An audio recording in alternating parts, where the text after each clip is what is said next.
coming here to eat. I ain't scared of what they say. I ain't scared of what they preach.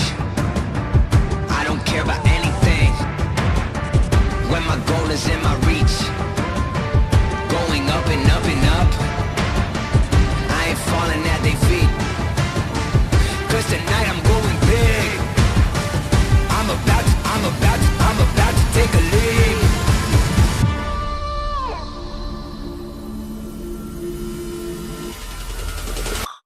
It's insane how I come out of the gate.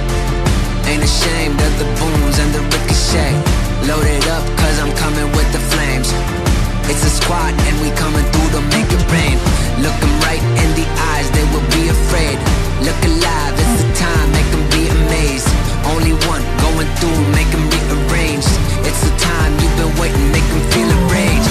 Look inside you and realize that you heard it all along in you.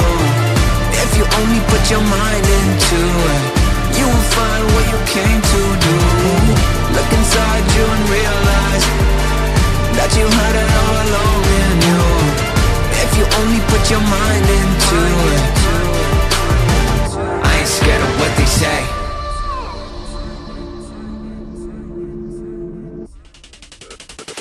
I ain't scared of what they say. I ain't scared of what they preach. I don't care about anything when my goal is in my reach.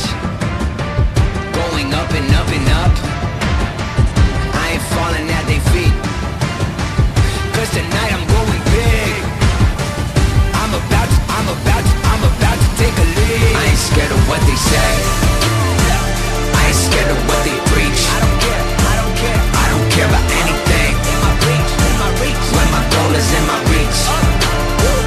Going up and up and up. I ain't falling at their feet. Cause tonight I'm going big. I'm about to take a lead.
Today we're going to play 0-point challenge. If you played it, hands on.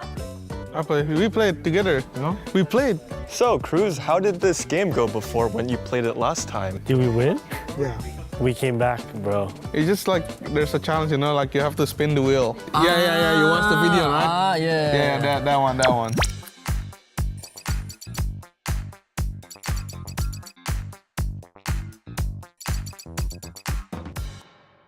Three-player right here, and then one coach, and then Jovi. Come here, bro. We don't need... Jovi, come here, bro. I'm the coach. Okay, you guys three play. Okay, I'll play. 이게임을 해봤어요. 얼음. What's your criteria for your coach here? I think the coach not to be a blamers, not toxic, because we have soft-hearted people, you know. They're gonna anger to me. We're going to blame. Yeah, just lazy guys. Yeah, what is your Don't criteria? lose. Yeah, don't lose. Don't lose. Bro thinks he's Talon Frost. Nggak tahu, mengemuk apa? Moonwalk only, yeah, mundur. United S1. We have window mode challenge, moonwalk challenge. What is moonwalk? I don't know. Okay, let's go.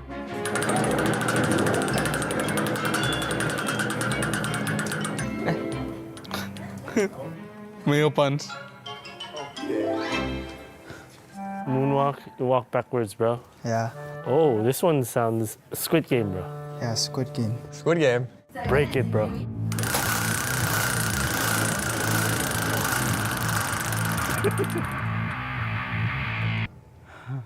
Good luck, guys. Michael Jackson. That's crazy, bro.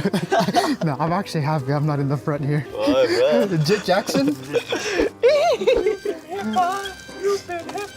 We basically just Bum bum, bada bada bum Actually bum, funny. bada bum bum, bada bum bum. Look, because of the challenge.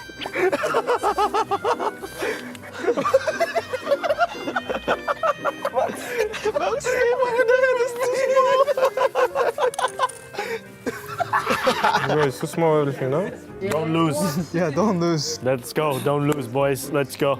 Good luck. Okay guys, the strat just go kill. Maxim go carry.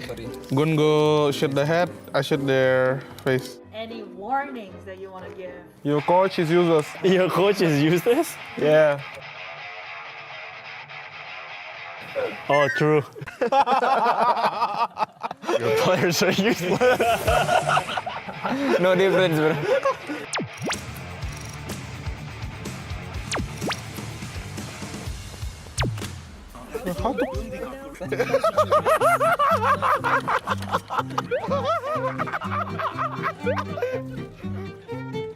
You guys need to use high sense, guys.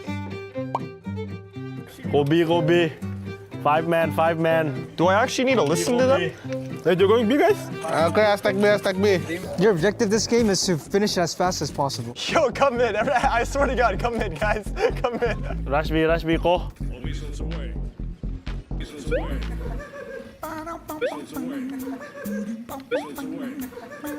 Oh my god, you guys suck, bro. I feel like I'm right now.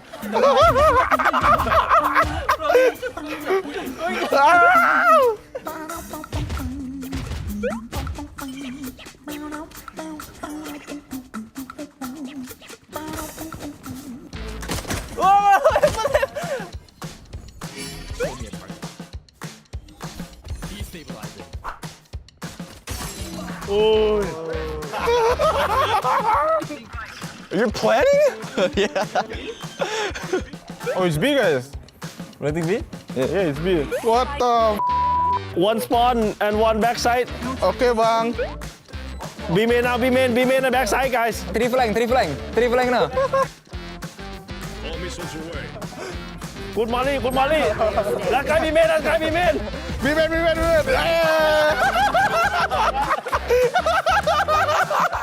Yo, what are you telling him? I thought you're calling for me, bro. And I'm like, wait, I'm Our B-man. coach is part of our queue. They made a punch, no? Punch. Same. Same? Do you have gloves? Huh? Guys, what cherries do you have? I'm not telling you. This is actually impossible, maybe. Just bait me. Fake. There's a. Amen, guys. Stay away, man.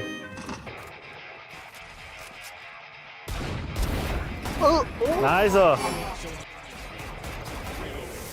Care flank, guys. Care flank. Nah, he doesn't know how to flank. Nice.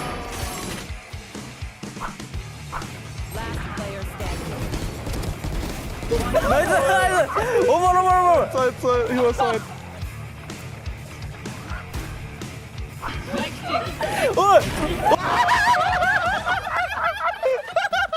Oh wait, I think I know what theirs is. Like they're not going A or D. Is theirs W only? I think no, they're not going left or right. I think they might have the same. Wait, they're not moonwalk. What challenge we have, guys? I can say our challenge if you say, guys. We're backwards only. S only. No. They're capping. You just ruined the whole video, I think, bro. Did I? Why'd you just tell them? Oh, I thought we were allowed to. Why are you lying, guys? Yeah, bro. Nah. No distraction. 1v1, bro. What?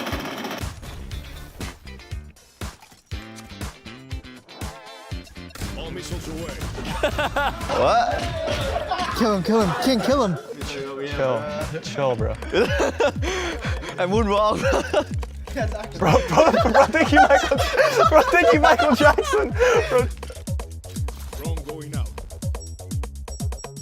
I'm recording, bro. Wait, do it again. No! Whoa. Why are you throwing, guys? We going A, bro. Hey, B, no one's B. Baby. Guys, come on, focus up. Bro, you can't say that. Coach, do you think you can do better than that? No. No, for sure. Can. For sure. Whoa, yo. Just like scrims. Completely lost every time. They're gone. My players, mental boom. Sorry. For coaches to take over your players.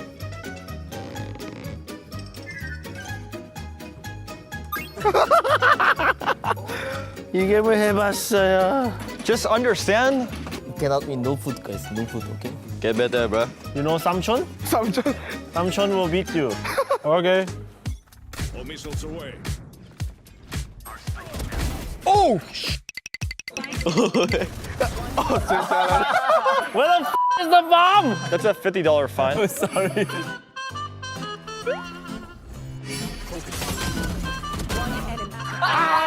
What is me?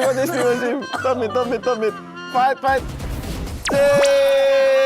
I got 1 kill, bro. Peter, you suck. Yeah, I suck. I got gecko mollied by Kang, and then you called out my position round 1. So the thing is, like, We're going A, guys. We're going A, guys. 3A. If I see you mid, we fist fight. Drone going out. Drone is down. I cannot see. All missiles away. Oi. what? GG. Because if you don't win this, I'll give you $1,000. I'll give you half my salary. I swear to God, if you win this.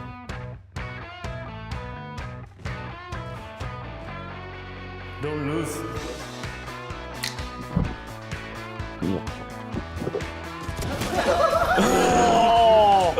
GG. Good job, guys. Yeah. Very handsome, bro. Very handsome. We know, bro. Did you have some ceremony from mom yet? Go.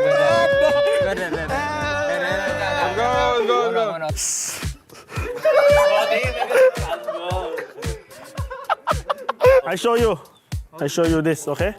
And then you go, moonwalk, bro. Oh, see? Easy, bro. I don't know him. Yeah, man, let's go. Good game. Yeah, that's how you let's go. Good game. Nice try, losers. Nice try.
time, it's the place. Always plan, never late. Then you're right on my tail. Didn't know I was chased. Now is the time and the time is right. Now is the time and we here to fight. I came here to ride or to die, to be right on the top of this mountain and feel the high. It's the time, it's the place. Always plan, never late. Say you're right on my tail. Didn't know I was chased. Now is the time and the time is right. Now is the time and we here to fight. I came here to ride or to die, to be right on the top of this mountain and feel the high.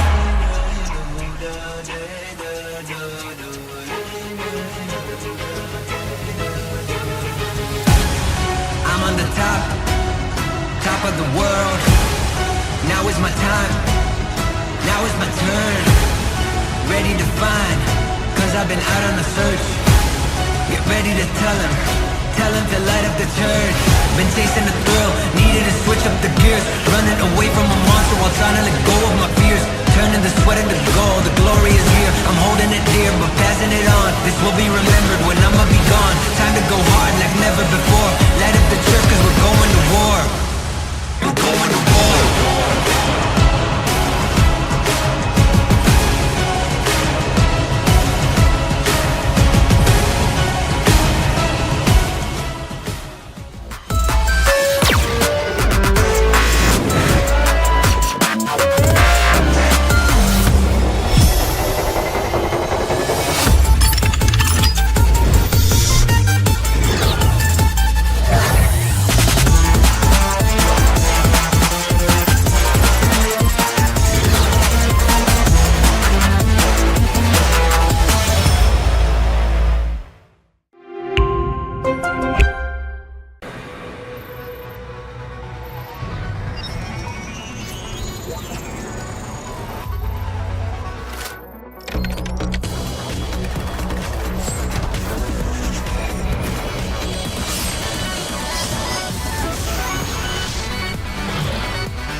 Oh, Pulsar by Naomi. Pulsar by Jenny. Oh, baby. Ooh, there it is. Oh, I'm so happy with it. Look at this. Isn't this perfect? And it even has my name on the side. 마우스 누가 만들었는지 알려주는 것도 같이 들어있고.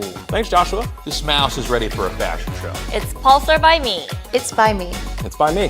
It's by me. It's Pulsar by you.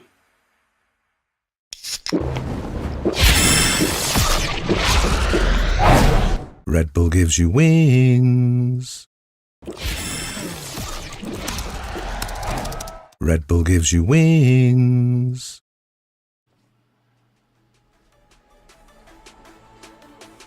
What is up mga tropa? Tayo nagbabalik sa VCT Kickoff. Siyempre kami nga yung mga casters, the mods at your service. Bessie! Utang na loob! Nandito na naman tayo! But this time around, actual broadcast and actual cast Wow! na maririnig ninyong lahat. VCT Pacific Kickoff. Nasa semifinals, finals week basically, para sa ating lahat dito. At Bessie, yung top 3 teams so far, lahat galing Korea. Welcome to VCT Korea, mga tropa, no? Kumbaga, parang sinasala lang talaga. Grabe yung home court advantage na pwede nating sabihin doon, di ba? Pero syempre, big shoutouts nga pala sa mga tropa nating nanonood dyan kahapon. Si Haneg Lace at si Rere yung nag-gas. Pero ngayon, syempre, talagang feeling ko medyo mainit to, Isang best of 5 series ay kakasika natin today. And, Bessie, dun sa mga predictions muna, di ba? Kumbaga, sa tingin mo, feeling ko Korean team yung mananalo.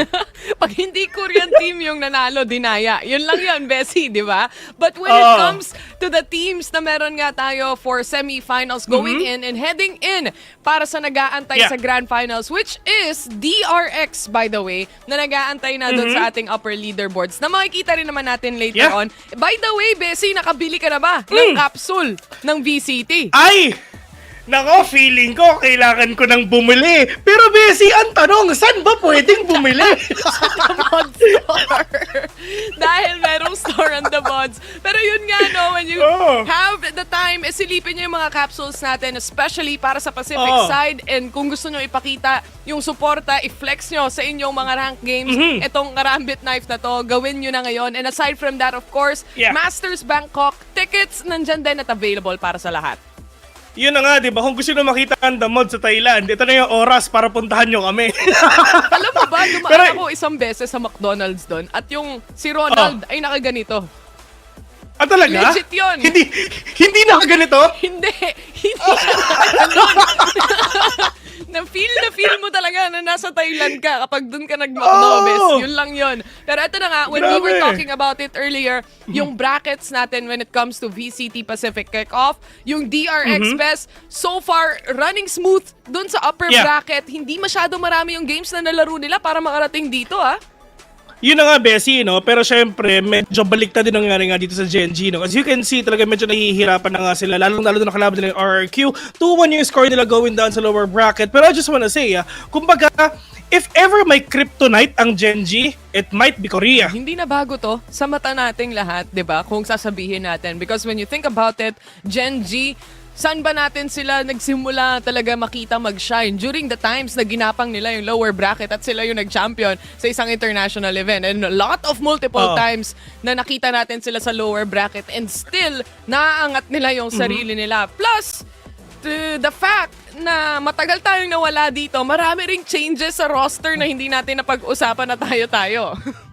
Yun nga no? As in, sa tao lang, sobrang napakadaming roster changes yung meron dito sa, lalo nga lang dito nga sa Gen G and T1. Pero pagdating naman doon, actually, andito na nga si, si Manoy, si Monay. Oh? Kilala mo ba Pinoy yun? Si Oman. Si Oman yun, men. Pero, at least, diba, I mean, lalo na si Karon, syempre, last year, yun yung rookie, yun yung first year kanya sa VCT, pero sobrang solid ng mga pinakita kanya. And yun yung mga ina-expect nga natin if ever si Yoman maglaro na mamaya.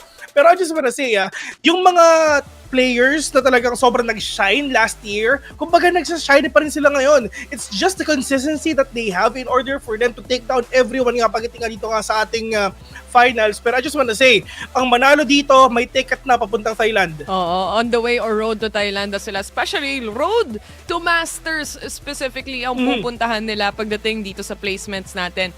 And obviously, for Korean teams na makita natin sa top 3 dito, makikita din natin na it's a familiar territory, familiar place para sa lahat ng mga teams and players natin. And probably ito yung mga punto na ano pa ba yung natatago ng ibang mga teams, specifically Gen G and T1 that played a lot more games compared to DRX na onti pa lang yung napapakita nila actually when it comes to their new roster here.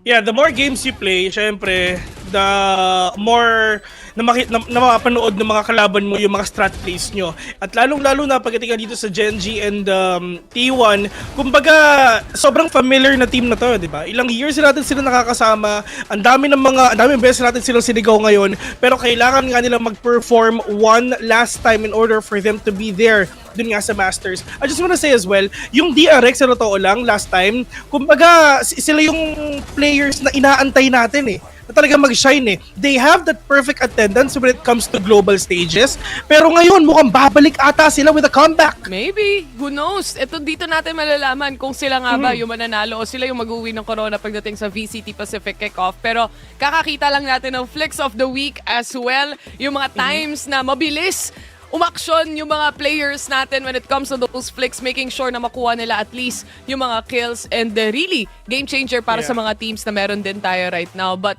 specifically, itong match o series natin para sa araw na to, para sa lahat ng mga nagtatanong, nakapakita na rin natin yung match schedule. Isa lang yung mapapanood, or dalawa actually, yung mapapanood na teams natin dito, which is Gen G versus T1. At simulan na natin dito sa lineup ng T1 Best. Na alam naman natin when it comes to Stacks and si Buzz, may chemistry na to way back pa sa ibang mga teams na sinalihan nila.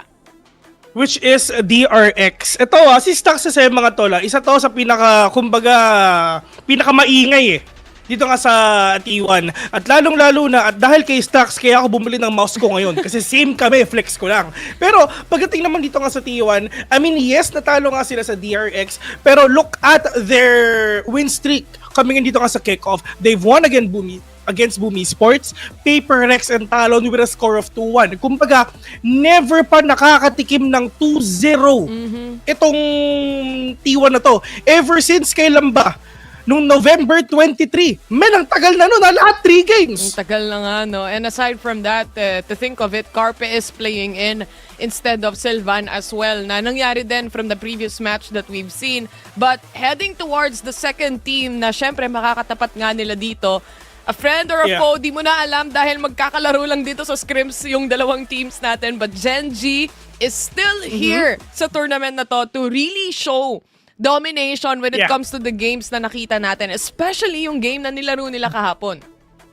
Yun nga eh. I mean, yes, sa lower bracket sila, pero arguably, sila pa rin talaga pinaka-top team sa Korea, Bessie, no? Pero lalong-lalo naman, dito nga sa T1 ng Gen G, parehong dinurog to ng DRX, Bes. At saka, sobrang sad nga eh. Kasi nga eh, kumbaga, inaasahan natin na sila yung makakatalo sa DRX, pero hindi, the other way around. Pero I just wanna talk about si Buster nga muna, yung mga duelist ng dalawang ating teams, ha.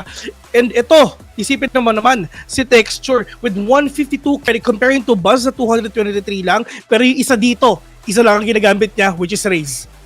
Playmakers of the game as we call them dahil syempre yung mga entries nila dito napaka-importante din as well. And not only that, ito yung usual pillars din ng mga players na nakikita natin sa mga team na to. Multiple times na naging meme na si Texture dahil sa mga clutch play na kaya niyang ilabas dito. Pero Buzz, I would have to say, really one of the consistent players that T1 has as well.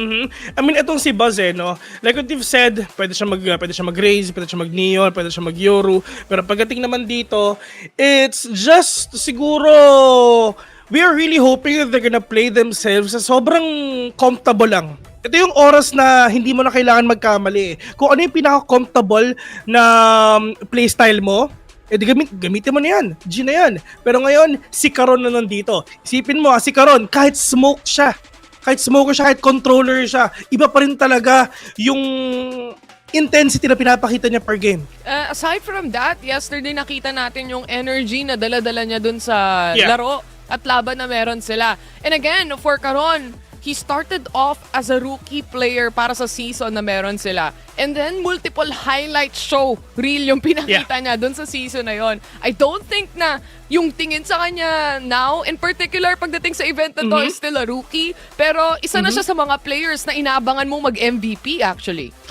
Actually, dun nga sa game nila against Talon yesterday, no, siya yung pinakamataas na kill so far. Siyempre, we are really expecting the Texture will show up, pero hindi. Karon talaga nagpe-play ang playmaker nga dito. Ito yung maganda sa kanya, di ba? If ever he's actually playing Omen or probably Brimstone, akala, yung iba iniisip, baka safe play yan, hindi. He's inside the smoke, waiting for these players na makapasok. Then siya yung magpapan sa lahat ng players nga na makita niya. And syempre, whenever a smoke is there, expect that Karon is waiting for you as well. The smoke criminal, ika nga. Aside from that, this matchup is pretty exciting, I would say. Kasi kung titignan din natin yung lineup na meron yung T1, it's a mix and match of all the players na nanggaling din sa iba't ibang mga teams. Nandun din naman si Munchkin na galing ng Gen G.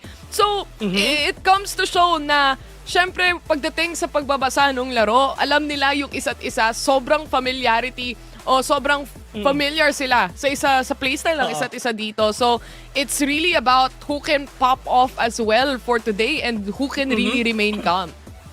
Tulad na sinabi mo kanina, no? Kumbaga, this is not new to them already. Ilang taon na silang magkasama, sabay-sabay silang kumakain ng samgyupsal, ng kimchi o kahit ano. Pero syempre, pagdating nga dito sa mapa na to, ang tanong ko ano muna yung mga gagamitin nga nila. It can be Lotus, mataas yung win rate doon ng mga iba't ibang team. Actually, 100% nga, never pa natatalo ang isang team nga dito.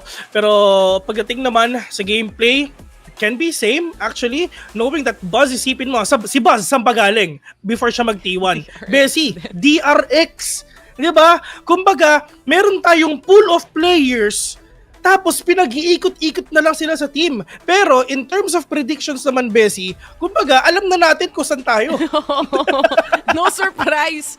Ika nga, no? Pagdating sa predictions, dalawa kami ni Vil dito, nag-Gen G. Yung mga tropa natin sa comment section, sabihin nyo na lang din sa amin ano yung prediction nyo. Pero, ikaw ba, anong rason, bakit Gen G yung pinredict mo dito? Ito, Bessie, magtitiwan lang ako pag nandun si Faker. Yun lang yun. Yun lang yun? Yun lang yun. Dun, sold ka na pag Yun ganun. lang yun. Ete. Gusto kong makabawi ang Gen G. Kasi sa totoo lang, napakagandang Cinderella run if ever na yes, nasa second part na ng playoffs yung Gen G nga, di ba? And yes, natalo nga sila pagdating nga ng nakalaban nila yung Korean team. And going down sa lower bracket, ang dami nilang laro dito. They have this momentum already going up pag if ever makalaban nila ang DRX bukas. And for me, the comeback and the revenge arc sa Gen G ang gusto ko makita. It's for T1's revenge arc din para sa lahat din ng mga nagpe-predict actually against them, diba? Yeah. So ito din yung chance nilang patunayan that this new roster kahit paano, o itong roster na itatapat nila sa Gen G can really step up to the plate as well because it seems like for Gen G, kaya din ito yung pinili ko pagdating sa prediction natin. Aside from the consistency na nakita natin throughout the seasons na nilaro nila or the past 2 years, I would say, hindi mo mararamdaman masyado na may changes din dun sa roster na meron ngayon yung Gen G. I do feel like yung mga set play nila, mas lumakas pa. It just take a lot of timing pagdating sa magiging series na to. But they have 5 games in total to play. And knowing that Yoman is here, ito kasi yung mga gusto nating mga storya, Bessie, no? Meron mga bagong tao, mga bagong player nga na pumapasok sa VCT na sobrang nagpo-pop off. And I'm actually waiting na Yoman talagang ipakita niya na he is actually really worthy to be here sa Gen G squad. Knowing back then, Besa, ito Gen G isa yan sa pinakamalakas sa Korea. Ang dami na nilang nilabas na kumbaga na trophies pagdating nga dito. And for me, feeling ko talagang mataas ang sobrang laki ng chance na Gen G rin talaga makakuha nga dito. Because remember, sino ba ang nanalo back then last year sa Pacific Stage 2? Gen G din. Let's see how things would turn out pagdating dito sa ating semifinals. Pero definitely, Yoman started off with a lot of critics on his plate, pero he showed that he could step up pagdating sa mga individual plays din naman na nakita natin, especially doon sa mga previous matches na napanood natin pagdating sa kanila. But then again, it's the start of a season and kickoff nga to, so silipin natin kung ano nga ba mangyayari para sa araw na ito.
Gen G.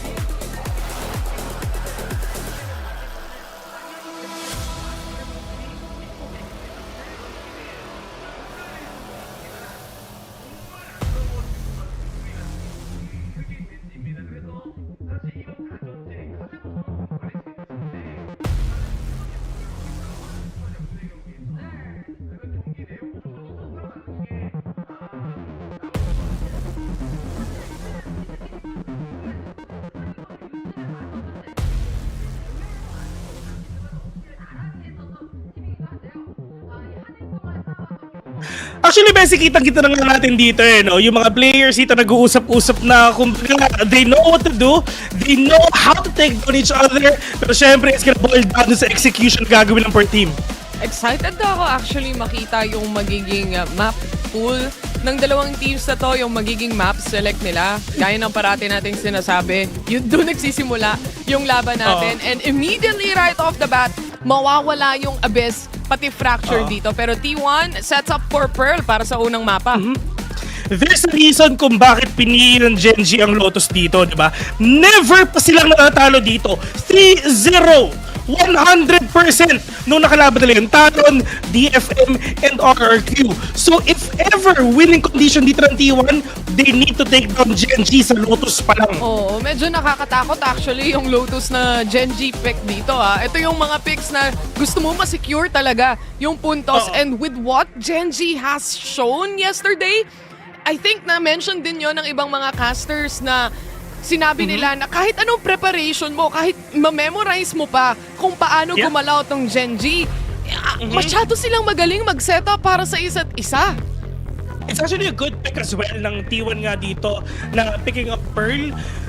Yes, 1-0 nila dito nung kalaban nila yung Boom Esports. 100% win rate as well. Pero pagdating sa Genji, hindi pa sila nakakapaglaro kahit isang beses. So, talagang this is actually new for Genji. Isipin mo, all the way from upper bracket down to lower bracket, hindi sila nakaramdam ng Pearl kahit isang beses. So, actually, advantage ito for T1.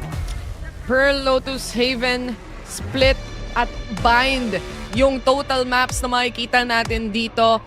And just to reiterate din as well, isa sa mga mapa na inabangan nga natin dito is Lotus. Pero dun sa first 3 maps, Bes, itong Pearl, Lotus at Haven, meron ka bang gustong makita dun specifically? Gusto ko makita yung Lotus. Yun talaga, no? Same. Yun din yung gusto ko makita dito. Pero going into the agent comps, the very usual na nakikita natin na Genji, mahilig sila sa double initiator setups dito. So, it's gonna be really interesting kung ano talaga yung papakita nga nila dito, Pero syempre, pagdating dito sa T1 ng Genji, at least, napaka-usual ng pick na ganito. Yes, they have the Killjoy, Astra, KO, Sova, and Jet. Pero pagdating naman dito sa attacking ng T1, kumbaga, this is actually built for attacking. They have the Yoru, they have the Neon as well. Kumbaga talagang oras na para magwala nga itong dalawang teams nga natin. Pero sabi nga ng comment section, anong nangyayari sa mic ko? Bakit? Seryoso ba? Nasa ilalim daw ako ng tubig, tol. Well, ano ba? Ayos ni Villan, huwag kayong mag-alala o kung sino man. But going back when it comes to itong Pearl nga natin na nakita natin na yung T1, meron silang Neon dito. Yung Astra naka-ready na rin for both sides of the team as well. For the side of T1, na na-mention mo na it's more of that attacking side na gusto nilang makakuha na mas maraming puntos dito. But I do think as well na ganon karaming utilities ang pwede nilang ma-setup dun sa mga entry na gusto nilang gawin. Tsaka aside from that, the capability to really roam around the map, especially when you have a Neon that fast. You have that global map control pagdating nga dito syempre sa Astra, no? And lalong-lalo na, if ever you have that Yoru, and if ever you have that Neon as well, kumbaga, pang gulo ang T1. Linituhin ng T1 ng Genji nga dito. At ano ba yung pinakamalakas na pwede nga nila mabawi doon? Communication and synergy. Pero right now, Bessie, T1 versus Genji, I just wanna say, miss na miss ko ang VCT. We're down to the last 3 teams that we have here for our finals week. Sino nga ba ang makakarating for the grand finals? Game number 1. Simulan na muna natin to as T1 starts off sa kanilang attacking muna dahil si Buzz medyo pumupwesto at bumubelo towards B. Go, go, go. Oo nga. Pero ngayon mga tropa, mukhang babawi na nga ata sila, pero Buzz nangunguna na mga tol. Pero eto kumbaga fast pace ang pwedeng isipin nga dito ng T1. You have that double duelist, yung isa nag-teleport, yung isa nag-slide, pero paano nyo nga ipo-pull off to? I mean, yes, you don't have that reach for them to slow down these opponents, pero yun nga, mukhang papasok na ata sila, Bessie. Oh my goodness, a shutdown mula kay Buzz dito because of that frenzy as well. Pero si Stax nakapagplanta ng spike. We are now down to a 4 1v1 scenario. Texture, kailangan nila ma-isolate yung mga fights dito pero they're quite afar from each other as well. And Texture, may dash pa naman siyang pwedeng gamitin and a recall mula kay Yoman. But then again, the first kill, yun ang hinahanap nila habang nakaabang na yung iba sa labas when Texture hops out. At least makakasecure siya dito ng isang kill. Pero now it's down to Yoman alone to fend for himself and fight for himself. But not this time, sabi ng T1. Yun na nga iniisip dito ng T1, Bessie, no? Gusto nga talaga nila mabawi dito yung lahat ng ginagawa nga sa kanilang DRX back then. Pero ngayon pagdating nga dito sa Pearl, at least yung panggulo na ginagawa nga nila. I mean, lalo na lang si Buzz, diba? Nagulot na lang tayo na nalikuran na yung dalawa with a frenzy on hand. At saka, that's gonna be really difficult for you to pull off. Pero nagawa nga dito ng T1 na walang kaproblema. Kumbaga si Yoro nunguna, si Neo nasa likuran siya, inubos niya yung dalawa, and ngayon 1-0 na. Hirap talaga, lalo na kung kayang lumapit agad ni Buzz at naka-frenzy pa siya during that time. Para ka nang may dalang sariling mini stinger na rin kahit papano. But it's another new round for Gen G here. It seems like may desisyon na ata sila dito na mag-hyper-rotate towards B at mag-stack. Oo. Pero ito mga tol, pasensya na kayo kung nasa ilalim ako ng tubig kasi syempre nasa Pearl tayo. Oo. Naiwan lang saglit si Bill sa baba. Oo, sorry, di ko sinasadya. Pero ngayon, sobrang raw na ng output ko. Mga tol, wala ng post-processing, wala ng ganon. Pero Mitchor, pagkasilip niya, nakita siya ng texture sa taas, pero yun nga lang, magpapakita ba yung iba, para mukhang hindi naman ata. I mean, yes, suppressed siya. Kumbaga, panggulo lang si Mitchor doon, pero tingnan mo naman, walang tao sa A. Matras na rin. Mukhang A-site na talaga ang pupuntahan dito ng T1. Well read para sa kanila kasi talagang hyper-rotation yung pinakita ng Gen G dito once na may narinig lang sila towards B. And I think they finally realized na naplanta yung spike all the way towards A. Pero ang lalim na ni Buzz dito and mukhang makakasalubong niya yung tatlo. He gets one, the second down, pero nga lang Izu to the rescue kahit papano. I mean, alam naman natin mga tol na walang malakas sa tatlo kahit anong gawin mo. Pero ngayon, ito na. Si Monay, saan pa siya pupunta? Pero ngayon, it's just Gen G. They don't have any economy right now. Pero syempre, tamang exit frags ang pwede nga nilang gawin. Take down the economy of T1 ngayon Pero syempre, at this moment, kumbaga, 2-0 na. Good eco pa rin so far. Nawala yung dalawa dito sa T1. I mean, it's Buzz and Meteor out. Pero the round still goes to the side of T1 here. And kung may execute nila yung mga susunod na rounds as well ng may magandang read kagaya ng nakita natin for pistol and second round, malaki yung chance na makuha rin nila tong bonus na to. Pero obviously, may dalawa pa rin nawala para sa team na to and they have to at least get ready para dun sa susunod na round na pangmalayuan yung action. Ito, we are really expecting na talagang sobrang high-paced, fast-paced, high-octane na talagang galaw na ipapakita nga dito ng T1. Knowing that Buzz, look at that, he got a judge already. So expect the unexpected nga na dito. Lahat ng smokes ni Caron, papasukid lang ni Buzz. I mean, at this point, parang completely changed na rin naman yung meta ng Valorant. Talagang loob ng smoke ang laruan ng mga players ngayon, especially kung mag-aantay ka rin sa defending side. Pero ito, nakikita natin si Buzz kahit paano naka-judge siya when it comes to this round. So let's see kung ano bang kayang gawin nito and anong kayang value yung dalhin nito para sa round na to. This is gonna be huge already, knowing that syempre matinding play for picks and of course default play lalong-lalo na for Gen G. They're actually waiting for them to go in, but for T1 they're actually waiting as well if ever meron ba magpupush nga sa kanila. Matinding default play to, men. If ever talagang merong isang kumulit dito, delikado. Pero yun nga lang, ilan yung na-scan? Tatlo. Ang dami. Alam na nila, with 45 seconds remaining, are they still expecting a rotation or preparation na lang to para sa kanila sa magiging entry ng mga players? Pero Texture positioning forward, dashes away, nakakuha at nakanakaw pa siya ng isa. And ito yung naging trigger para pumasok na yung ibang mga players dito ng T1. Pero isa-isa silang nawawala and low na si Meteor. Carpe still managed to pull off a kill. No choice ka doon. Kumbaga yung ginawa nga ni Texture dyan, high risk, high reward. And look at the reward kung nakuha niya. Dalawa agad ang napitas niya. Dito nga sa side nga dito ng T1. Pero ngayon, Foxy9 catching one already. 13 seconds left nga dito sa mapa na to. Pero it's just Foxy9 not letting them plant that spike. That 0 point was exactly where they wanted it to be. And the thing is, walang bumaril nun. Tatlo yung na-cancel out. Tatlo yung na-detect. And because of that, nasira lahat actually. Yung plano, yung timing ng T1 dito, napilitan sila Buzz na mag-push na after mawala nung suppress na yon. Yeah. But it's already too late. Naka-prepare na yung mga players ng Genji. At saka as you can see si texture nga kanina, no? Kumbaga, he's actually slowly creeping up na pumush nga dito lang sa may A main. Actually, nahuli pa nga si Stax na naglalakad lang They're not aware na meron na pala nagpupush nga sa kanila because they're not expecting that to happen. Tatlo tayo sa A and merong isang kumulit. Tinan mo, nabigyan tuloy yung dalawa. Available na dito at least yung Dimensional Rift mula kay Izu. This could at least pave the way for the rest of T1 to make space para sa magiging entry nila, especially with the help of Buzz as well. Pero how are they gonna do this? First of all, nakaready na ang Sova Recon or darts natin dito kay Papano, but Izu ready to pop yung kainan Dimensional Rift dito, checking around backside as well. And Foxy9 spotted, trying to save his life, pero masyadong marami and the dash just comes in.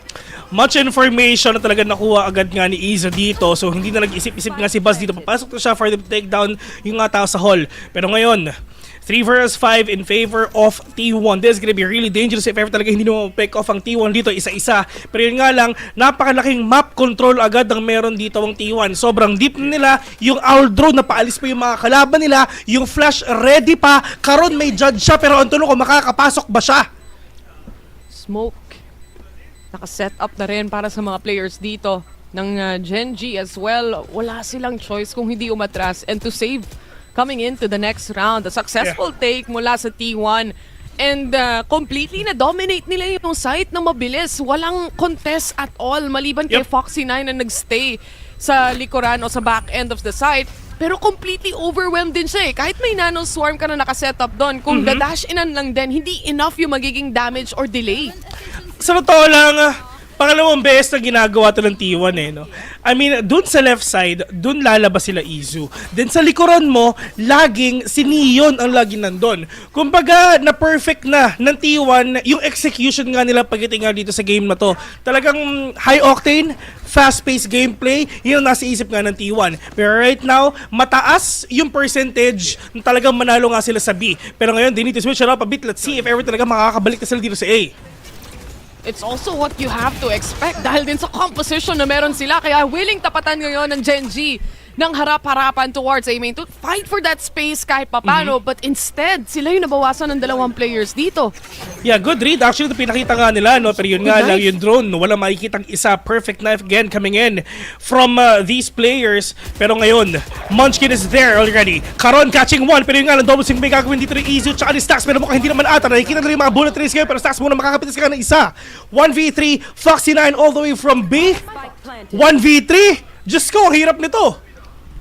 Plus, the post-plant setup na may Hunter's Fury ka pa as well, just in case everything is worse as it seems. Pero at the same time, Foxy9, parang hindi ata siya lalabas ng mga ibang players dito. Walang magpapakita kahit isa sa kanila. And they're just gonna play that pull, that darts, yung lahat ng utility na pwede nilang laruin. So Foxy9 has really no choice but to try and dissect where the players are. Pero Stats, despite the low HP, still alive and bringing 4-1 sa ating scoreboard dito.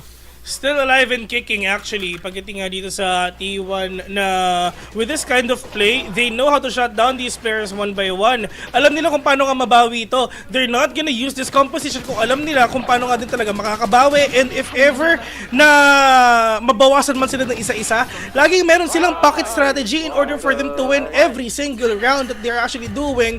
4-1, wala nang choice dito ang Genji. Really early timeout and they need it.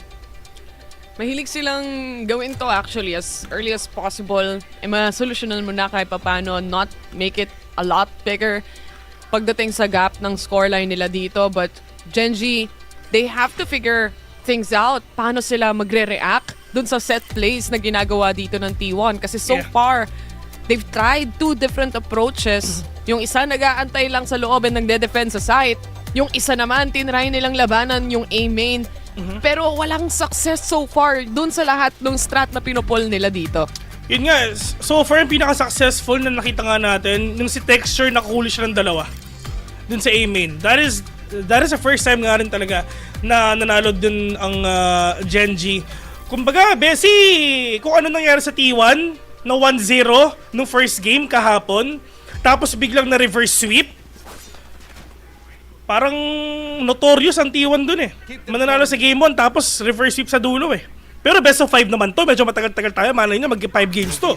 Oo, lalo na parehas Korean team din yung naglalaro. Hindi Oo. malabo, sabi nga natin. Pero ito nga, another new round. This time, an eco for Gen G, but they're willing to spend yung Blade Storm dito ni Texture. So magre-revolve a lot of the plays na tulungan si Texture dito para sa round na to.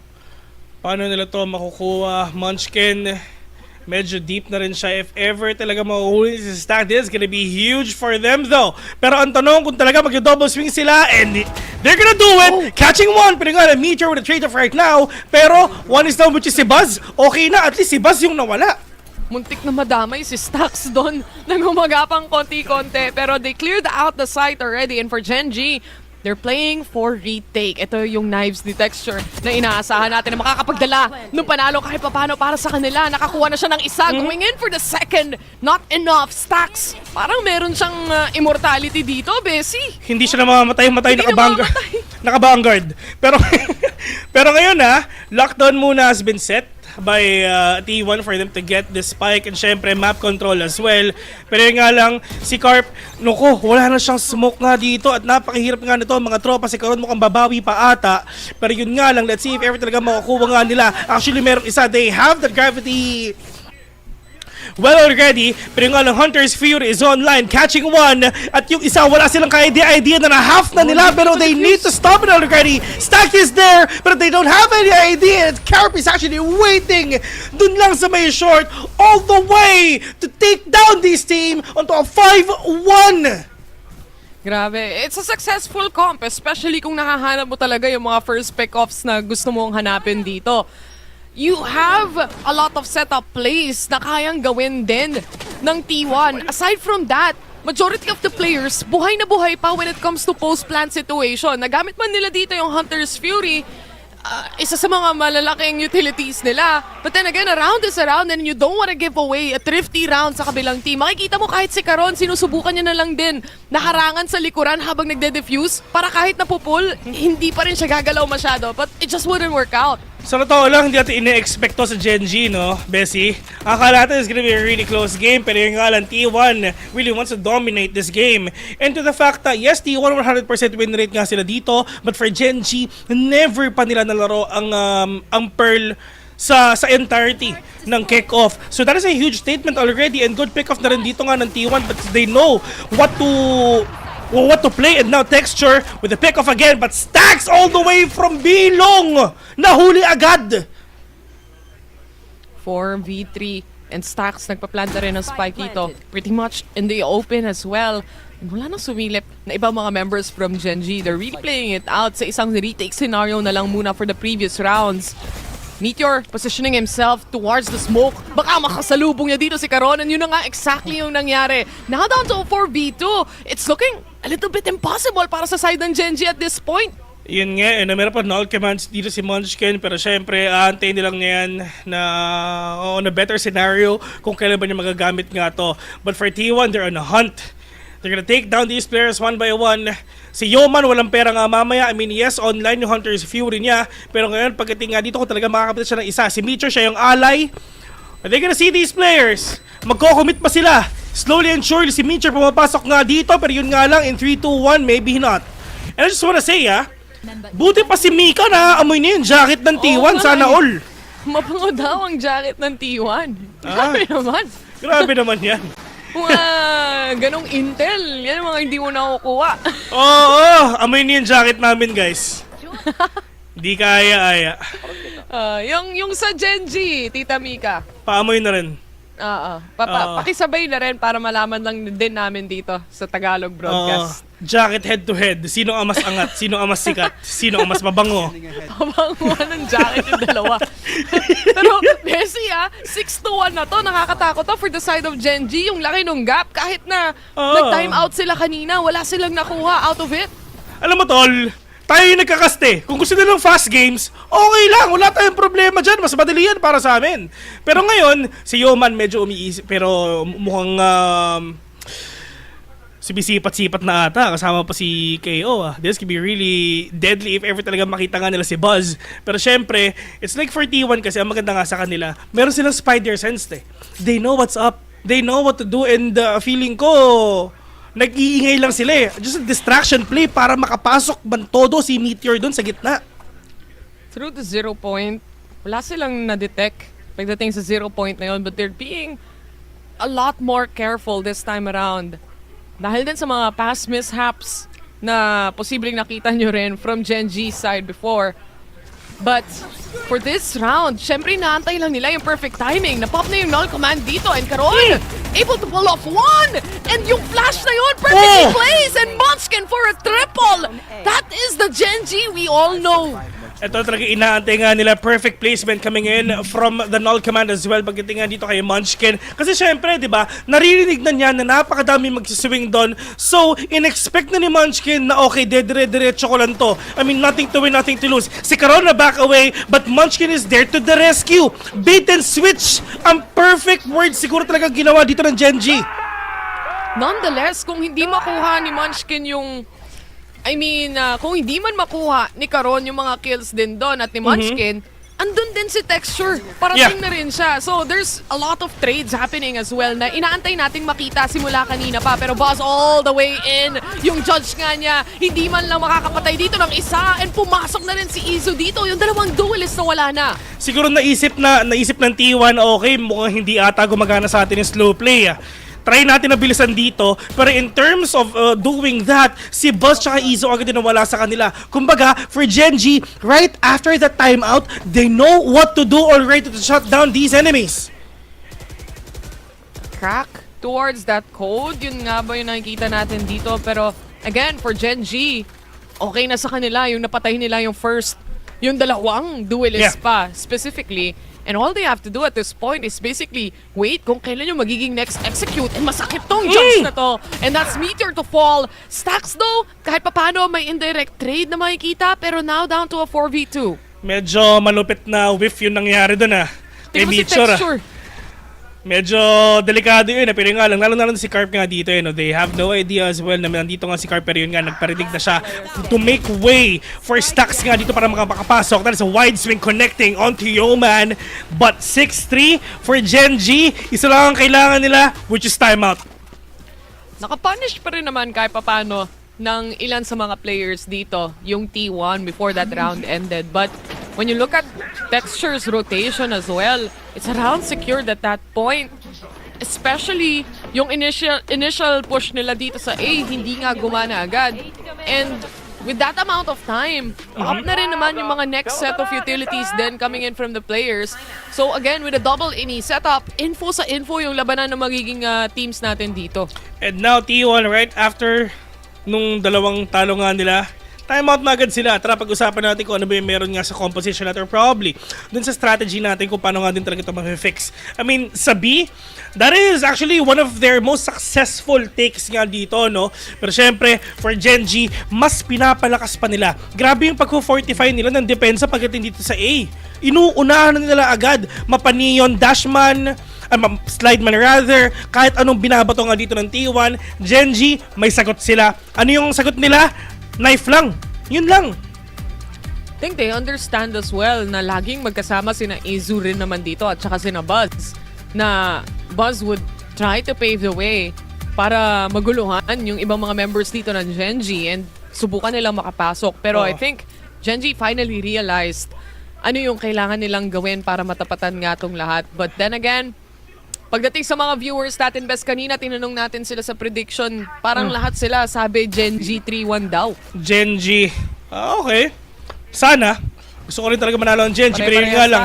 Napakahirap, Bessie. Diyos ko, yung iba. Dire-diretso na. Pero texture mo na makapitas nga ng isa. Overhead flash coming in from that KO though. Pero anong sagot dito ng T1? Talagang shock tight lang din talaga, which is nag-connect nga dito kay Foxy9. Ito na yung swing. This is the push already. Munchkin falling down to the hands of Carpe. 3 versus 2. Still in favor of T1. Literal na tinanggap na lang ni Munchkin yung kapalaran niya when it comes to this B-long situation dahil alam niyang mauubos sila isa-isa pero that's just fake. Now the hop swing the double, even connecting para kay Yoman dito, pero stacks na lang ang natitira. Karon versus stacks. Ito meron pang Recon, meron pang Aldrone. Kailangan kumalam mga ni Stacks dito, pero yun nga lang, Karon mukhang alam ata na yung gagawin, and now Karon, with the patience, with the read, alam niya kung anong gagawin ni Stacks. Nakita ko na sa scrims to. Yung sabi, pagdating dun sa round na yun, napanood ko na sa scrims to. Hindi magpa-plant to, maghahanap muna to ng kalaban. Pero kailangan niya kasing mag-clear. Kahit isang angle, kahit papano. But the kill from Texture, especially kung gaano kalikot si Buzz doon, completely natunaw yung depensa ng Genji pagdating sa bilong dito. Kahit sina Foxy9, hindi sila makalabas. And instead, kailangan nilang tanggapin yung shock dart. Sa totoo lang, if ever na hindi napatay ni Texture si Buzz doon, that could have been a really different story at baka manalo pa din ng T1. Pero buti lang talaga, na-pick off na si Buzz. They tried pushing here in B, pero yun nga, which is yung pinaka-successful nga dito ng T1. Pero yun nga lang, they know on how to shut down these players one by one. And now Buzz, mukhang backing nga muna siya dito. Kailangan niya mahuli agad to, bigla-bigla, pero paano niya gagawin to? Napakadaming smoke nga dito, nag-aantay lang, pero yung nga lang maganda rin talaga positioning nga dito ni Karon. And this is probably the entry na iisipin nga nila. Pero look at Karon! Sobrang solid na positioning niya. They're not expecting this, pero ano yung pwede pang backup? Isang flash lang. Gandang setup coming in from T1 again. A little bit of a loophole there dahil sa delay. Pero again, the flash helps a lot. Kailangan lang nila dito antayin yung Hunter's Fury with the Cosmic Divide na na-set up na. Yoman in a position that he doesn't wanna be. Wala siyang katrade dito. Kahit isa, and Munchkin pretty far as well from the map. Antayin natin nilang mawala muna yung Cosmic Divide dito for the meantime. Medyo ina-expect din ata na Genji na mag-i mga kalaban nga nila. Pero nga lang, pop flash coming in from Munchkin. Really perfect pop flash. Pero nakatakas nga dito si Yoru. Izu, buhay pa. Texture catching one. But look at that, 1 versus 3. Texture, can he do the impossible? Izu super low right now. Pero yun nga lang, meron pang tao sa likuran mo. At yun si Meteor. 7-4 already. T1 nakakabawi na. 7-4. And isang round na lang natitira para sa first half na to. And so far, I would say it's still a lot closer than it looks like. Nagsimula tayo na talagang one-sided para sa side ng T1. And now they're pulling the strings back. Gusto nilang at least ma-close off to. Nang mas lamang talaga sila. Heading into this round though, mapipilitan tuloy yung Genji na yung iba sa kanila naka-guardian lang muna dito. Sina Munchkin and Texture yan, but they do have a Blade Storm to play around with and even a Cosmic Divide. Ang Genji ko napapansin mo talaga medyo talagang they're really trying to push deep na sa site. I mean, lalo na yung pinakita nga dito ni Sova tsaka ni Killjoy nga ng Genji. The risk is there, pero yung nga lang everyone here is here in B. Izu, catching Texture already. Yung Blazer, yung guardian niya, walang nagawa dito kahit isa. Cosmic Divide, open pa. There's a pop flash already, pero mukhang babasagin ata ng nade ni KO ngayon. Pero, mababasag ba? Hindi! Malayo! Layo! Oh no, pero Karon! He gets a double! Yung pangatlo, natutunan na siya ng swarm, pero hindi pa rin talaga sapat. He stays, but then again, the kill comes in. Foxy9 na malayo-layo yung magiging rotation all the way from A site. Aabutan at datatnan niya yung tatlo. Planted na yung spike dito. Meteor very low kahit papano. One way ang nasa isip nga nila mga tola, makikita mo na ni Meteor if ever meron ng gagalaw nga dito. At yun yung problema. Yung one way na yun mga tropa, napakasakit nga talaga. 8-4 for T1, at least nakuha nila yung best scoreline sa ganitong klaseng composition. Mga ganong panahon, wala ka ng choice, ika nga.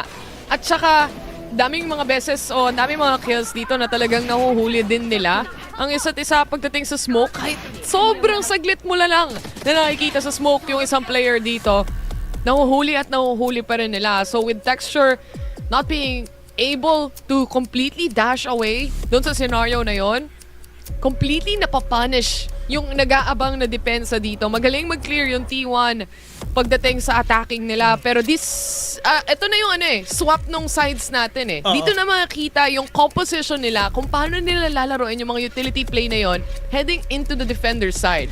Pero medyo mahirap to knowing that you have that Yoru and Neon as a defender. Pero mali mo talaga magawan nga nila ng paraan. They have the global map control with the Astra anyway. And lalong-lalo na with the Skilljoy, at least they had that hard sentinel to play around with. Pero pagdating nga dito, Genji makakabawi ba sila? That's gonna be the biggest question of them all. Pero itong pistol round na to, ang pinaka-importante sa Genji. You don't want T1 to get that double-digit score. Especially, this is T1's pick as well as a map. So, at least, itong pistol round na to will really set the tone and pacing for majority of the players, if not all, para sa ating VCT Pacific Kickoff. Pero ito yung maganda, Bes Since 5 games pa, 5 chances of winning pa, ang dami pang chance para mag-pop off yung ibang mga players na, for example, nahihirapan dun sa mga initial games nila. 5 lang? 5 lang nga Ano ba yan? Tagal na natin hintay yung VCT, tapos biglang 5 games na ibibigay sa amin. Ba yan? Yung ano? Kitna? Ang nasa isip dito ng Genji, mga tola. Pero tinan mo naman nasabi. Fox sila set up. Sobrang split pagdating sa gitna. Nasaan tong mga to? Saan nila gustong pumunta? Pero yun nga lang, with this, just Genji slowly and sure trying to push out here in A. Walang bantay kahit isa. Utilities wala din dito. Pero yun nga lang, pagdating nga dito lang sa may mid, dito lang sa may art, nag-aantay na sila. Pero yun nga lang, Buzz pushing in already. That is a slide in. Yung stun tatama ba? Tumama nga. And that is a spray down where that goes. And Texture to the rescue.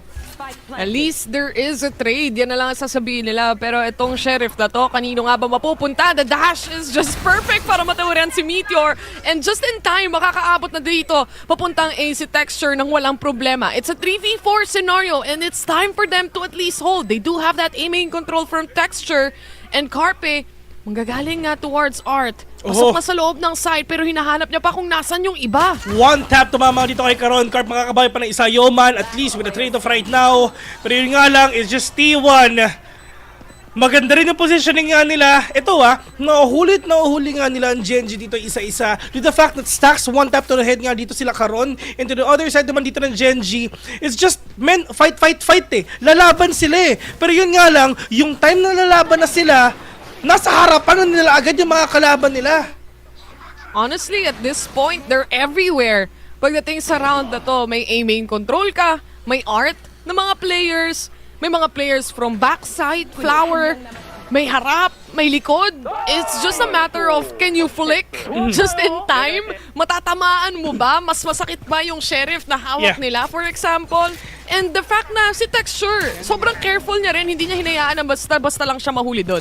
And it's a matter of timing as well na nakukuha nga din dito ng TI no? It's just they know how to catch these players off guard one by one. And with this kind of setup, lahat sila nasa mid. And right now, ito na, chup-chup na mga tol! Pero yun nga mukhang wala tayong makikita.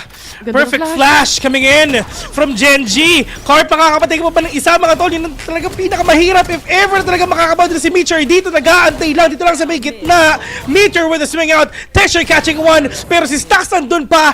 Izu as well. Lahat sila stuck sa mid-step bro. Na hyper-focus masyado doon sa pocket control na gusto nilang hulihin. Pero may spacing pa rin kahit papano. Kahit nabatuan din siya nung nade, nung KO. And at least, doon nagkaroon ng time na makaikot yung ibang mga members dito ng T1. But Karon, crisp on the shot, still managed to pick off one. 2v1, malaki pa yung chance nito Oo, meron pa talagang chance sa mga tropa. Pero nga ng Stacks galing likod, isang outlaw, isang bulldog ang kalaban mo at napakahirap nito. At iniisip natin kay Karon, kailangan mo makuha yung one tap to the head in order for you to win. Meron pa ba siyang stars? Okay, wala na. So they need to make the most out of the Sheriff na meron siya. Aldron, makikita ba? Okay, hindi. Wala silang idea kung natin si Karon. Hindi umabot. No idea at all, but they cleared at least the front of the site. Pero hindi super clear yun Hindi pa rin sila sobrang sure kung may back ends of the site pa. Yeah. At saka yung pagpa-plant kasi, di ba? It can be planted for anywhere. Nasa may out in the open literal At napakahirap nga nito. And right now, oh no, wala nakatingin sa likod. Pero yung nga natatama pa si Karon na isa. Na-half niya yung spike mga tropa. Pagkasilip niya, pero mukhang stacks pa rin talaga makakakuha. Walang bawas kahit armor. 10-4 already, pero good eco for Gen G. So close. Yet so far, for the side of Gen G, ito yung mga rounds na sana makakapag-turn around kahit papano nung scenario nila. Especially, it was an eco round for them. And lalo na sa nangyari. Pagdating dito sa mid-control na ginawa nila kanina, at least, nakahanap pa rin sila ng ibang mga kills dito. But then again, it's a double-digit scoreline for T1 right now, and it's looking pretty good. Pretty great actually pagdating dito sa T1 no? Yung gustong gawin dito ng Gen G na probably 8-6, mga hindi ata talaga mangyayari. And pwede natin sabihin, there's a reason kung bakit din talaga hindi nga nalalaro to ng Gen G itong mapa na to at kung bakit pinili din dito ng T1. Pero ngayon, medyo deep na si Texture. Inaantay na lang natin dito yung pwedeng gawin nga nila execution. Pero grabe rin talaga, no? If ever you have that Astra, talagang nakakatakot din talaga pumasok. And if you want to pull off this kind of gameplay, communication ang kailangan na sobrang solid. And still, you still have no clue kung nasan si Izu dito. Dahil after that kill, literal na hit and run, nag-TP away na naman siya and they are basically clueless kung nasan nga ba dito yung ibang mga players ng T1. And for Gen G, this is their buy round. The thing is, with T1's defense, kaya nilang i-play yung basically yung mga baril na meron sila dito. A shotgun would hurt, but not this time because Caron was able to shut him away. Caron with an opening already, pero Stacks waiting patiently with a recon. Pwede siya mag-wallbang nga dito kahit gano'ng katagal niyang gusto.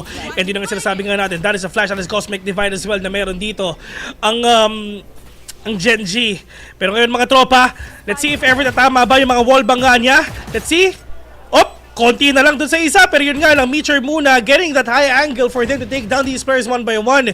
Yeoman as well, pretty deep already. Foxy9, medyo maganda yung crossfire nga nila dito, pero lamang ang T1, ay ang Gen G dito sa positioning na to. Pasag na yung swarm the flash settles in, it's actually perfect even. And Izu dies off, pero dito na nagsisimula, halfway diffused na yung spike natin, and Carpe is just gonna stick it. That's a win para sa side ng T1. Walang retaliation mula sa players ng Gen G dito inside the site. Sobrang sayang noon mga tropa. Well, if ever you can think about it, doon natin malalaman kung gaano ba ka-importante yung ping mo yung bomba. Pero ngayon, hindi mo na magagawa. At saka Bessie, lalong-lalo na yung placement din ng ng plante. There's a lot of angles that you can cover, need to cover in order for you to take down. Ito nagde-diffuse. And again, buhay na buhay pa yung smoke na meron at sinet up yung Astra doon. It just allows them to try and really diffuse the spike through and through. Talagang by chance na lang at that point kung matatamaan ka ng bala o hindi. Unfortunately for Gen G, hindi yata sila maswerte para sa round na yun. Besi, may nagtatanong kung may laban daw ba ang TS today. Meron! Meron. Sa ranked. Papa-climb lang ng RR. Grind lang today guys, pero sa kompe. Okay, mukhang mag-18 ata talaga nasa isip ngayon ng Gen G. Mga tol, kailangan lang makabawi dito. Hindi pa nakakascore ang Gen G ng isa. Gen G, Texture, quickly traded, and dito na problema ang Gen G. Pati siya napapa-facepalm kasi ginawa niya. Hindi niya na alam kung paano siya magre-react. Ang importante ngayon para sa side ng T1 or rather ng Gen G, and makapitas sila dito ng mga players dahil isa lang naman ang duelist nila. Kaso Meteor, ready to stop them on their toes. Good catch mula kay Foxy9 and finally a setup for Gen G. Ito na ata yung oras na makakabawi na dito ang Gen G, mga tropa. 2 vs 3 already. Foxy9, I mean yes, kinda low, pero winnable pa rin to pagdating dito nga sa Gen G. Pero ngayon, Izu and Sax, can they get this retake done? They have all the utilities on hand, but right now, yung recall wala nakuha kahit isa. Yung flash, sobrang perfect timing kay Stacks. Kitang-kita niya. 2v1, Izu on the loose.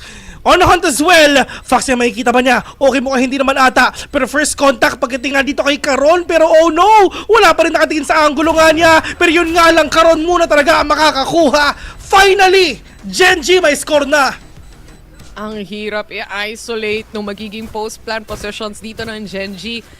Because 0 or maybe a percentage of a chance na makuha mo pa yung magiging round na yon dahil sa crossfire setup nila and the time itself with the spike dwindling down.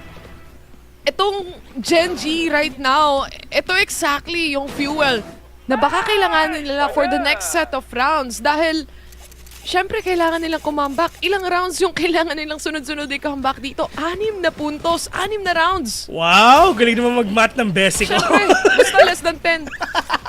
Galing naman mag-math ng Bessie. Basta 10. Ay, nako, pag double digit, may hirap na yun. Wala na. Pass na yun. Kaya nga Valorant ang kinas ko kasi hanggang 13 lang. Oh! Diyos ko po, kamuntikan pa si Iso to na mabuhay. Ay, Diyos ko.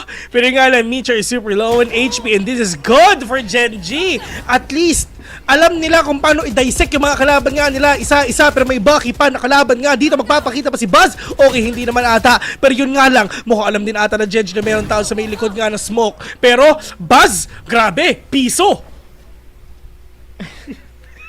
Makabili pa siyang candy kahit pa paano. Oh, kulang na nga yan eh. Kulang na ba yan? Hindi naman. Magkano ba ang candy ngayon, boss? Depende na lang sa candy na bibilin mo. Pero wala na daw 3-2 eh. Wala nang ganun. Oh, wala na? 3-5 na ngayon. Lo! Ganun na kamahal? Nagre-reklamo ka. Wait, man. Hindi na makakabili ng candy si Bill, guys. Pero ito na yung setup ng flash mula sa sidearm Gen G. Wala on the backside, pero si Buzz, pogi lang sa backends talaga dahil literal na Bucky lang ang hawak-hawak niya. Pero hindi malapit yung ibang mga players ng Gen G dito para makuha yung full damage na yun. Pero full damage pagdating sa sheriff na to, saktong-sakto, sapul na sapul.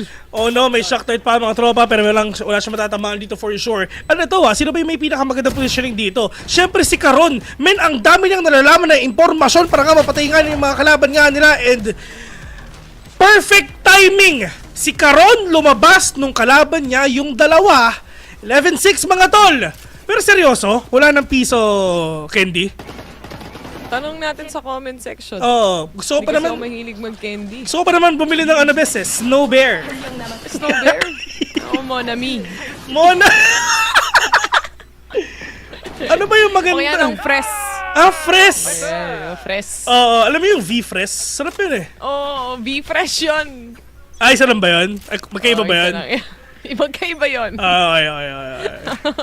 Alam mo yung dati, yung Stork, pero na-star na ngayon. Yung mga ganun. Ano yun? Hindi mo alam yun. Green yun, men. Baka panahon mo pa yun. Yung ba yung mukhang pellet? Hindi. Iba yun, men. Iba ba yun? V-Fresh yun. Ay, hindi. Hindi Ay, huwag natin pag-usapan. Yung green na maliliit, na mint din, na mukhang pellet. Nakalimutan ko lang yung pangalan nun. Oo. Di ba green din yung packaging nun, di ba? Oo. Pagkain, oo. Sinigang mix? Hindi. Sige. Mag-iisip na lang ako mga tol. Na-miss ko makipag-banter ng gano'n Okay. 3-5 na daw. Thank you, guys. Wait. Ano daw? 3-5. Yun nga, 3-5 na. Times have changed indeed. Di sana pala kung meron kang bibiling 5 piso, bigyan mo na sila ng 3 candy, pwede na. Oo. Ma'am, may barya po kayo? Wala eh. Candy meron. 3 candy. Eto na ata sila, papasok na mga tol. Diyos ko, may Hunter's Fury na, may Lockdown pa, may Dimensional Drift pa mga tol. Lahat na nilalabas nila, Iso nakapitas dito ng isa. Pero nga ng texture muna talaga, makakakuha nga dito kay Meteor. At least, yung Lockdown, nagkita na nga nila. Pero yung nga, wala silang identity stacks, nag-aantay pa sa may danger. Buzz gonna swing out already, but Yoman will get that kill. Patience mula sa side dito ng Gen G, pati na rin ng T1, pero there's only 11 seconds on the clock. Kailangan na nilang i-plant yung spike onto a default position as well. There's no other utilities para ma-execute to, and Munchkin hops out. Instead, siya yung mawawala dito. Ang gandang cross kahit papano for T1. Caron! Expected pagdating sa art, but Carpe is there when it comes to the crossfire. Match point already sa hawak nga ng T1 nga dito no. At sabi nga na nga natin yun, grabing sagutan ng ulti utilities ang pinakita nga nila. Lockdown, Hunter's Fury, Dimensional Drift, then updraft, papuntang ng danger. Nalaman nila kasi ba talaga, Yun nga, nalaman nila kung saan talaga nagbabatay yung mga kalaban nga nila. But right now, ang isa sa pinaka nagpapanalo dito is actually Stax. They have no idea at all na meron pang tao na nag-aantay at nahuli na agad lahat niya. Yung papasok nga dito lang sa may danger. But at least, with this crossfire, T1, talagang in terms of holding inside the site, kayang-kaya nila mag-hold.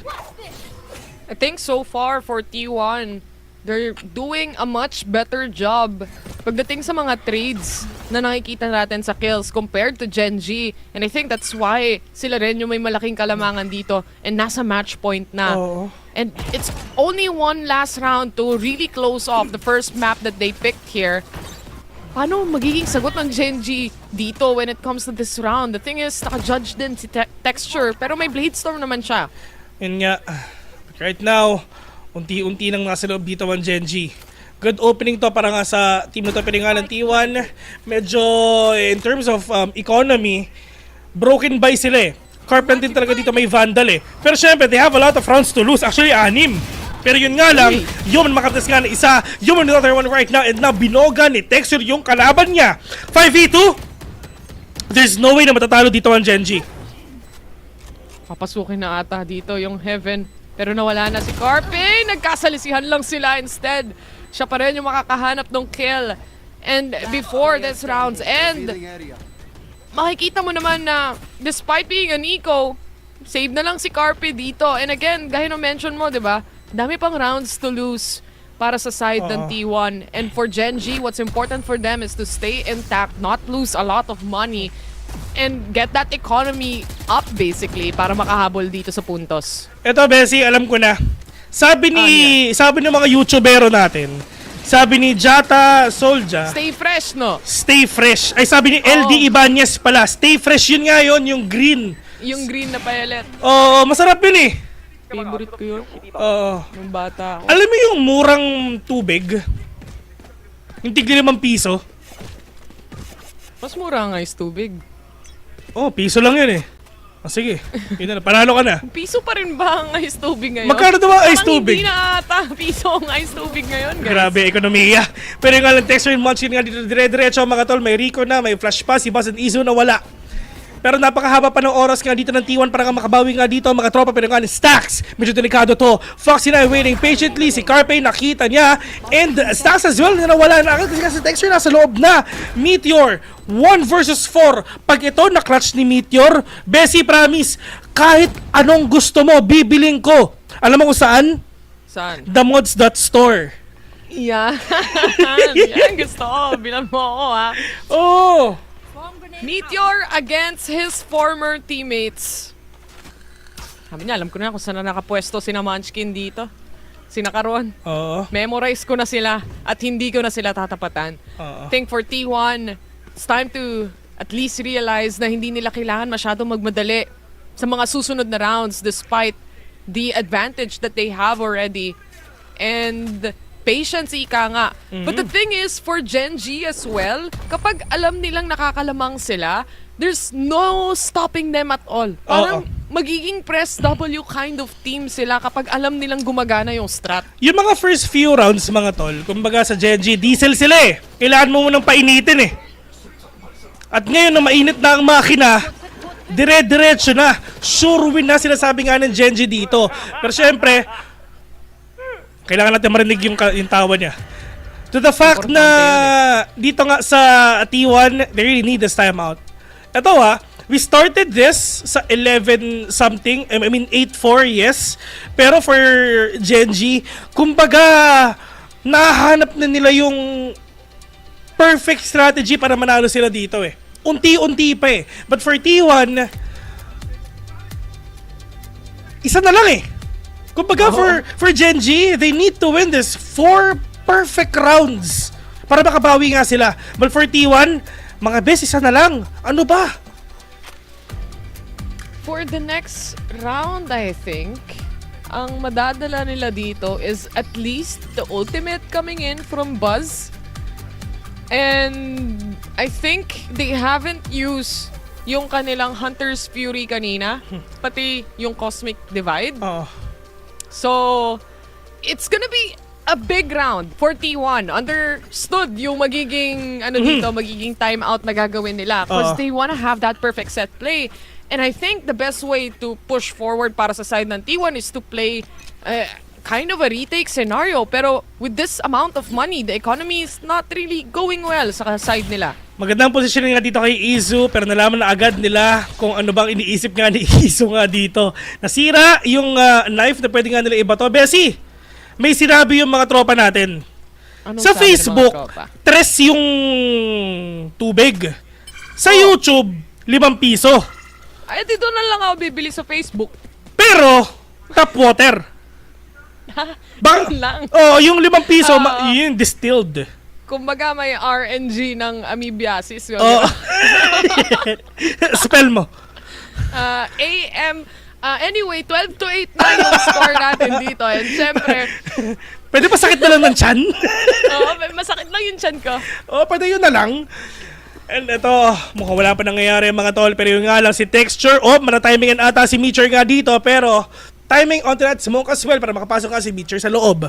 And ngayon kumbaga, si Texture kailangan din talaga makapitas nga ng isa because this is the only duelist na merong op kanina pero binilik na kay Munchkin at for Genji, ang dami nilang pera. Interested if ilalapag nila yung malalaking ults coming into this round. Pero Meteor to catch one. A little bit of a whiff. Pero the second one will perfectly connect para sa kanya. And naantay na lang din nila yung ibang mga players dito. And mukhang ilalapag na nga nila. They have the man advantage and Buzz. Despite the ult still goes down. It's a 5-second mark para sa side ng Genji. At matatalo sila, Bes, sa oras pa! Ay, nako po. Okay na eh. Kumbaga, yes, Hindi niya nabitawan! Kumbaga, ang Genji nasa loob na eh. Okay na eh. Pero sino ba ang nanira ng placement dito ng Genji? Siyempre, yung mga tao nag-aantay dun sa may danger. With a 2K, taking down all these players one by one. May Hunter's Fury pa. Si Astra may utilities pa. And it's just the waiting game na kailangan nga nila na mapanalo nga dun. Kasi at the end of the day, they have that utilities na pwedeng gamitin para mapaslow down ang Genji sa loob ng site. Such a good hold coming in from Meteor as well. That double kill na ginawa niya dito sa pagka-entry ng mga players nga ng Genji, yung hold na meron siya, after that double kill, yun na yung naging trigger to pop the Hunter's Fury. It's a sure take towards the side. Kahit kulang tayo sa barel, lamang tayo sa manpower, plus may ult pa si Buzz dito. Yeah. Kahit na hindi niya na really na-pop o nakakuha ng kills, it created too much of a chaos for the side of Genji. Sa sobrang tagal na pag-aantay nga dito ng Genji, naka-rotate na yung ibang players nga dito ng T1 papunta nga sa A.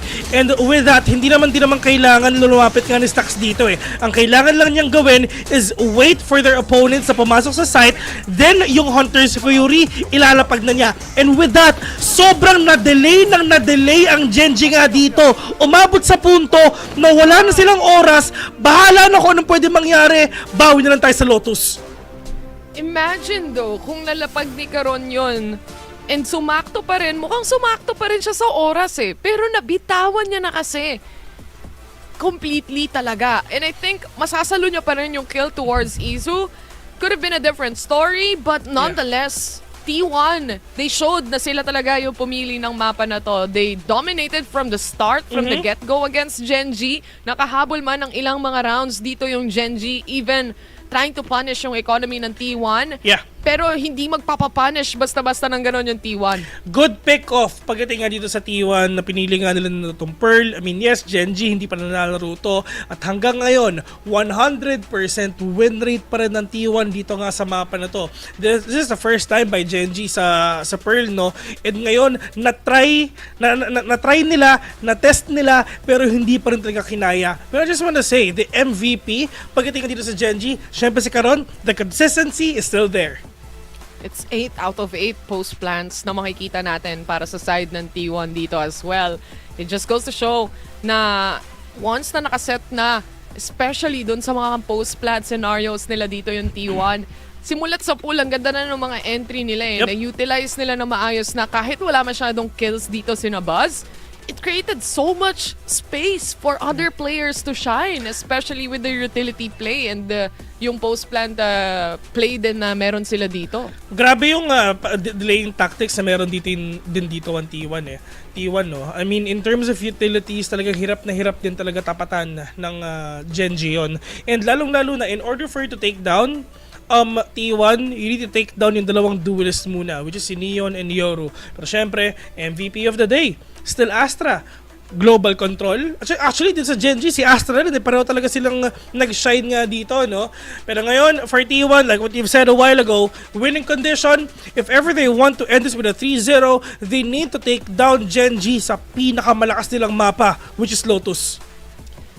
And Astra even, gaya na na-mention mo rin as well para sa MVP nga natin dito, which is si Carpe, by the way, makikita mo rin naman kahit dun sa post plants pa lang nila, yung mga pull, yung gravity well na setups coming into those post plants, save them a lot of rounds when it comes to that match. And game number 1 pa lang yon mga tropa. So, ibig sabihin, possibility still of 4 more games na pwede nating makita dito. Yeah. But it's a statement na yung T1, kinuha nila yung first map na pinili nila. I have a feeling na pagdating nga dito sa Gen.G, I mean, 3-0 sila dito eh, no? Talagang pinakamalakas silang mapa to, no? Kumbaga ABC, Luzon, Visayas, Mindanao to. And for themselves, it's really up to them kung paano nga nila ma-1-1 to. But for T1, they have the momentum towards going to game number 2. And it's up to Gen.G kung paano nga nila ma-break ito momentum na to for us to see a 1-1 or possibly game number 5 nga dito sa series na to. Pero Bessie, are you expecting, parang in-expect mo ba na ganun yung pwedeng mangyari sa game number 1? 3-1 nga para dun sa mga viewers natin eh. Baka ito yung 1 na sinasabi nila. Pero I do expect na for T1, it's not, or rather for Gen.G, it's not gonna be an easy task to go up against T1 here. And gaya nga na sabi natin, it's a matter of who can actually pop off as well coming into the next set of games, especially meron pa tayong susunod set, or rather may susunod pa tayong matches dito. Yeah, pero yun nga lang, bago tayo pumunta sa game number 2 mga tropa, pumunta muna tayo sa very short break, and after that, map 2 na ng Gen.G versus T1 sa lower bracket finals ng VCT Pacific Kickoffs. Damag ka pala, see you later.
Welcome back sa VCT Pacific Kickoff at syempre, Bessie, game number 2 na tayo. Isa sa mga mapa na kinakatakutan namin. Mas takot pa tayo kaysa sa T1. Oo nga, ito na ang Luzon, Visayas, Mindanao, ang Pilipinas!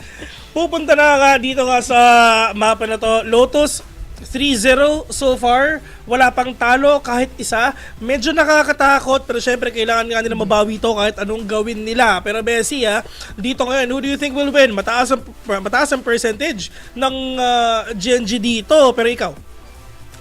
Depende kung nakapag-prepare ng maayos yung T1. I do feel like na syempre as a Korean team as well, daming beses na silang nagkatapat.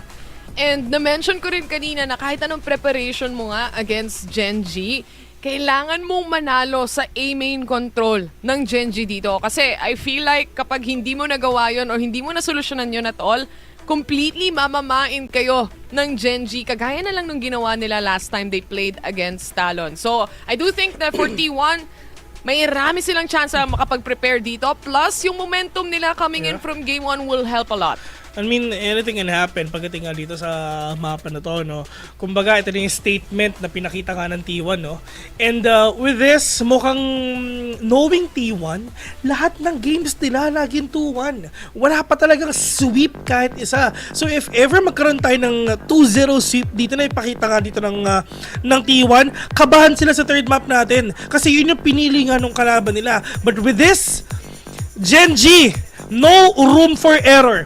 If ever they want to be perfect, ito na yung oras na yon. They don't want to be there in a situation na 2-0 na lang sila at isa na lang yung kailangan ng kalaban nila para nga matapos tong game na to. Sobrang dami ng pinagdaanan nila all the way from upper bracket down to the lower bracket. And if ever they want to get a Cinderella story, ipanalo nyo, Gen G. Sheesh. Dito na magkakaalaman dahil they're still using the same agent composition mula doon sa match nila against Talon. So again, nakita na kung napanood na to ng T1, they could have prepared for this. Pero syempre, para sa T1 side, Meteor is what we are looking at right now dahil naka-ISO rin siya dito. And they do have that double duelist composition on their end. Yeah. And lalong-lalo na, no, napakahirap ng isang ISO sa mapa na to, no. So, kumbaga, kung ano man nasa isip dito ng T1, ano sila yun, no? If ever, kailangan na sila talaga yung nag-set ng pace, eh. This is the second time na attacking ulit sila. So, if ever na talaga ma-set nila yung pace, yung momentum nga dito sa game na to, ma-outrun nila yung mga kalaban nila, ma-dominate nila per round, this is bad for Gen G. Andito na sila ngayon sa punto na to, at kailangan ilabas nila 100%. Wala nang gentle mga tropa. Eto na. First step is really gaining that A-main control. And let's see, dahil notorious yung Gen G pagdating sa A-main rubble control nila dito as well. So, dito magkakaalaman, knowing as well na T1, sila ang magsisimula sa attacking side at mukhang napili nila ang A-main control. Maganda ang positioning dito na pinapakita rin ng Gen G, no? I mean, napakadaming tao, mga tropa. 3 nga sila. Merong isa dun sa may 3.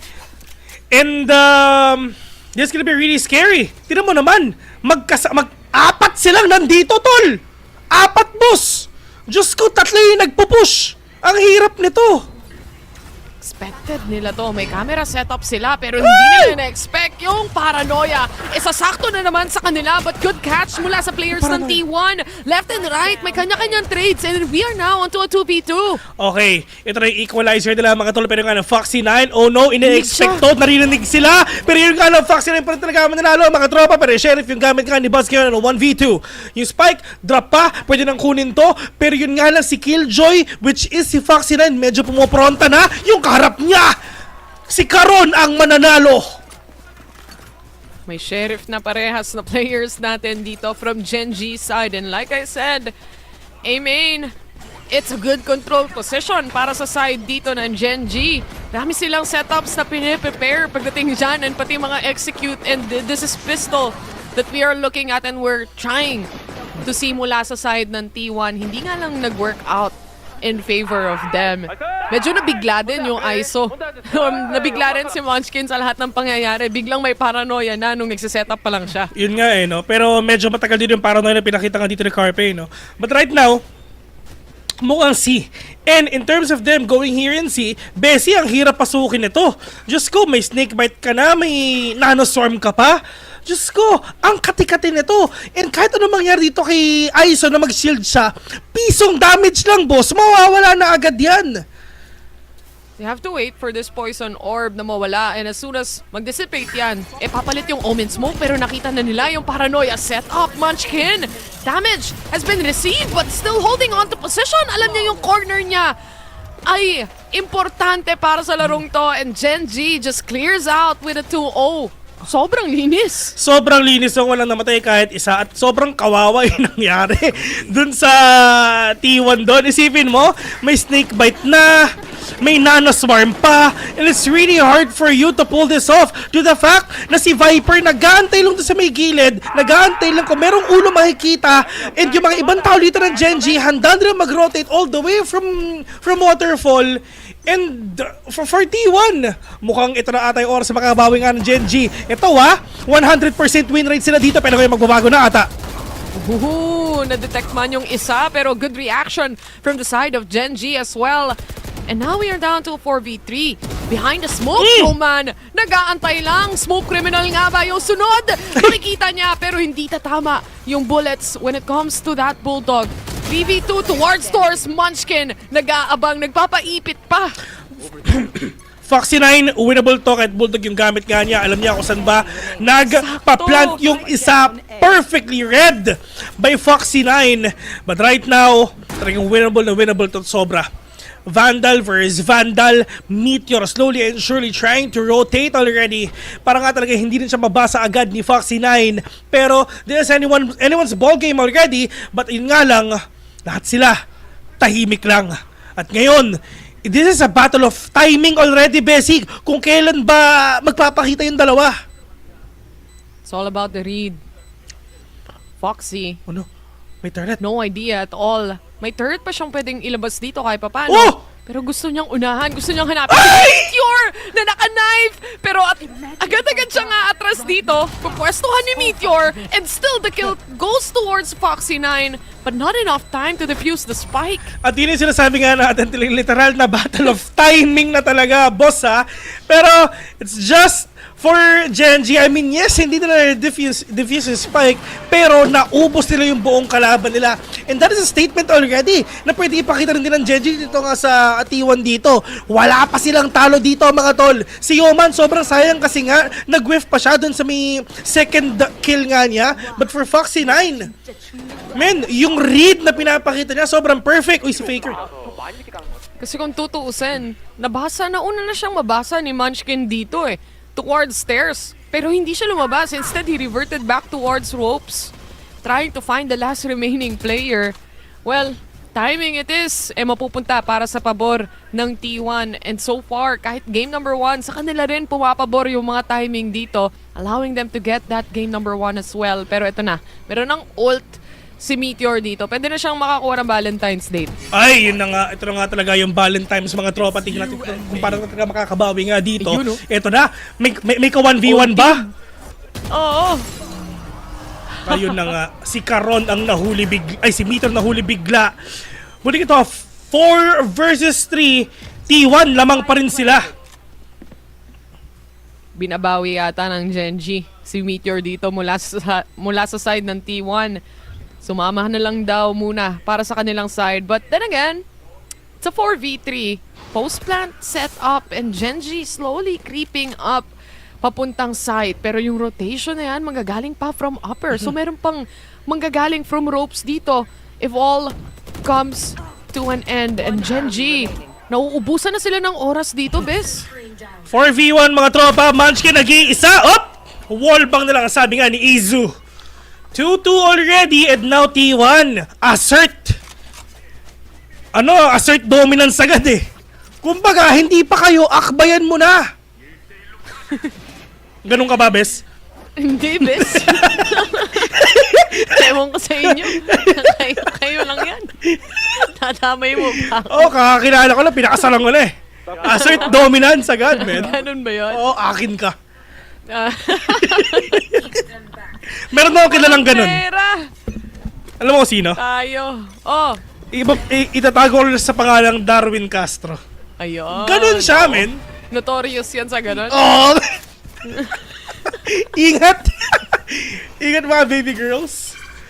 Eto na. Tatlong naka-guard dyan para sa side ng Genji. Pecha de peligro muna. Katahimikan eh. Ay! Kami! Sa akin din. Kami guys, medyo matagal-tagal na kaming ganun eh. Kalahating taon eh. Uy, nako, kailan kaya? Tignan natin daw. Genji prepping up para sa execute ba? O lahat-lahat sila magpapasama na lang dito mawala. Unless meron silang makuhang kill talaga dahil yung showstopper makakatapat na nila. And that's a double kill from Buzz. And Foxy9 to hop out for the trade. Pero isa na lang agad na natitira for Genji and that's Yoman. Diyos ko, nahuli agad at isa lang yung kailangan nilang marinig doon. Yung footsteps at sabi ni Buzz, marami ba pare? Sige! Marami. Marami tol! Sige, lali ka na! At pagka showstopper niya, dalawa agad na nahuli niya at meron pa nag-aantay si Carping natin in order for them to take down these players kung may sino pa magti-trade. At yun na nga, upos oh! Sulit yun eh, no? Sulit X15, men. Pero kung tutusin, half eco to, half buy to para sa side ng Genji rin as well.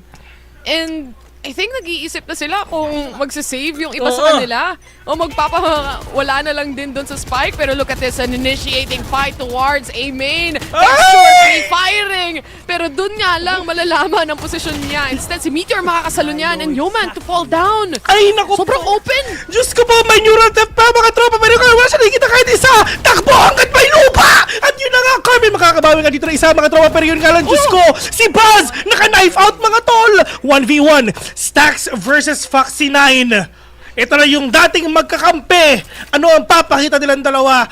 Yung isa, medyo full HP pa. Yung isa, medyo duguan na. Pero may Hunter's Fury available si Stacks. Dami pang utility na pwedeng ilabas. Pati Recon, magiging online na rin para kay Stacks dito. But the position itself, kung at least mauunahan ni Foxy9 pagdating sa kill, ang laking possibility pa rin. It's anyone's game right now. Oh no. And Foxy9 starts clearing corners here. Isa na lang ang kailangan niyang i-check dito. A tap towards the spike and starts to hop out. Exactly how he read it. Grabe naman si Foxy9, ang notorious sa 1v1. Diyos ko, you don't want to end up with Foxy9 na siya yung kalaban naman o 1v1 because 100% of the time panalo siya. Pero yung isa hindi na na-defuse yung spike. Oo, men, yung isa hindi na na-defuse. Pero nanalo pa rin siya sa 1v1, di ba? Yun lang yun, men. Diyos ko. Yung mga nanonood ng watch party namin. Oh. Di na daw silang sanay na makita tayong mabait. Sorry guys. Hindi muna kami walang hiya.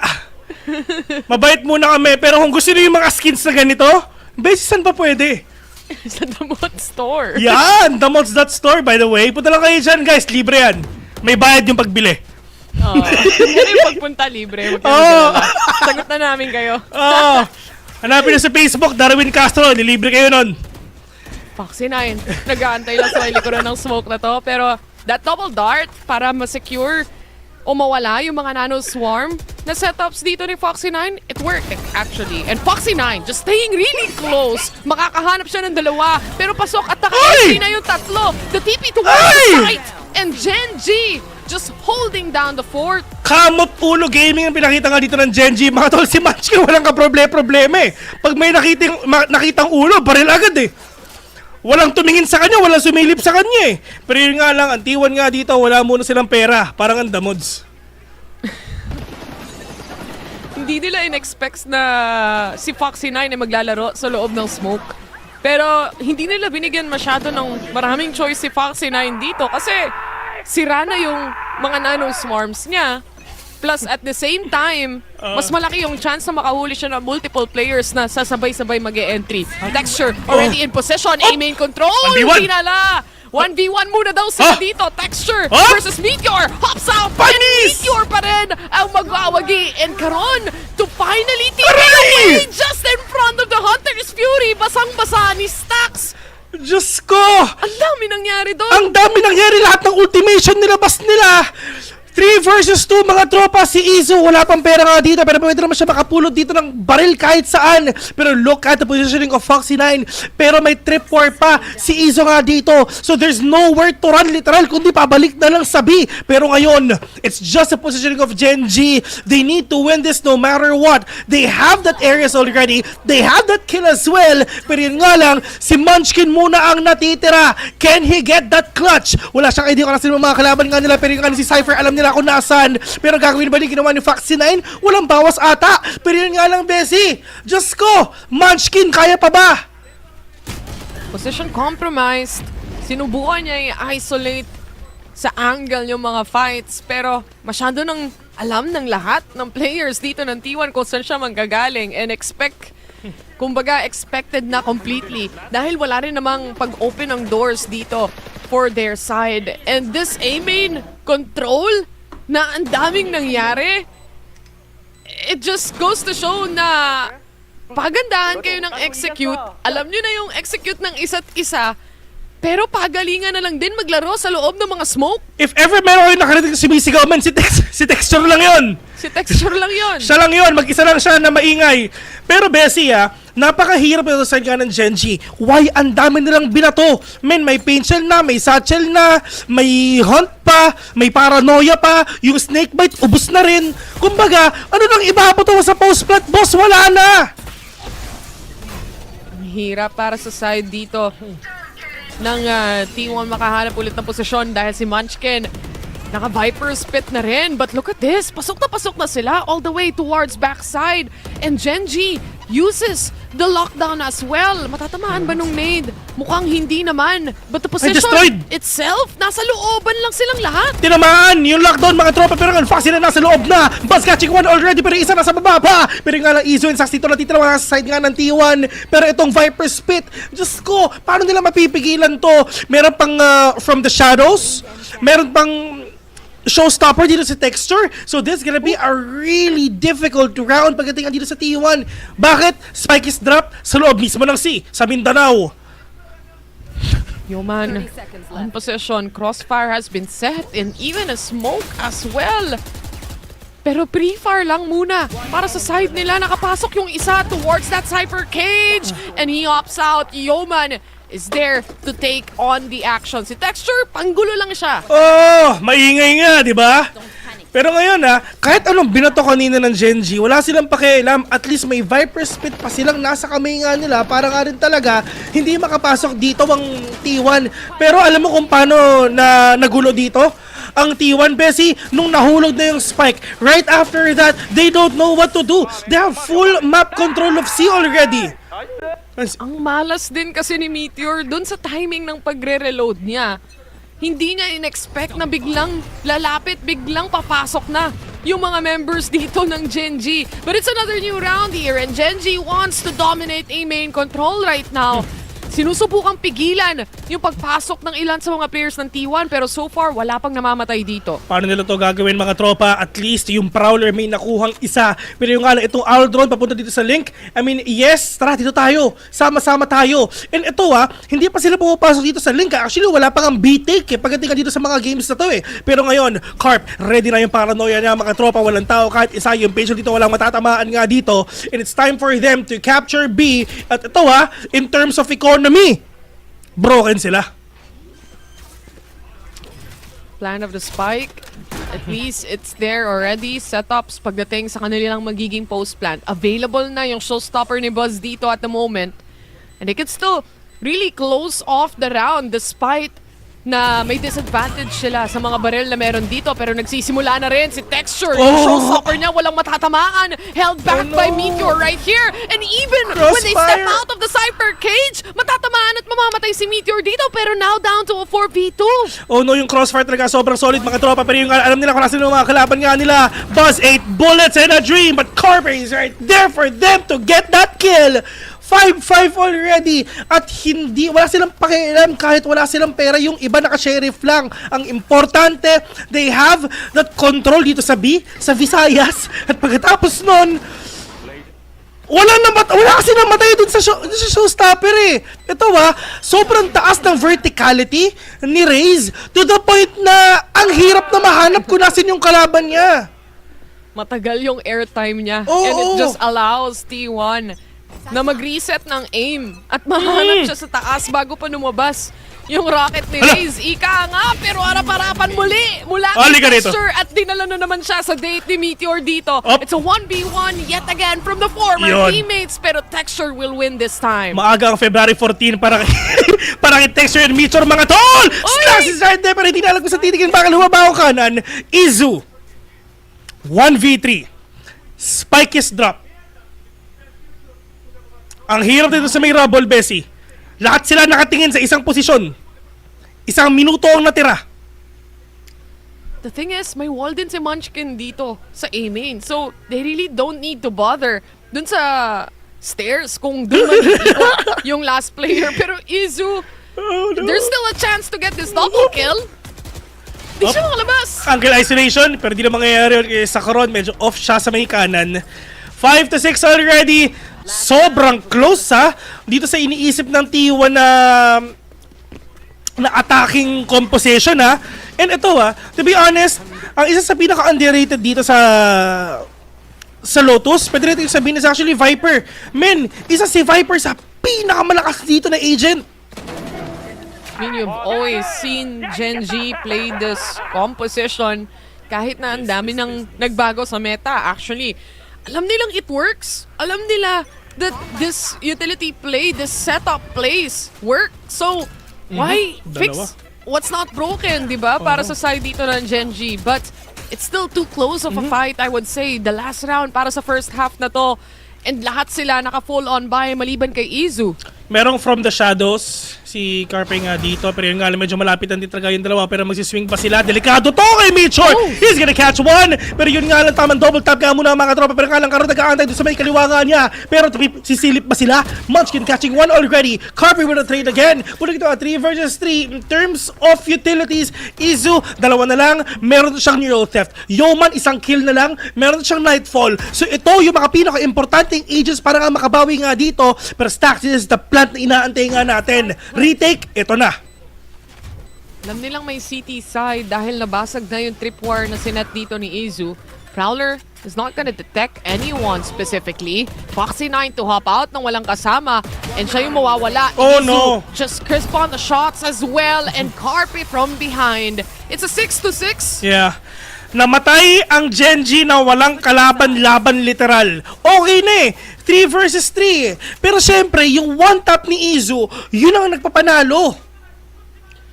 Tsaka yung isa-isa rin nilang paglabas towards the side. Even Foxy9 just hopping out raw as well. Walang kasama, walang kasabay. So, it is what it is. Kaso, hindi nyo nakuha yung kill. And that just allowed the rest of the players, especially the timing of Carp, to come in.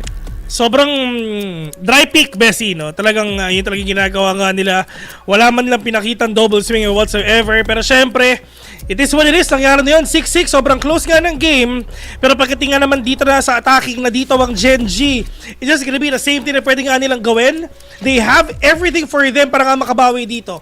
They have that raise. They have that omen just to paranoia para babagal lang dito na para madelay ang pag-push nga dito ng T1. Pero yun nga lang, ay ng Gen G rather, pero yun nga lang, pagdating dito sa Gen G, paano nila iisipin to? Paano nila gagawa ng paraan to? To the fact that they only have Raze as their duelist. Ang galing naman mag-drawing ng tao dito. Kahit kailan. Kamukha niya, Ikaw, Bes. Wala. Magaling ka ba mag-drawing? Hanggang stickman lang ang kaya ko. Ako, elepante. Ayan. Tsaka si Squidward. Ako, si Squidward, ayun.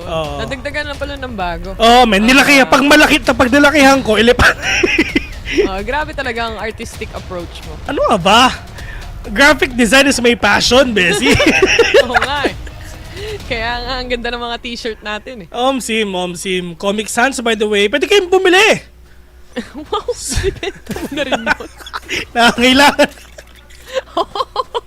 Lahat na pwede naming ibenta na namin. Selling PC. Ay, no. Pero ito, pistol round na naman muna ulit tayo.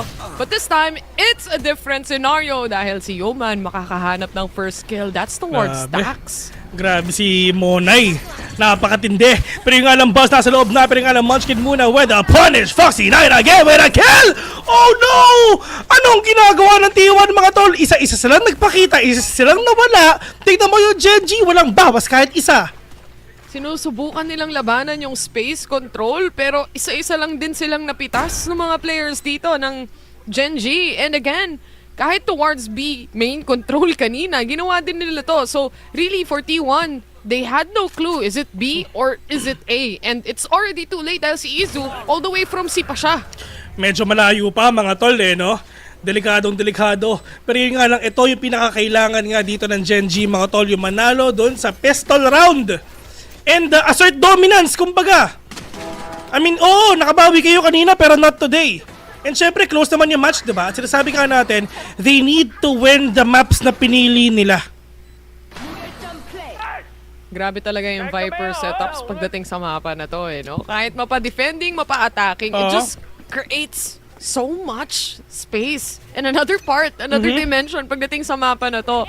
You have to either cross kung gusto mo talagang labanan ng matindi or wait for the entire thing to fall down. Best, sino yung pinakamaingay sa Genji? Si Texture. Ano yung score niya? 3 kills. 3 kills. Yun na lang yung ambag niya, yung sigaw.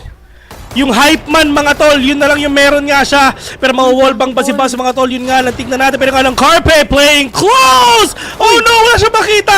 May Prowler pa! Pero di sila nagpapakita, pero nga lang paranoia muna, magkoconnect sa kanya. Texture pushing forward, already in position as well para sa next shot niya. Kung sakali bang may makita, pero umaatras na rin pakonti-konti yung mga players dito ng T1. They tried playing in close, pero for Genji, they're being really careful as well. Maglalabas agad sila ng Prowler, detecting at least some of the close players as well. Oh, this is gonna be really scary. Paano na tayo pa-pull off? Diyos ko, ang kate ng Guardian mga tol, 2 hit lang sa katawan. Pero ngayon, karon! Pagkasilip niya, manalo siya. Pero yung nga na super low na niya. 1 tap, tumama, may pangalawa pa. Muntik na mag-whiff mga tol, pero Mitchell na lang dito natitira, nakaklasik lang siya. Bumabawi na si Texture, bes. Pinansin mo kasi, ayan, insta 3 kill para sa kanya. Tapos sa kanya pa yung spike plant. Already 4 orbs in. Pagdating sa round na to, and Yoman to close it off. Another flawless round for Genji for their 2-0. Oras na para magpakita ka ng gilas dito. Pero ito I just wanna say that Genji, men, this is the second time already, second round na walang namamatay kahit isa. In terms of economy, grabe yung ekonomiya nila. Kahit anong mangyari, men, may pera sila. Walang upgrade. On the hunt lang din eh. Hanap kalaban, alam niyang lugi sa barel. Pero masakit din, syempre, yung positioning kung tutuusin para sa side ng T1. But they do have, again, Yoman to fix up those problems dahil may mga Prowler siya dito at pang-detect. Rico, may natamaan nga dito. Texture will fall down to the hands of Carpe. At least, no, talagang fight talaga, Bessie, no? I mean, pag merong narinig dito, ang T1 na nagsatchel, talagang bukas pinto agad. Meron din naman tao doon sa may nasa taas na yun eh. So, makikita rin talaga niya kung saan babarel si Carpe doon. Kawawa nga dito actually, yung mga nagsasatchel in, papasok ng site. Parating ang bilis na siya shutdown. Nasa ere pa lang sila. Patay na. Wala na agad, nabubura na agad. Same goes to Buzz. Sa mga previous rounds na nakita natin dito. So, at least, they do have to be really careful when it comes to these types of scenarios. But at the same time, may double duel naman sila dito on the defense. Buzz, masasaktohan niya si Karon. Damage has been done, pero makaka-atras pa rin.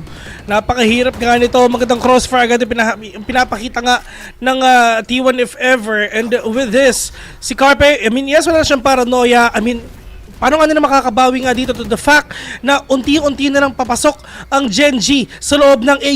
Ilang beses na nilang sinasarado, binubukas yung pinto, nililito nila na nasa labas na sila na hindi sila magpupush nga dito sa A. Pero sabi ni Carpe, mga tol, andito pa sila. Paranoia, not gonna catch these players. Carpe with a 3K already. Yoman catching 1. At si Yoman, Bechinko ang natitira sa kanya. 14 seconds remaining.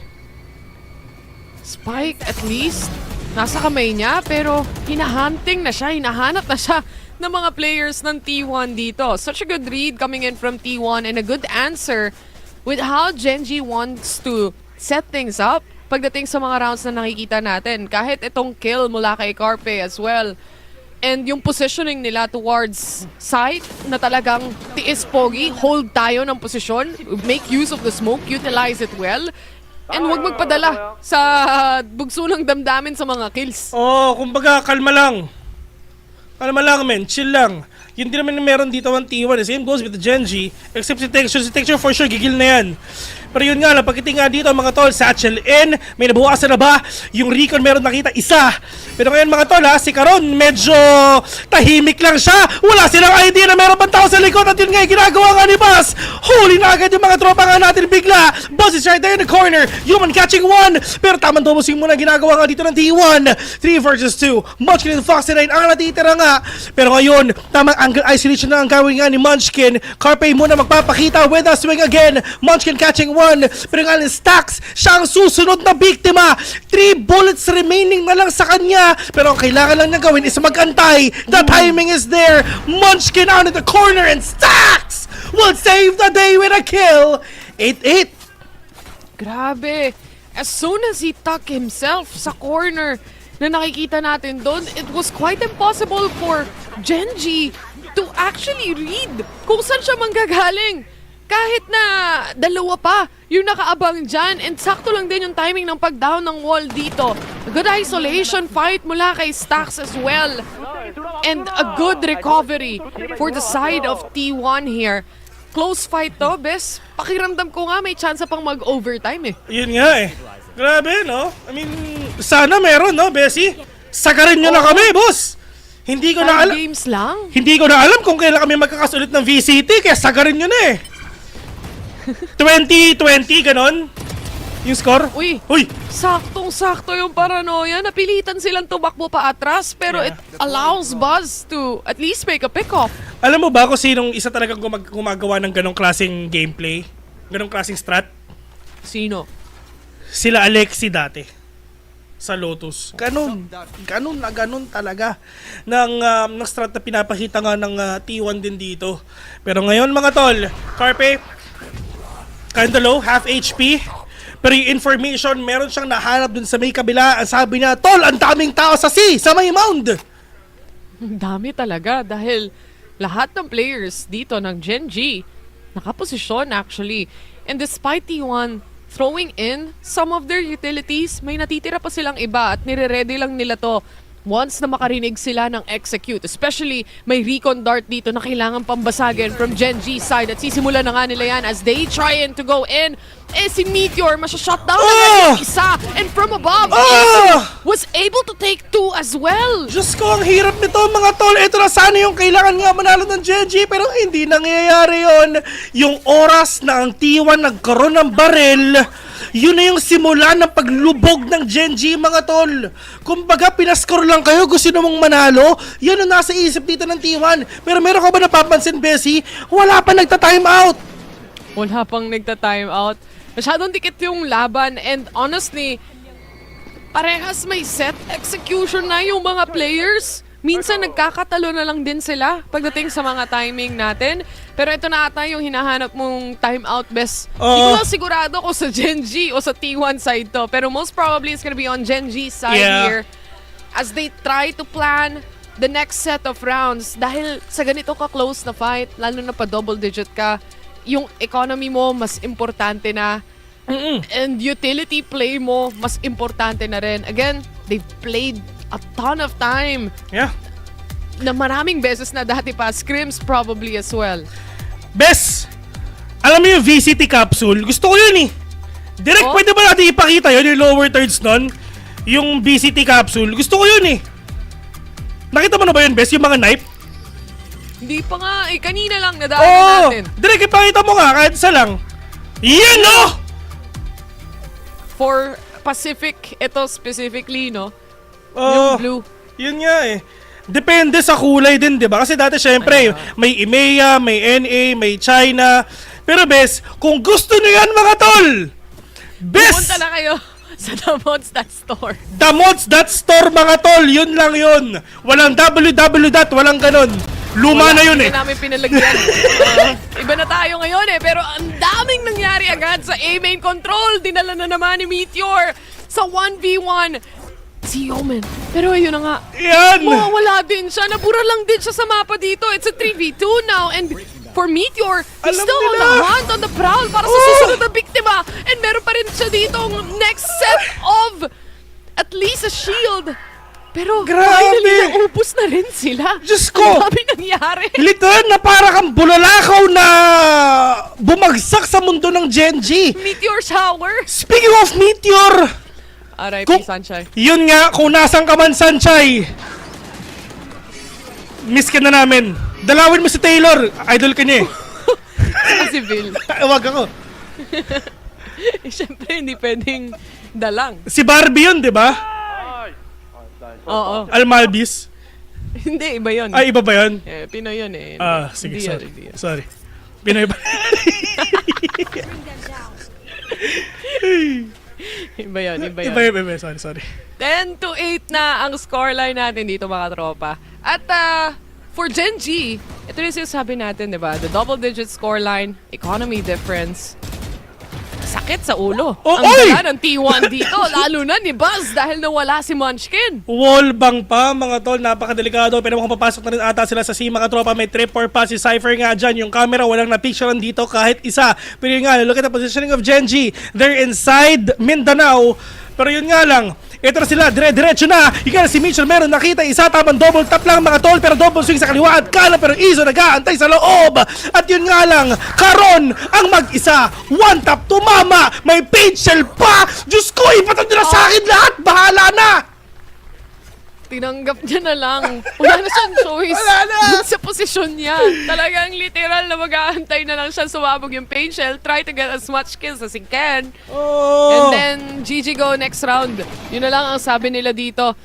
Ang kate nung kill, nung flick. Ang wala kate? kay Buzz. Iba? Grabe, ibang-iba si Kuya Boy dito, napakatindi. Pero yung ano, si Karon, kumbaga... May satchel, kaya hindi siya nakalabas sa kanan. Altab ka Ang galing! Altab, taas kamay ka na lang. Sim! Inalt F4 ko na lang kung gano'n yung makikita ko. Bes, meron ako nabasa. Ano nabasa mo? Ang sabi ni Micaela Fenella Garchitorena, ang mahal daw nung knife, top snipe lang. Alam mo, ate, pikit ka na lang. Tapos add to cart. Pikit ka lang, men. Check out mo na. Oo. Pikit ka na lang. Ganun lang yun. Tsaka tatandaan mo, hindi na babalik yung capsule na yan. Oo. At saka ito pag bumili ka niyan, pati ang the mods matutulungan mo. Sim. Kasi some of the revenues daw, sabi doon, ay mapupunta sa mga teams. At sa amin. At sa the mods. Ay, nako. Support our small business. Oh, tama. Bumili ka na, pikit ka na lang habang binibili mo.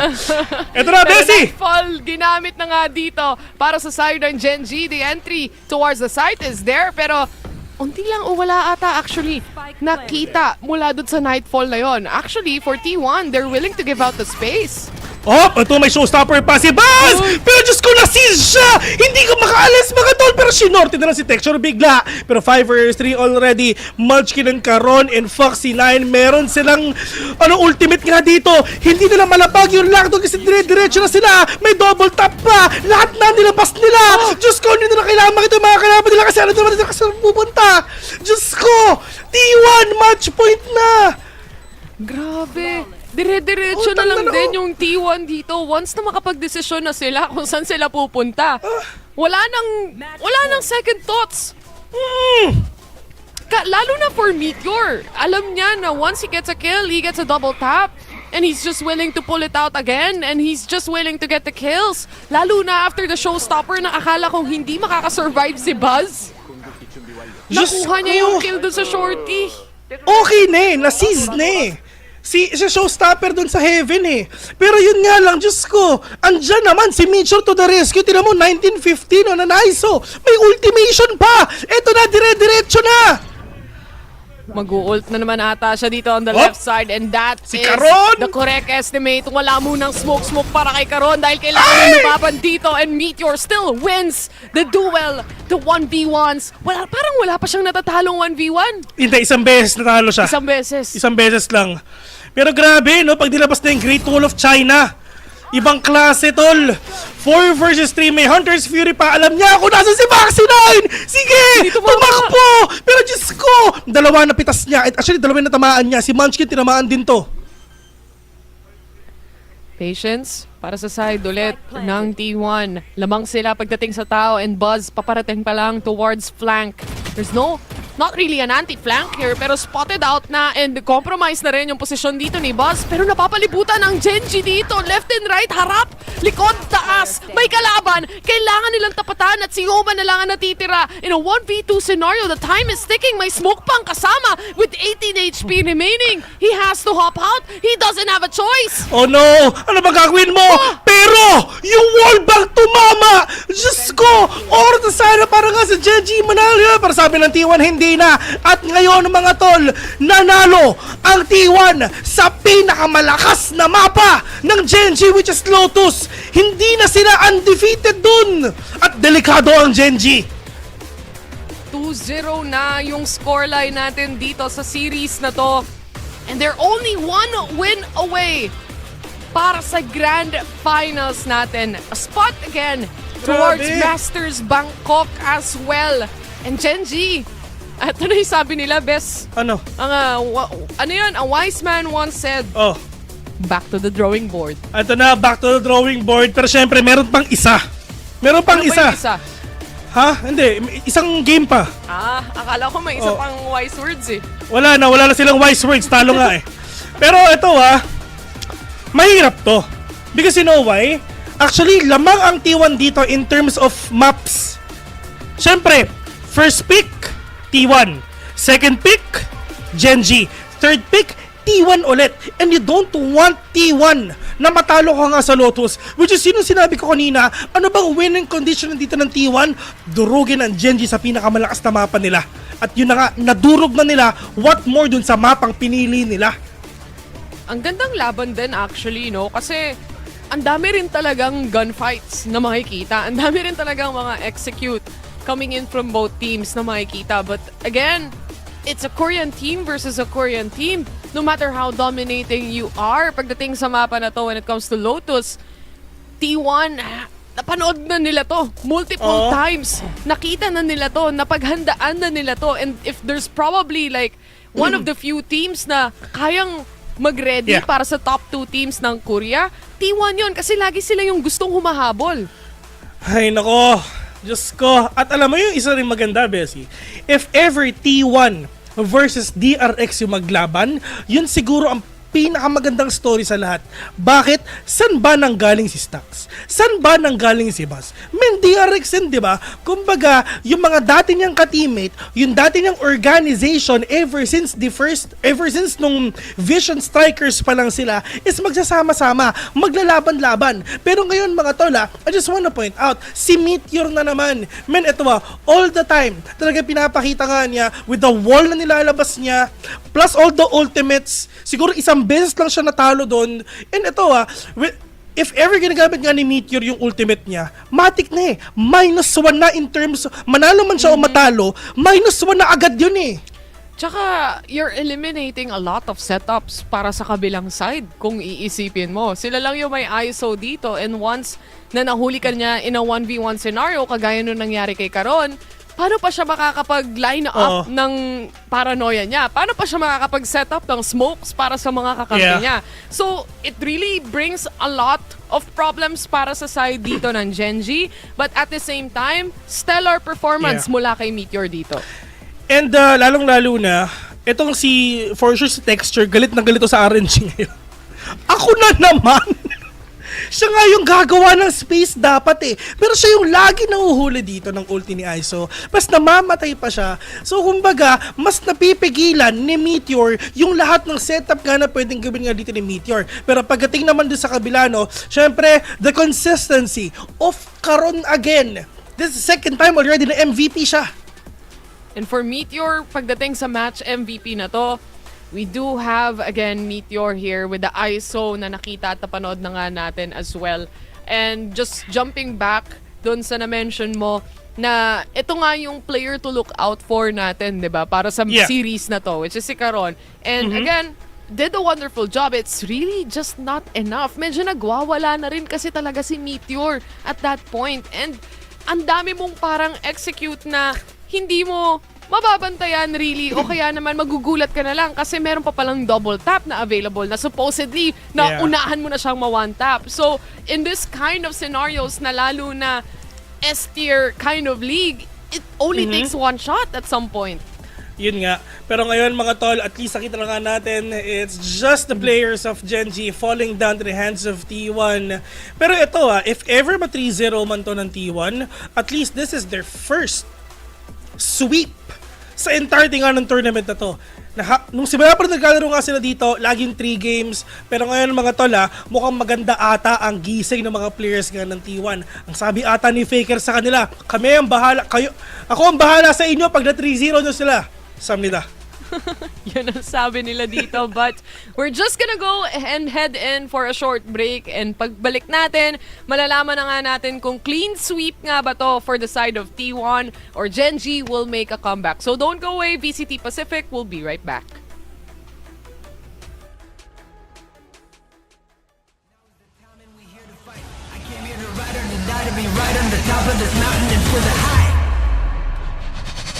It's the time, it's the place. Always plan, never late. Say you're right on my tail. Didn't know I was chased. Now is the time and the time is right. Now is the time and we here to fight. I came here to ride or to die, to be right on the top of this mountain and to the high.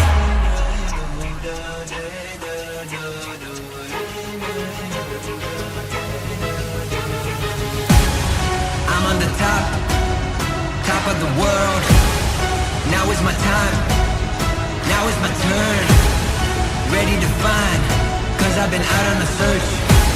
Get ready to tell him to light up the church. Been chasing the thrill, needed to switch up the gears. Running away from a monster while trying to let go of my fears. Turning the sweat into gold, the glory is here. I'm holding it dear, but passing it on. This will be remembered when I'ma be gone. Time to go hard like never before. Light up the church cause we're going to war. We're going to war.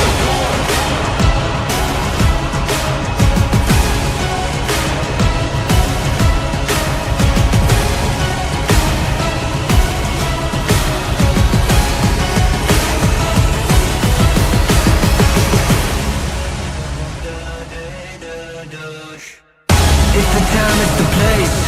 Always plan, never late. Say you're right on my tail. Didn't know I was chased. Now is the time and the time is right. Now is the time and we here to fight. I came here to ride or to die, to be right on the top of this mountain and to the high.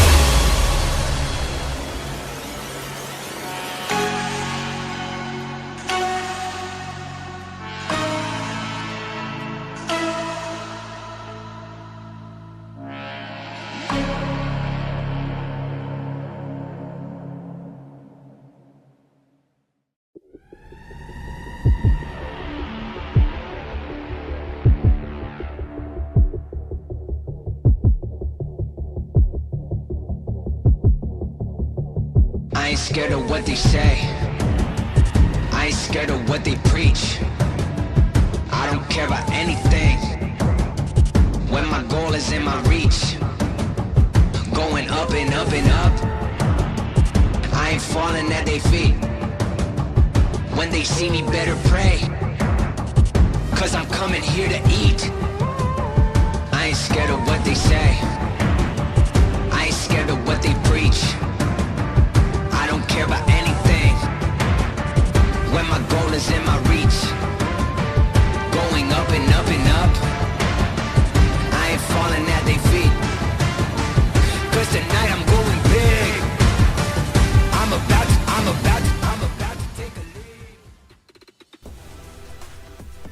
안녕하세요. 감사합니다. Welcome to Welcome back to Hindi, tuloy mo. Ha? Na-delete ko na yung Google Translate ko. Ang haba nung nilagay ko dun eh. Legit, man. Ang haba nung nilagay ko. Tapos na-control W ko. Pero ngayon, mga yung Bone Thug sa imong tanan, welcome back to VCT Pacific. Pero syempre, di ba, grabe ang mga namumuong storyline dito. Pero syempre, ang mga namumuong pag-iibigan ng director natin at saka ng producer natin, ibang klase rin. Shoutouts nga pala kay Darwin and Lorin. Grabe, no? Siyempre, sakto eh. Valentine's na, di ba, Betty? Exactly! Di ba? February. Buwan ng pag-iibigan. Ika nga, di ba? So, sana lahat ng mga tropa natin dyan na nanonood ngayon, kasama ng mga jowa nila, shoutout sa inyong lahat. I-follow nyo na kami sa social media pages namin dito sa Valorant Esports Philippines para naman updated kayo sa lahat ng happenings. Yeah, and syempre, kung gusto nyo bumili ng gusto nyo bumili ng capsule, direct! Gusto mo naman magpalagay ng lower turn. Ipakita mo ng capsule. Ayan! 2025 VCT Season Capsule is officially out. Officially na, Bessie! Kumbaga, pwede ka nang bumili. 4 na regional player cards yan. 4 na gun bodies. Bessie, kung gusto niyo bumili nito, syempre, pumunta lang kayo sa themods.store. Ayan, libre lang yan. Libre lang pumunta doon. Pero bumili, may bayad. Yan ang tagline ng store namin. Libre pumunta. Pero pag may bayad pag bumili. Yan! Oy! Mahilig sila sa mapa ng Pinoy ah. Haven ulit, Luzon, Visayas, Mindanao. Uy, isang magandang map para sa parehas na team actually, kung tutuusin. Kasi may magagandang set play din dito at execution ng Genji. Ganon din naman para sa side ng T1. But look at this, Meteor still going in for that ISO and Buzz para naman sa isang Yoru this time. Dami medyo na iba nilang, composition choices. Paiba-iba na, no? Kumbaga mas naging complex. Complex. Unorthodox. Mga big words talaga pinapakita nga natin dito. Pero si texture, parang nilamon ng kalungkutan eh, no, boss? Usually, masaya yan eh. Usually, tumatawa ng malakas yan eh. Pero ngayon, parang serious mode muna sila. Yun nga eh. Kasi pag natalo sila dito, wala na. Finish na. Yung binaba nila sa lower bracket, mawawala parang bula. Grabe. It's a spot towards Masters Bangkok na pinaglalabanan nila dito. So, malaking bagay ito para sa dalawang teams na to. And really, para maging maganda yung start nung season mo. Isipin mo, sa kick-off pa lang, nanalo ka na. Oo. And ito, sa Genji kasi, Bessie, ito kasi, no, simula lang ng 2024, talagang Genji na yung pinakamalakas. Like, sino ba tong team na to? Ba't nung 2023 mukha hindi sila ganun kasolid, pero pagdating ng 2024, ang lakas nila. Ito isipin mo, sila ang nag-champion sa Pacific Stage 1 last year. Sila ang nag-champion ng Masters Shanghai. Second place sila ng Masters Madrid. And with this, gusto naman nila pumunta ng Thailand. Kasi balita ako daw, marami ka daw pwede panoorin doon, Bes. Nagtutour sila, nag-around the world sila dito, Bessie. Diba? And isa sa mga pinakamagandang shows to watch out for itong Masters Bangkok. Diba? Idagdag nyo na sa listahan nyo yan sa mga papanoorin nyo. Tama. At saka ano dun eh, maraming maanghang. Diba? Ay, oo. Maraming legal dun eh. Pero ngayon, yoko na. Masabi ko pa, pero mga mapasok na rin ata sila mga tropa, yung Visayas, papunta na sila. Entry towards the A short. Ayun nga lang ang ginawa ng T1 na ina-expect medyo ng Genji. Azu has to fight for the spot right now and we're down to a 3v2 para sa dalawang players ng Genji. Malilikuran na sila ni Stax nang walang kaalam-alam pa. Pero ngayon, may idea na sila. Full map control lang meron dito mga T1, mga tropa. Yoman, delikado nga siya. Yung shock tayo tumama sa kanya. Pero nga lang kailangan na dito magpaikot-ikot. Pero Carpe with a swing again. 1-0 already. Kumbaga, alam mo yun, habang tumatagal, you don't want T1 na makascore kung ikaw yung Genji. Isipin mo, lower bracket finals. You have 5 chances of winning. Pero di ka nanalo na isang beses? Oo, 3 maps, tuloy-tuloy. Oo. 0 na scoreline pagdating sa isang semifinals. I don't think hahayaan ng Genji na mangyari yun basta-basta. Pero everything is falling. Parang Bes- domino para sa side nila ngayon, ha? Pakiramdam ko merong hindi ginawa ang Genji. Ano yan? Kasi sabi ng Genji kasi, nakita ko yung Twitter nila eh. Sa amin ng 2024, I claim it. Kinuha nila yung last year. Pero hindi kasi nila kinuha ang 2025. May naunahan sila nag-claim. Wala.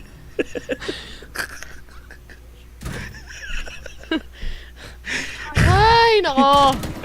Kasalanan nila to. Oh, man. Hindi nila kinlame ang 2025. Oo nga. Kinlame nila yung kahapon pero hindi yung ngayon. Nakulangan sila, Bessie. Pero tignan natin kung kukulangin pa dahil yung T1. Parang didiretsohin ata nila tong A-site. Nagre-revert na rin o nagro-rotate na rin yung ilan sa mga members ng Genji dito. Pero wala silang baril masyado. Oh, yo man, this is huge! Show me mo 2K! Kailangan na kailangan nila to mga tol. Pero yung alam, meron nang nasa labas nga dito ng sewers. Pero ngayon mga tol at least kitang-kita na nga nila si Caron nandyan, Yoman as well. Pagkasuyin ni Caron, like on the classic, Diyos ko naman! Nahuhuli pa rin ata! Meecher mag-isa! Meron pa na siya mga utilities nga dito mga tropa. Pero ito tamang wall nga muna. Pero nga alam, Meecher, kailangan niya mapatay muna si Yoman kasi kung hindi, delikado. Yung iba, Diyos ko, nasa sewers na. Pero ito na ba, yung hinahanap nga natin, 5 ace clutch gagawin nga ni Meecher at alam ni Yoman na yung isa lumalapit sa kanya 1-1 at yun yung kailangan nila. What a shot mula dito kay Yoman and a successful take back of a round para sa side ng Genji. Itong dalawang pick-off towards A-long really made the play happen dahil lahat na nung natitirang players manggagaling na sa short and Caron is also very successful in shutting down 2 players for himself. Texture yun guys, si Texture yun. Sumisigaw na. Ah! Si Texture yun, men. Grabe. Madikit na laban. Oo. Close game. Kahit 2-0 yung series, yung mga round sobrang dikit, lalo na sa first half. Walang tapon, bes. Indeed. Wow. Op! Op! Caron, catching one, this is big for Genji, diba? Well, walang pera halos dito, 1T1 mga tol. So, Foxy9, just get all the kill that you need. Maximize your efforts. Okay na yun. Pero for easy win stacks, Diyos ko, Bessie, wala pang bawas sa Genji. Kung kaya nila makip up itong klaseng ganito, men, ito na ata ang pinakasulitex na buy ng Genji. Medyo bumaliktad ang mundo ng T1 kasi biglang sila na yung kailangan mag-save coming into the second round and wala pa silang nakukuhang kills at all or even a pick-off. So, when it comes to value, not really much when it comes to this round. Kung makapag-plant siya ng spike, isang magandang balita na agad yun para sa kanila. Pero will Genji really allow that to happen? Especially, it's a 5v1 scenario. Unti-unti na nga nilang ginagapang. At least money has been made, but that's all that he can do. Dagdag pera lang, kumbaga. Okay na yun, mga tol. But now, Genji trying to wake up. 2-1. Bumabawi na sila pa unti-unti. Meron ako nabasa, bes. Sabi ni registered person, ang sakit daw panoorin ito. Buong tuition nasa kamay ng Genji. Kung sa Damods Store mo na lang yan nilagay. Omsi, meron ka pang capsule. Oo, pati kami masaya. Ano kayo? Lang yun, men. Nice. Yung mga desisyon nyo, hali kayo. Budol, guys. Properly. Tama. Yun yung for financial decisions, kausapin nyo kami. Alam namin kung saan pwede ilagay. Omsi. Stop lang. Uy, insta-stun mula kay Texture dito pero the hyper-aggressive play, is it paving the way kahit papano para sa kanila dahil si Meteor may ka 1v1 na naman and Texture will fall this time. It's a 3v3. Agad-agad, pero harapan, atras na lang mula dito sa Genji. Harap-harapang atras. Moonwalk yun, bes! Moonwalk! Yun ang sabi nila habang papunta silang mid. Moonwalk na yun, men. Ganun na yun.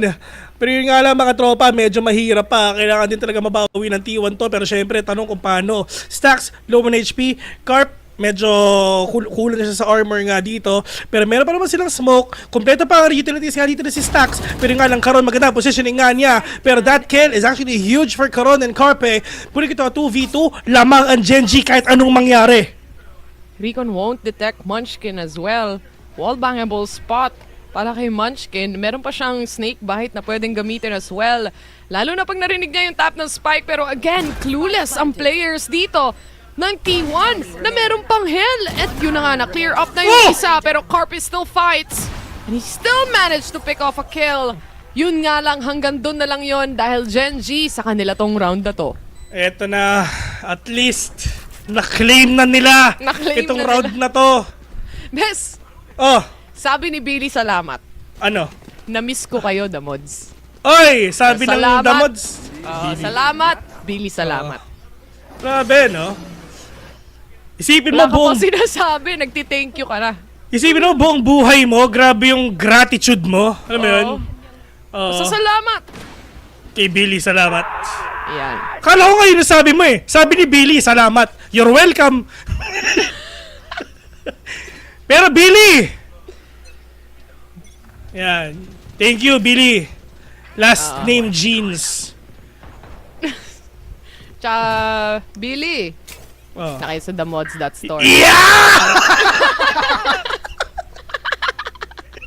Gusto mo discount? May nabahala. Uy! Nice kill by 49. Buzz. Not this time around. Kala niya ata makakahanap pa siya ng pangalawang pick-off doon. Pero early Hunter's Fury to try and punish at least one more player from T1. Pero wala mahahanap to at all kahit yung damage. Wala. Ito na. Makakabawi na mga tropa. Isa nagkapatayan pero nga ang T1 dito yung tatlo. I mean yung dalawa. Walang rifle. Isa DMG. Pero we're gonna get to see kung paano ka nila makukuha. They have that flash already. They have the smoke as well. Perfect positioning. Perfect timing onto that flash. Buzz with a 3K. Give me the ace. We're gonna get to see if ganun talaga yung mangyayari nga dito. One more orb for that neural tap pagdating dito kay Isu. Pero ngayon, lamang na rin talaga ang T1 and this is what they need. Gen G scrambling around the map here.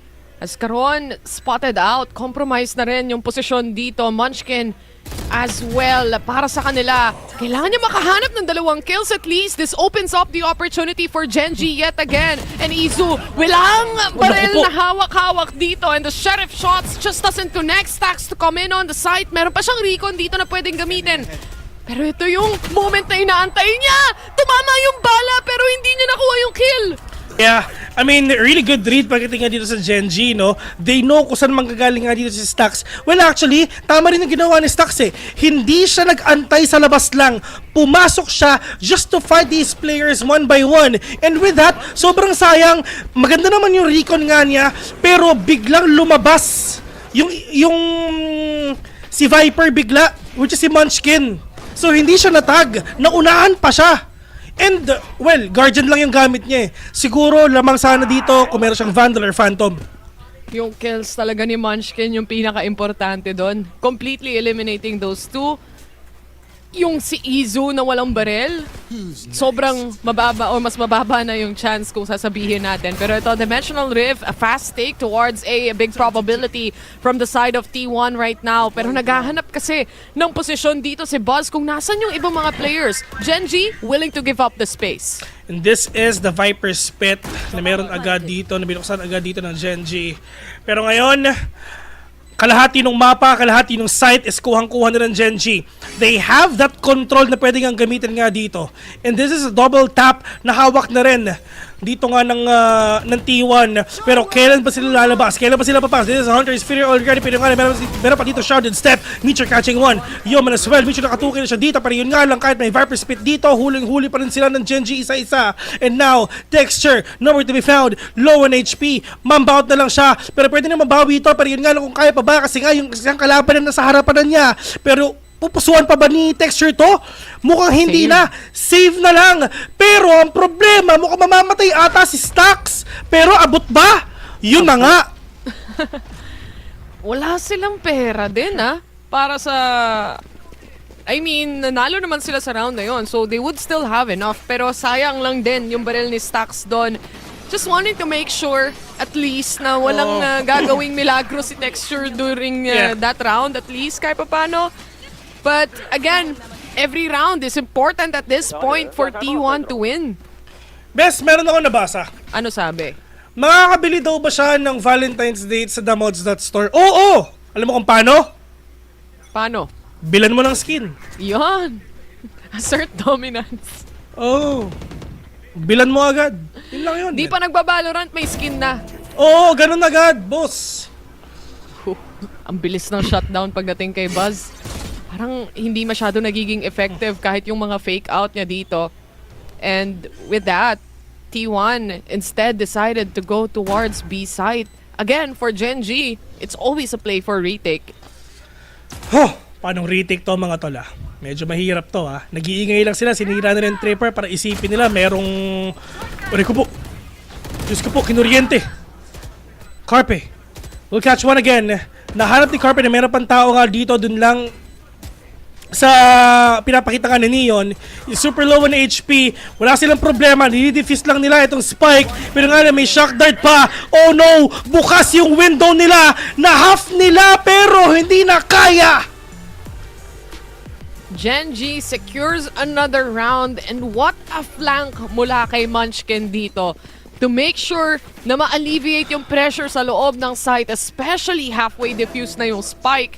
And yung clearing operation ng Gen G mulat sa pool, knowing na it's always a play for retake pagdating sa isang Haven control.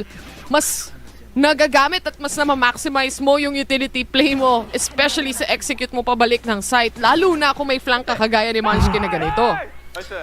Eto na. Manggigigil na, boss. Kung baga, ang Gen G dito, ito talaga yung kailangan nga nila, no? They don't want T1 na talagang mahuli nga itong sweep na to. Kasi tulad kasi sinabi nga natin kanina, ang T1 lagi silang may third game. Kung hindi third, fourth, fifth, wala talagang sweep. And for Gen G, this is the reset na talagang kailangan nga nilang hawakan. Will history repeat itself pagdating dito sa game na to dahil si Yeoman nakapunish na ng isa? And yung Cypher yung napatay niya. So this gives a brief idea na lurk lang yung nandoon sa A-site. Walang makita si Foxy9 pero mula sa likod, aware na ang mga members dito ng Gen G. Inaabangan ni Munchkin yung kabila. Ang kaso nga lang sa harapan niya pumunta. The bullets still connect and Meteor despite the double tap. Caron is there to answer already. Ito, Bessie, pagdating dito sa Haven, isang beses nang nilaro ng Gen G to. At ang nakalaban nila doon, syempre, andyan ang Talon. Haven. Andyan ang RRQ rather. At ang score nila is 14-12. Panalo sila sa Haven doon. 100% win rate sila dito nga sa mapa na to. Pero, pagdating naman sa T1, nakalaban nila ang DRX, nakalaban din nila yung Talon. Talon sila sa DRX, pero panalo sila sa Talon. So, kumbaga, ano na, pinagsasabi mo? Pero, ang Gen G, panalo lang, Bessie. So, they're gonna use that game nung sa DRX in order for them na mahanap kung nasan ba ang weak point ng T1 dito sa Haven.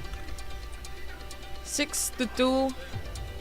Yan yung scoreline na meron tayo ngayon. And notorious din ang Gen G sa ganitong klaseng scenario kung saan 2-0 na sila sa series. May reverse sweep arc din sila sa pagkakaalala ko last time. So, I mean, it's a pretty new roster as well kung iisipin natin. Yeoman is also the rookie of the team right now. But so far, again, performance-wise, nakikita natin siyang nagpe-perform, especially sa mapa na to. Yung mga push niya towards A, yung mga initial pick-offs niya sa mga lurks na ginagawa dito ng Gen G, or rather ng T1, malaking bagay. Napakalaking bagay indeed. To the fact na ang T1 nga dito, hindi pa rin nila mahanap yung perfect timing in order for them to get all these wins. Pero siguro, pag nagpalit nga tayo ng side, pag naging defending na dito ang T1, pero grabe yung pagtitiis dito ni Foxy9 Grabe men kasi mali mo may pumasok dun pero wala. Stacks catching one, which is a texture yun. And that is huge. Mind games yun Swarm niya kasi. So okay lang na pagstayan niya, hindi ganun kasakit yung damage. At hindi i-expect na may nag-aantay doon kasi nga masakit yung damage. Pero ito, yung 1v1 ni Meteor, meron na naman siyang nahuli. Yeoman versus Meteor, the double tap just works amazingly in favor of him. Karon, dalawa ang makikita niya pagka-swing niya. And si Carpe walang makita naman as Munchkin also falls down. Oh no, this is bad. Pagdating nga dito sa aside nga ng Genji. Right after that timeout, mukhang alam na rin ata dito ng T1 kung paano nga makabawi every single round na ipapanalo nga ng Genji. Foxy9. Ito yung mga taong ayaw mong ka 1v1 pero buti na lang up, 5 pa ang kalaban niya. Genji, wala silang choice kundi mag-save. And alam mo ba, Bessie? Ano yun? Pag sa damot sa circle bumili, marami ka masasave kasi discount. Ah, talaga? Tsaka balita ko, may mga certain discounts pa sa, depende sa buwan. Oo, di ba? So, sulit, di ba? Sulit. Oh, guys, sinasagad na namin ha. Kasi one day lang kami dito. One day lang kami dito. Ay, no. Save para kay Foxy para sa round na to so far. 6-3. Actually, hindi pa nga ganun kalaya yung scoreline na yan kung tutusin. Oo. 3 lang yan, boss. Kasi pag nanalo yung T1, 6-4 na eh. Sa way kasi nung paglalaro paglalaro din dito para sa parehas na team. It's just also a matter of sino may malaking ultimate na available. Andiyan na ba yung ult ni Meteor? Pwede na ba siya mangunguha ng tao? Yeah. Andiyan na ba yung Dimensional Rift, for example? Maybe this round, dahil isang orb na lang din naman ang kailangan ni Buzz. Pero ngayon mga tol, medyo delikado nga rin talaga. Paano nila gagawin to? May poison cloud pa sila nakikita. Pero yun nga lang, Carpe muna dito nag-aantay nga kung makakapit na siya. Which is, yes, Carpe catching one, which is si Foxy9. Pero ito ha, yung feed ko nagsistutter. Buto na lang, meron tayong isa pa. Yung? Nagsistutter yun sa akin. Bessie, sa'yo ba? Hindi. Ah, sa'yo lang yan. Magre-refresh muna ako, di ba? Harap-harapan sa pinto. Ito lang ang pagitan pero yung drone binigyan na sila ng idea. Mapapaatras dito si Munchkin for the meantime and Hunter's Fury agad-agad naman nilabas ni Yohan. Pero Meteor quick on the trigger pero hindi nga lang tumama yung mga shots niya dito. Instead, it's a 4v4. Oh, akala niya walang tao doon pero yun pala meron. Doon natalo si Meteor. Kumbaga, si Karon check corner eh, no? ready na. Oo nga. Pero, in terms of smoke, wala nang ecoms dito ang T1. Medyo delikado nga to. Basta tumaan pa, pop flash onto Yeoman. Pero Yeoman still getting that kill. Sabi kasi, check corner lang. Wala naman daw sinabing kill. Oh, sa bagay. Diba? Kailangan ba? Linawin mo. Oh, sorry, coach. Akala nila info lang ang hinahanap nila. Last mo na yan. It's a 4v2. And a post plant for the side of T1. Nakakita na tayo ng isang 4v2 scenario na nagiging ganito. And exactly like that, na-punish ni Izu yung dalawa. And mukhang makakahanap pa siya ng pangatlo. Just go! Munchkin very low. Paano nila gagawin to? That could have been a win sa Genji! Pero Izu! What was that? Ice cold! Last mo na yan. Nag-line up yung dalawa. Man! I think, tsaka, itong early pick-off pa lang sana nila towards C. Ang laking advantage na. Dito lang talaga nagkatalo sa 4v2 sa line-up na nangyari. Nakulat sila, men! Nawala yung pressure sa Link. Oo, time out agad ng Genji. Natakot sila sa nangyari. Stop the car. Stop the Stop the car daw muna, guys. Sabi nila, decrease me there. I want to be alone there. Mag-usap. Oo. Ano to? Shoutouts nga pa sa mga nanonood dyan sa Facebook. Sa mga YouTubero. Live ba tayo sa Twitch? I think so. Oo! Live din tayo sa Twitch. Oh guys ha! Shoutouts nga pala dyan. Ano natin, Bes? Ano ba ang, Emote ang only? prediction ng YouTube? Check muna tayo guys ha. Sa mga YouTuberos natin 3-1 daw. Genji ang prediction nila. Eh yung mga taga-Facebook, ano bang prediction nyo? Pati mga taga-Twitch. TS! TS sila dito. Yun yung prediction ko eh. Shoutouts nga pala, sabi ni Marky, watch your podcast with Wolf. Ayun, yan. Maraming salamat. Sabi ni Joseph Fabs, na kapatid ni Mika Fab, shoutout. Oo nga, no. So yun, thank you sa mga nanonood sa inyo guys. Sa walang awang suporta sa Pilipinas Valorant. Sana mabuhay kayo ng 100 taon. Naghahanap na si Boss dito. Binibigay niya na lahat ng impormasyon. All the way from the back ends of the site. The flash, it settles in. Perfectly even. And si Boss, makakahanap pa ng pangalawa. Pero Texture is there to punish him. And si Meteor nandito na rin. The double tap activated. Meron sana silang ultimate dito. Meron sana silang lockdown. Diyos ko, hindi na sila nag-antay, Bessie. Kumbaga, tinapatan nila yung T1. Siguro pinag-usama dito ng Genji, huwag niyong hayaan na magka-space dito ang T1 kasi alam na pa nagka-space sila, delikado na nga talaga. At yun na nga, nilabanan nila. Pero napunish sila isa-isa. At last round ng first half, mga tol, ano ba, 7-5, 6-6? Pero may pera ba ang Genji? Barely. Wala. Masyado. I mean, half armors. Pwede na. May baril pa din. Kaso kasi, the whole entire time, they've been playing for retake scenarios. And this time na may lockdown sila, doon nila napagdesisyonan na lumabas lahat sabay-sabay. Oo. I mean, meron pa rin naman silang lockdown para sa round na to. And kahit pa paano, full buy pa naman to kasi no choice na. Oo. Sabi ni Bella, bumili daw siya kagabi. Seryoso ka ba? Hindi ko naman nakikita. Nache-check namin Nache-check namin kung sino bumili. Dashboard. Alam namin kung talaga bumili kayo o hindi, ha? Huwag kayong ganyan. Look at that, Stacks. Diyos ko, hinampas ng longgadog si Paxi 9. Ang ganda ng opening dito mula sa side ng T1 pero kaya ba nilang tapatan itong kuryente ni Texture dahil si Munchkin nasa may likuran na din and quickly punish yung dalawa sanang papasok. I think for T1, magre-revert sila going towards A. Baka sakaling may makuha si Izu dito mula sa lurk niya. Oh no, kaya pa ba to mga tol? We're gonna get to see kung talaga may isa nila. Pero Diyos ko, si Munchkin! Mga kapatid sa isa, may Viper Spit pa. Pero yun nga lang mga tol, hawak nila itong A-site. Pwede silang lumipat sa kabila pero hindi lalabanan nila. Gusto nila. May smoke pa si Carpe, mga tropa. And yung Owl Drone meron pa, may Shock Dart pa, planted in the open, and medyo lumalamang ata ang T1! Pero Diyos ko, Munchkin nakapitas nga dito! Stacks! Oh no, can he get that clutch? Eh di wag. Akala niya manggagaling sa taas. Yun yung angle na tinitignan niya. And I was actually a little bit doubtful dun sa naging Viper Spit nung una dahil sa angle nalalabasan din nila dito, but it creates at least a little bit of a mystery, a question mark kung ano yung gagawin ng Genji, kung lalabas ba sila mula sa Viper Spit dahil bigla yun nawala o mag-heaven control sila dito. And I think gumana yung play na yun dahil litong-lito na rin sila kung nasan ba yung dalawa.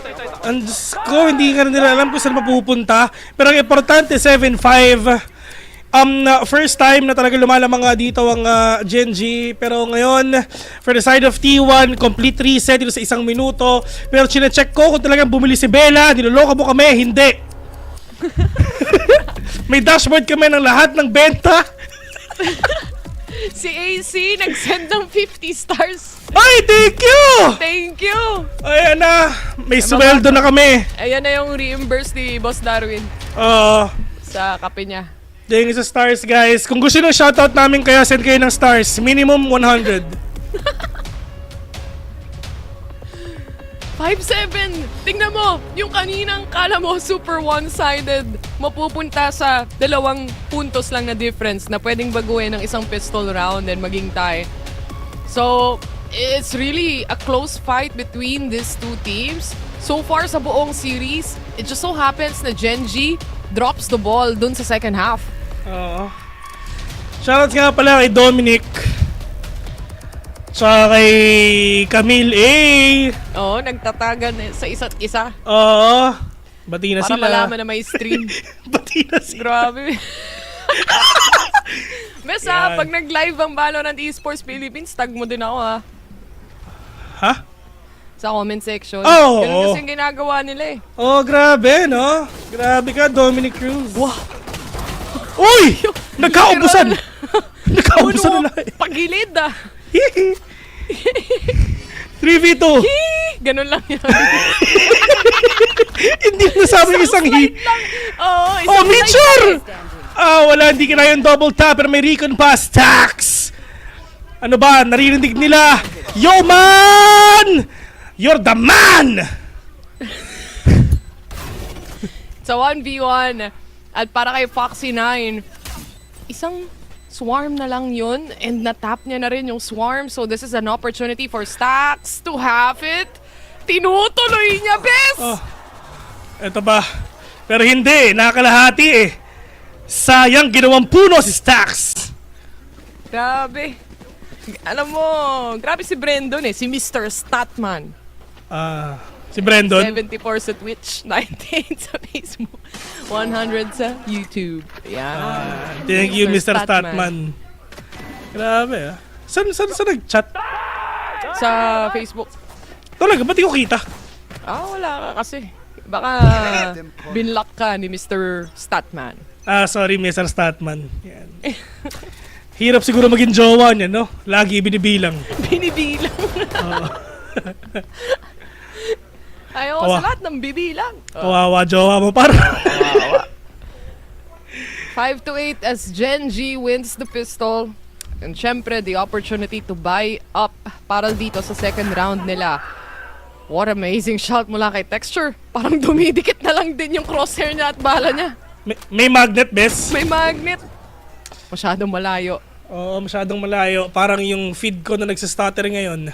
Pero ngayon, for the side naman dito ng T1, they need to make the most out of this classic and sheriff nga na meron si Carpet at si Meteor. Pero yung nga lang for Gen G, kumbaga, it took them 3 maps to recover, ha? Medyo matagal yun, bes. Carpe? Na-detect pa rin siya ng drone! Napicturean siya, and that just allows a free easy kill mula sa side ng Gen G. Isa na lang ang problema nila at si Meteor yon. It's not really a problem dahil 5 pa silang buhay na buhay. Oo. Pero yun na nga, Texture will get that final kill. 5-9 already. Ito na talaga ang pagbangon ng api. Oy, meron pa na sinabi, Bessie!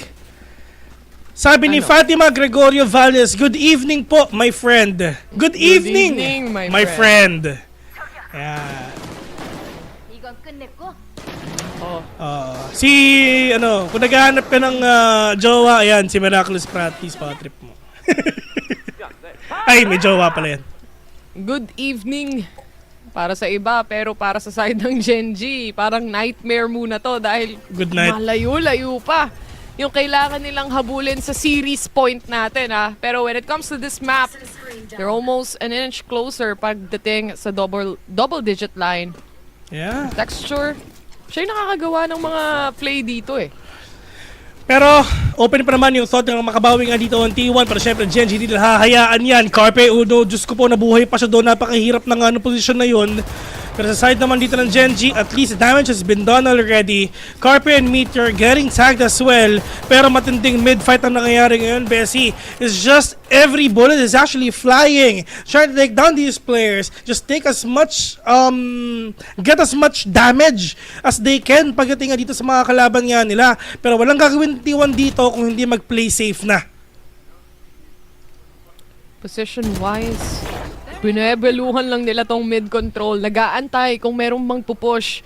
And tama lang yung pag-aantay nila dahil medyo gustong makahanap ng kill dito ni Buzz. Unfortunately, death yung nahanap niya para sa round na yun. Pero ito na yung paranoia. Yung entry, nandyan na rin ba? Pakatras! Ang pasok ni Texture. Diyos ko!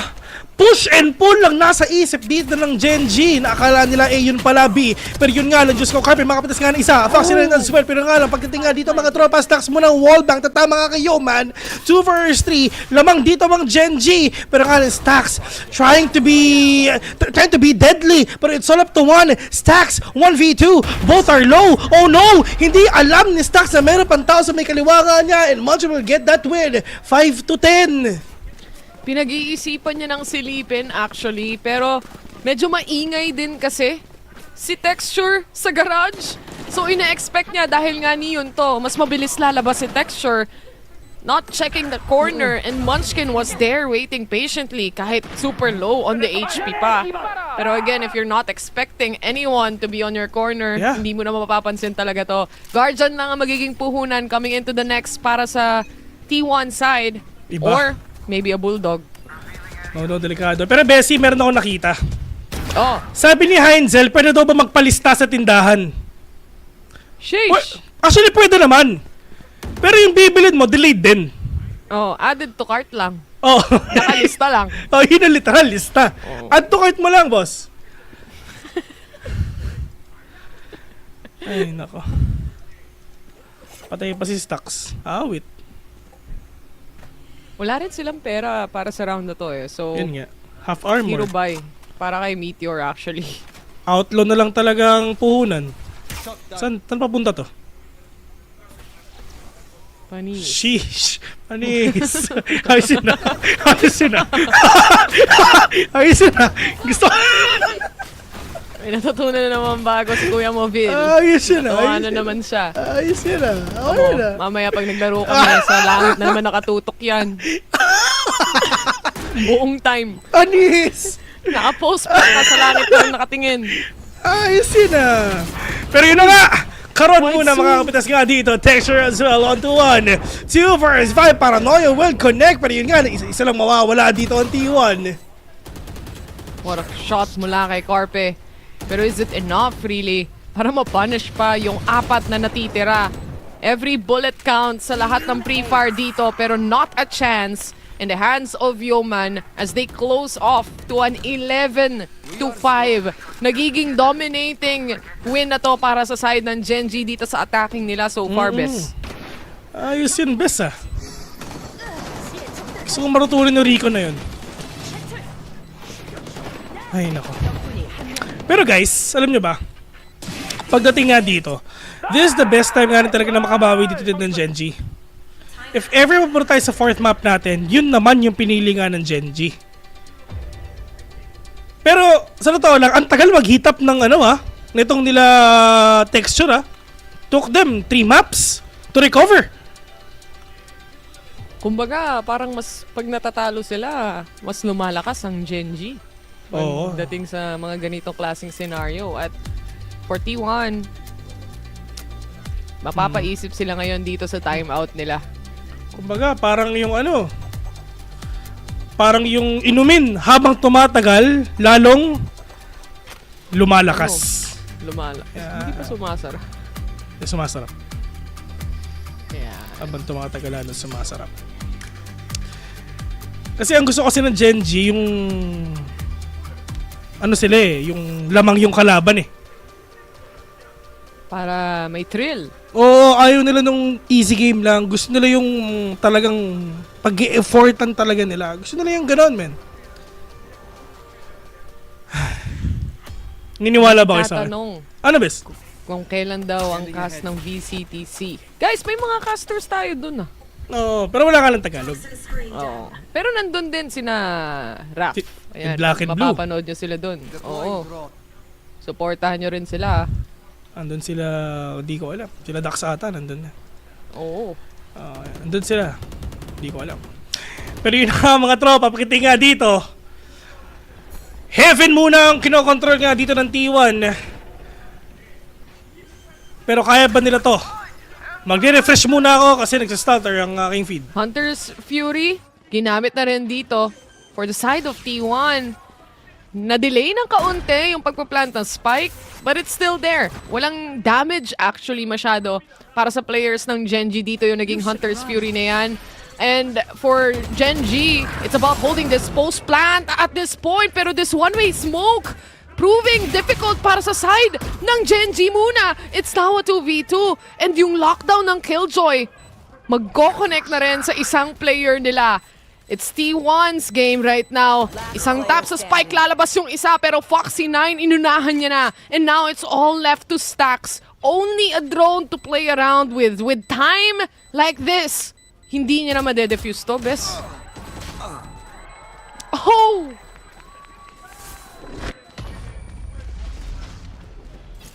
Match point.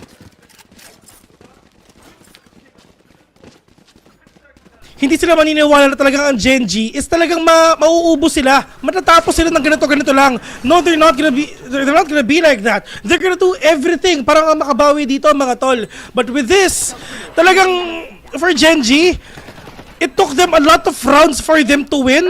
Pero pagpasok pa lang ng Haven, grabe na yung pinakita nilang intensity at na-keep up nila yon hanggang mag-change ng side.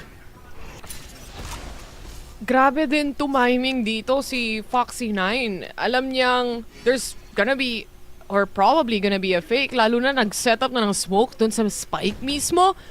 There's only one thing to do is to check inside the smoke at unahan na to. Pero ito na yung 1v1 action mula kay Meteor. Dinala niya si Yeoman pero nakabawi na siya finally at makakabalik din yung kanyang katawan. Napakadali lang pala mangyari yun. Pero at least yung mga players nga natin dito sa side nga ng Gen G, at least lahat sila nagkakapatayan na. Tinatry nga nila na makabawi nga dito mga tropa. Pero pagdating naman dito, oh no, delikado. Ang Gen G, Diyos ko, kompleto pa at magre-refresh muna ako kasi nag-freeze ang camera ko. 5v2, takbo mula kay Texture.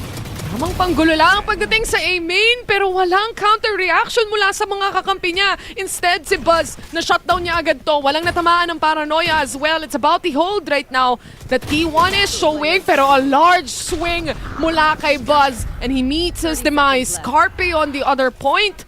Eh, wala siyang choice kung hindi umikot ng napakalayo all the way to C, even using yung kanyang ult just to get killed like that. And Gen G secures map number 3, 2-1 scoreline, may isa pa.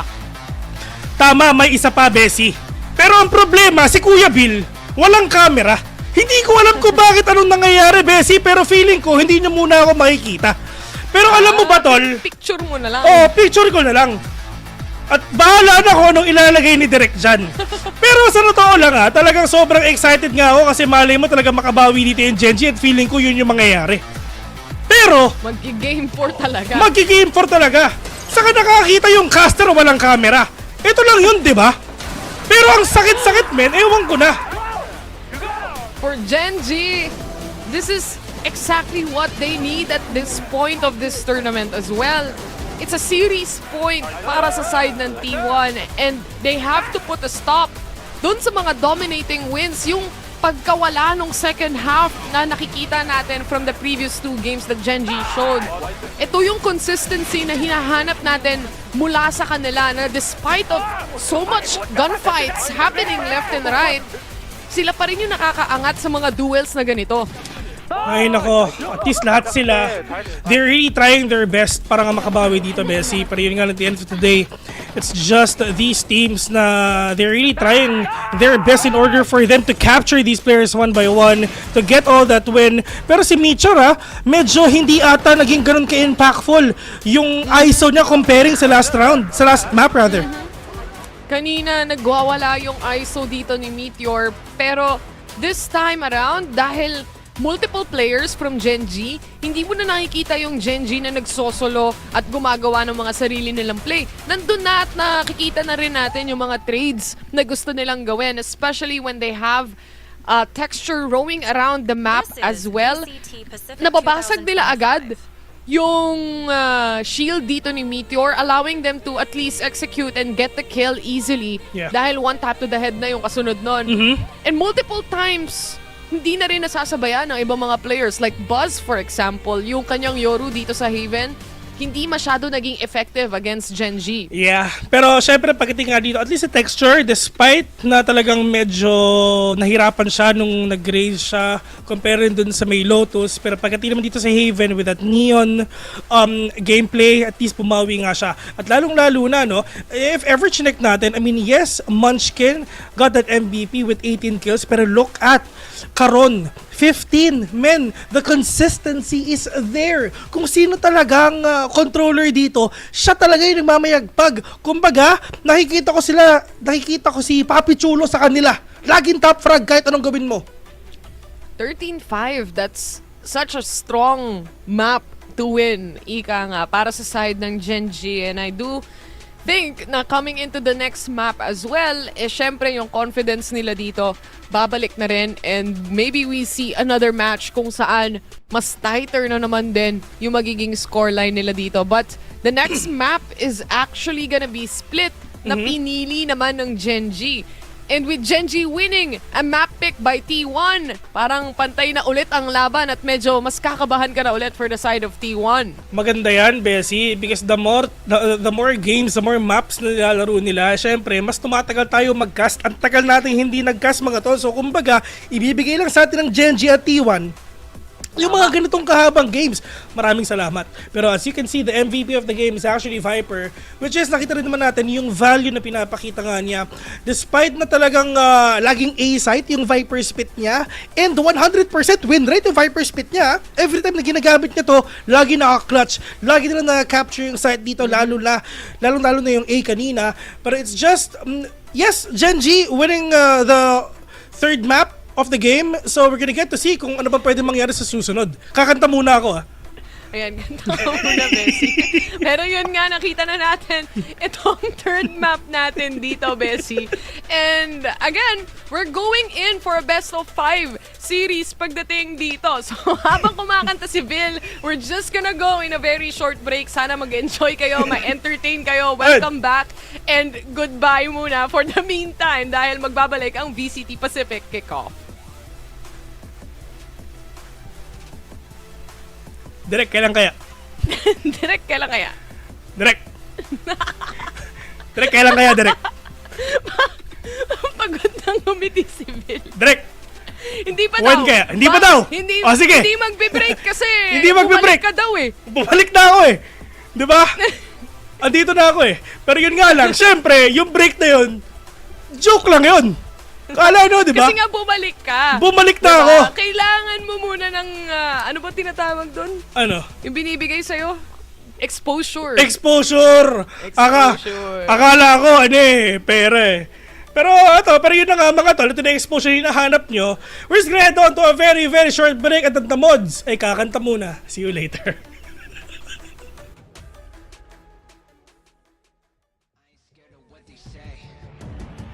I ain't scared of what they preach. I don't care about anything when my goal is in my reach. Going up and up and up, I ain't falling at their feet. When they see me, better pray, 'cause I'm coming here to eat. I ain't scared of what they say, I ain't scared of what they preach. I don't care about anything when my goal is in my reach. Going up and up and up, I ain't falling at their feet. 'Cause tonight I'm going big. I'm about to take a lead.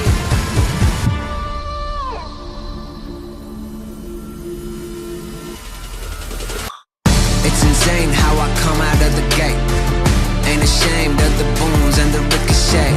Loaded up 'cause I'm coming with the flames. It's a squad and we coming through to make it rain. Look 'em right in the eyes, they will be afraid. Look alive, it's the time, make 'em be amazed. Only one going through, make 'em rearrange. It's the time you've been waiting, make 'em feel a rage. Look inside you and realize that you had it all along in you. If you only put your mind into it, you will find what you came to do. Look inside you and realize that you had it all along in you. If you only put your mind into it. I ain't scared of what they say.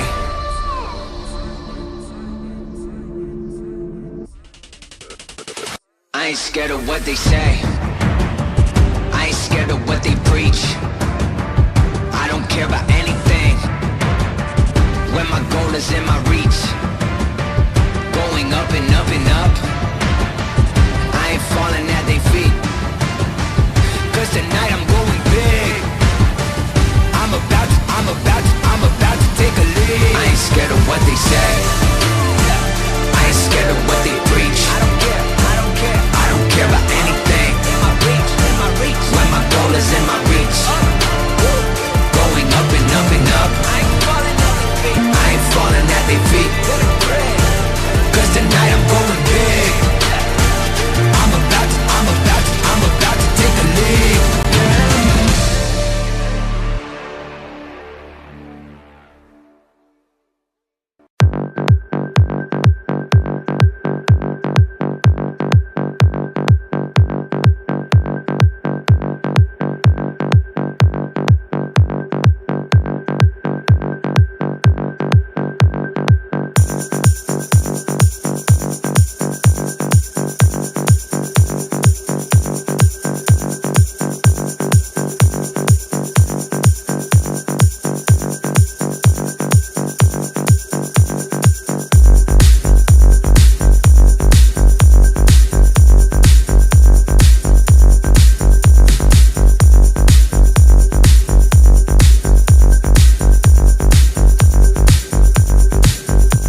Pulsar by Naomi. Pulsar by Jenny. Oh, baby. Ooh, there it is. Oh, I'm so happy with it. Look at this.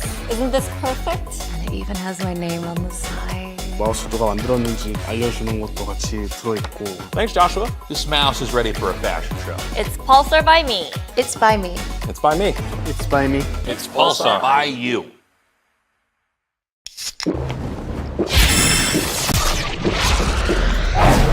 Red Bull gives you wings. Red Bull gives you wings. Welcome back sa VCT Pacific Kickoff. At syempre, nagbabalik ang damon. Si Bill, paparating na yan. Antayin nyo lang. Sinabi ni Direk, malabo daw ang camera. Hindi ko naman na-realize na ganitong kalabo pala. Nag-BBN pa siya para dito. Diyos ko! Nakakita na ba kayo ng castor sword? Ito yun! Ayan! Ayan na muna! Ayan na muna, tol. Literal, nawala ka na talaga. Pero ito na muna, no? Siyempre, coming into this series, nakakita tayo ng mabilisang 2-0 mula sa T1. Pero scoreline natin ngayon, kung kaka-tune in nyo lang, is actually 2-1 para sa isang best of 5. So ito na yung game number 4 natin. And syempre, ang mapa na napili naman ng Genji dito, Bes, ay split. Oh, ayan, split. Kumbaga, pagdating sa split, Bessie, mabilisan lang dyan eh. Mataas nga win rate ng Genji sa split eh. Kumbaga, if ever talagang gusto nga nila makabawi, talagang ito na yung oras para talagang mabawi nga nila in order for us to see the last map of the day. Pero pagdating naman dito, at least Genji ang pumili. I have a feeling, kahit Bessie, T1 to. Talaga? Oo! Ako naniniwala pa rin ako sa Genji pick ko Pagdating dito sa split, makikita natin si Teho being pulled out by Munchkin here. Mahilig talaga sila sa double ini setups for the side of Genji, so hindi na rin to bago. But that Teho plus the breach could bring a lot of stuns to the table. Sipin mo, papasok ka pa lang, puro stun na.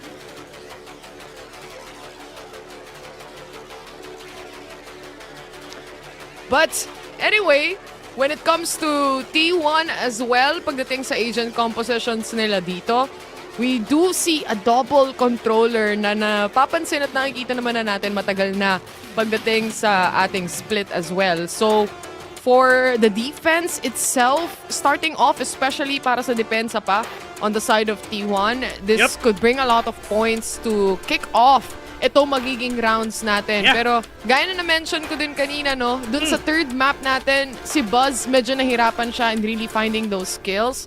So hopefully this time around ay makapag-reset na rin siya kahit papano. Actually, reset sa lahat ng mga players to, Bessie. To the fact na, I mean, yes, medyo nadurog ang T1 dun sa Haven ng kahit yung mapang pinili nga nila. Pero pagdating naman dito sa Genji, at least try na iset up lang yung tempo. Pacing, push ko nila din sa map. That is the same thing na gagawin nila dito sa map 4, which is yung split. Na kahit pinili to ng Genji, pupusuan pa rin to ng T1. Pero yun nga lang, Munchkin, game changer to. Kasi if ever gusto mo pumasok, matindi ang crowd control ng mga agent na to. Tsaka the ability to just push you out of a position as well, lalo na dito sa mid-control, na pwede nating makita kung saan ini-entryhan na nga at pinapasukan ng mga players mula sa Genji. But Meteor successfully goes away there with a TP out. But right now in the corner, we're gonna get to see kung paano nga din talaga makakabawi nga dito ang T1, lalong-lalo na ang Genji. No room for errors pagdating dito sa Genji. Pag natalo sila dito, it's over. Yung Masters Bangkok, wala na, mawawala na, ganun lang kadali. But for T1, if ever they're gonna win this, they're gonna be one of our representatives sa Pacific pagdating nga dito. And maganda rin yun, Bessie, kasi magandang reunion yun ng mga dating teammates, which is ang T1 and DRX, Buzz and the others. Sayang nga lang, no, hindi naka-qualify yung Talon para sa home court advantage. Sana na meron sila pagdating sa Bangkok. But maybe a different day, a different season, ika nga, or maybe in a different tournament. But for now, Carpe heavily aware dun sa heavy control din na pinapakita ng Gen G when it comes to mid. And even when it comes to the entry towards the site, si Meteor nakaabang na but quickly traded down. Dire-diretso lang. Si Teho dun mga tol, pwede kita 3 vs 4. I mean, yes, -1 initiator nga for themselves, but Human catching one, that is huge. Ito lalong-lalo na dito nga sa Gen G, I really love their abilities. Lalong-lalo na dalawang initiator nila. In terms of crowd control, of AoE everything, men, Breach and Teho, one of the best na ages na pwede mong gamitin dito sa pinakamaliit na mapa ng Valorant. Ooh, what a shot. The Yatak siya. Stacks already on the way to tapping in the spike. Wala silang idea, but with that gunshot, it gives them an idea na wala siya dito sa default position. And instead, it's Gen G's round to secure. At saka gusto ko lang dinidagdag sa sinabi mo, Bessa. It just allows Texture na magkaroon ng iba pang klase ng play. Pagdating sa mga initiators niya, parehas may stun, parehas mo batuhan ng pain shells, pwede din. Yeah. And ito rin yung mahirap, Bessie. Lalong-lalo na pag nilapag ni Breach at ni Teho yung ultim. Isipin mo, Rolling Thunder, tsaka isang Armageddon. Diyos ko, hirap pa sa kapupunta. Buong site covered, literal, para sa mga players natin. Salvo towards main. Izu though, good on the shot. Nakakuha ng kill yung classic niya. 4v5 onto this game. I mean, good pick-off by T1, si Munchkin na nahuli. So, it's of pushing inside the site, at least mas madali na to. Pero ang problema nga nila, syempre, they have the fault line, they have the flashes pag dito kay Yoman, and kompleto pa rin dito. Yung utilities ni Texture, I mean, yes, boom, pala, but the pain shell is more than enough na batuhin nga dito in order for them to take down these players. Pero in terms of positioning of Izu, na they're not expecting that, yes, pero magandang crossfire if ever you want to go inside B. Diyan pa rin yung smoke. Nag-aantayan lang din, and even when the timing para dun sa orb is going down, pwede naman tong palitan lang agad ng smoke mula sa Omen. Again, they do have that double control setup mula sa side ng T1, so they could just keep covering yung mga butas na gusto nilang takpan dito. Pero Gen G, seems like ang gusto nilang puntahan. The stun connects perfectly towards lane. Kaso nga lang, yung gilid. Ang dami masyadong nangyayari doon. But Buzz, able to secure 2. Pero ngayon mga tol pagdating nga dito, Gen na dito, ang medyo tagilid. Karon na lang ang natitira. Pero yun nga, lang T1 at least kompleto pa. So, dun sa buy round ng Gen G, oh no! Sila pa yung nawala, sila pa yung naubos dun. Wala ng oras, and it's gonna be a 1-1. A quick answer back from T1 side. Kung ano ang ginawa sa kanila kanina ng Gen G, yun din ang gagawin nila coming into this round, especially with that initial kill mula kay Izu. This is such a well-placed utility as well mula kay Raze as well. Yung patience niya, it did a lot of damage. Not only that, it created enough chaos na nahirapan umentry ng maayos yung Gen G dito. Coming into the next round, Guardian na magiging puhunan for Texture, and the rest will have to stick on to their sheriffs. Pero ngayon, Bessie, on to the side naman ngayon ng Gen G. It's just, I mean, sila naman din nawalan ng pera nga ngayon, but for T1, so sobrang smooth na pinakita nga nila towards that second round. The fact na Munchkin nahuli agad nila and the others as well, down kung pinaka mas solid na execution nga dito. But right now, in terms of execution, it's gonna be A. I mean, yes, they have the superior map control, global map control with Caron. Well, na talagang si Foxy9, sila yung mag-lurk nga dito. Gandang read, especially after mag-pop ng smoke or nung cyber cage dito. And immediately, natamaan at nahuli nila si Texture. May mga ibang nakatawid kahit papano, pero Meteor also did a lot of damage towards that mid control, which is si Caron. Of course, on the side naman nga dito kay Buzz, at least catching one already with a pain shell. Good pick-off. Coming in from T1, 30 seconds remaining. They don't know where to go. 5 stack pa dito ang T1. Wala pa namamatay kahit isa. But now, Yoman, they have that fault line, yes. Pero paano nila ipo-pull off to? Nakalaban nila is naka-bulldog at naka-phantom. Guardian doesn't hit though. And instead, si Yoma na makakapunish. Pero once na bumaba sila dito, 10 seconds remaining na lang para makapasok sa loob ng site. Masyadong malaki yung pressure without any guns. It's a 2-1.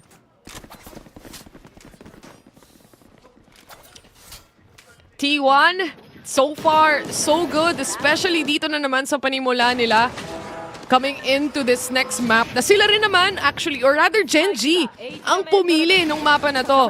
And they have a pretty strong mid-control usually. Pero kung tuloy-tuloy na mapapunish agad-agad yung ibang mga players dito ng Gen G, it might be a big problem for the side of T1 here. But then again, Texture, nauna siyang mamatay doon kanina. And Salvo being pushed down as well towards B side. Ito yung naging prompt para kay Izu na i-up at least yung orb.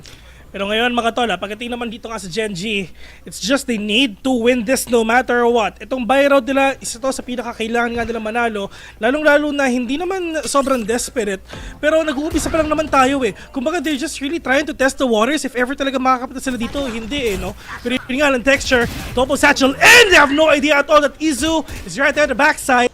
Pero they have the crossfire as well to the fact na nandun din si Fade at si Raze. Palapit na ng palapit.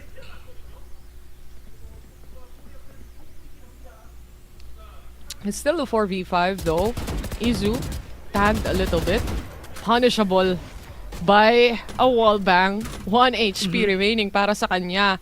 Tinanggap niya yung bullets na yon pero hindi pa rin siya namamatay. So, for Gen G, para sa kanila, they think it's cleared kahit papano. But Foxy9 already taking control of tower here. Pero ngayon mga tol, karon muna ang mga ka-one tap nga sa isa. At least si Viper yung nawala, no? Pero they still have Carpe as their controller. So, Foxy9, let's see if ever magiging successful itong lurk na to. They have no idea at all. Narinig pa! Narinig! Meron bumitaw ng ropes! Oh no, that is huge for them! If kaya papagilid ka ng Carpe, 7 seconds remaining, they have enough time to plant the spike. 2 versus 3. Diyos ko, kamunti ka na yun! Nahuli rin si Buzz. Knife out para sa kanya habang sinusubukan niya mag-rotate from tower. And T1, unexpected turn of events. It's a 3v2. And si Stax, unti-unti na rin gumagapang. Alam niya may tao pagdating sa may elbow. But this is already the set coming in from Gen G. Uunahan niya yung salvo. Natamaan siya isa kahit papano. 23 HP. He hops out and he's dead as 2-2 dahil Gen G makukuha nila to. Nakuha na agad nila mga tropa pero ngayon mukhang babalik na rin ata ang hype na meron dito ang Gen G. I mean, yes, sobrang dikit nga ng game nila. No? Sa totoo lang, pagdating dito sa split, I mean, yes, meron panalo dito ang Gen G. May panalo din ang T1. Pero, in terms of playing together, sobrang dikit. Grabe. Ito sa Gen G, mas gusto nila na malalaking mapa nga compare ito mas maliit. Magaling din kasi silang mag-lurk, honestly. Kung mapapansin nyo, Gen G, kapag medyo slow yung nagiging play, parating may isang player na nakakaikot na, nakaka-lurk up na. But, let's see. Pantay pa rin naman yung laban pagdating sa dalawang team na to for now. Drone, seeing one at least. Yeah. Kita yung ulo ni Buzz. Ngayon, we're gonna try and push heaven, and that is Texture. Gonna pick off Buzz in a hold as well. Pagdating nga dito sa mid, sobrang sayang man lang kasi nga si Munchkin lagi siya yung napipitas na una. Kumbaga hindi na talaga natin nakikita yung value na meron yung mga utilities nga nila dito hanggang matapos yung round. Pero less than a minute left in the clock, but this is a battle for default, battle for play for picks or whatsoever, pero mahirap na rin naman talaga pumasok biglaan. Men, you have that fade, you have that snake bite, pero yun nga lang, pagdating dito sa may heaven, that is a showstopper na inaantay nila, pero nag-miss! Oh no! Wala nang takas pagdating sa backside pero yung heaven control nila dito nakuha na rin completely ng Gen G. Unti-unti nilang ginapang yung B main para lang manggulo when it comes to heaven. Lalo na kanina pa nakaabang yung operator doon pero completely na-punish for the meantime ng Gen G. Now they do have to hold this post-plant scenario though and may showstopper pa si Buzz. Showstopper is here, yes. Pero paano ba nila i-commit to? Paranoia will connect onto these players. Meron tao sa may head pero alam ata ni Buzz kung saan titikin agad. Yeoman is inside. Doon lang sa may backside. 2 versus 2. They have that flash. They have that fault line. Pero tatama ba? The reason is there. And Yeoman getting that kill onto his team. 3-2 already. Genji starting to heat up. Grabe. Na bigay pa nila yung location dito ni Yeoman as well dahil nakita din yung dulo ng baril niya. And dahil nga alam niya yung isa manggagaling na sa alley, might as well check for the other angle. And doon nila nahuli yung isa pang player na si Buzz na magsiswing out. And with the amount of utility being thrown out here by Yeoman, kailangan sagutin at kailangan mag-wide swing talaga ng T1 dito. It's a 3-2. Nandiyan na yung ultimates coming in mula kina Yeoman at Foxy9. Available na yan. The salvo is here already. Pero on to Munchkin. This is the outlaw up. Kita niya. Merong butas dito pero mukhang hindi naman ata talaga tumama. Sobrang sayang yung shot na yon. Pero walang halos pera dito ang T1 ha. Sobrang sayang nun, Bessie, kasi kahit anong mangyari, one tap ka ng outlaw kasi half armor ka lang. Still a Rolling Thunder in play for the side of Genji here. One question remains kung gagamitin ba nila yan coming into this round, knowing na eco round naman to for T1 side. Si Buzz, at least may shotgun kahit papano, playing close counters when it comes to heaven, but ramps masyadong malayo. Yeah. At yun nga sinasabi nga natin, grabe mag-rotate ito si Munchkin, no? Kung kanina lang nasa B siya, tapos ngayon agad nakapatay agad sa ramps. Ganito kaliit itong mapa na to, mga tropa. Pero ngayon, Meteor, one tap, not gonna get that kill. Pero this is a Rolling Thunder already. Makakalipat ba? Makakapag-iba ng pwesto ba yung mga kalaban nga nila? Pero nga Izu, all the way from heavens above, catching one. Yung Rolling Thunder may magagawa ba? Pero may Viper wall nga dito. And everyone going here in B, narinig ni Carpe. Lahat na papasok nga dito, catching one. But that is all over. Kailangan niyang unahan. Wala siyang choice. Wala siyang baril. And he was able to at least punish one there. On cam!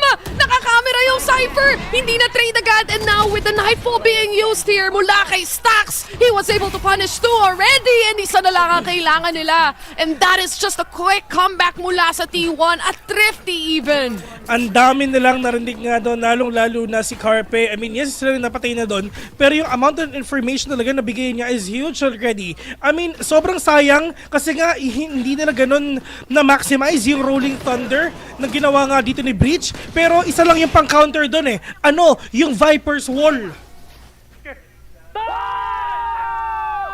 Grabe. Game face on para kay Stax. Para sa game na to, alam nila they only need one more win to make it to Masters Bangkok. And this is their chance right now. An eco disadvantage para sa side ng Genji. The drone already too late and spotting out anyone. Izu, makakataka siya dito safely. 4v5, lamang ang T1 sa head count. Sa anyone's ball game, pwede pang manalo dito ang Genji if ever talaga tatama yung mga Vandal nga nila. Yung mga Sheriff nila rather. May Vandal pa naman si Munchkin nga dito. But now, that hunt, spotting one. Paranoia is there just to probably delay yung pag-push nga dito ng mga players nga ng Genji. But at least Buzz, alam niya na meron tao dito. Medyo off-angle yung position nga ni Carpe. And delikado to. Hindi to ine-expect ni Munchkin na dun lang sa may Gedli. Pero the reposition is here already as well. And now Carpe, tamang from the shadows all the way kung saan man. Hindi. Information lang. Pero katabi mo na pala yung kalaban mo. Na-timingan siya.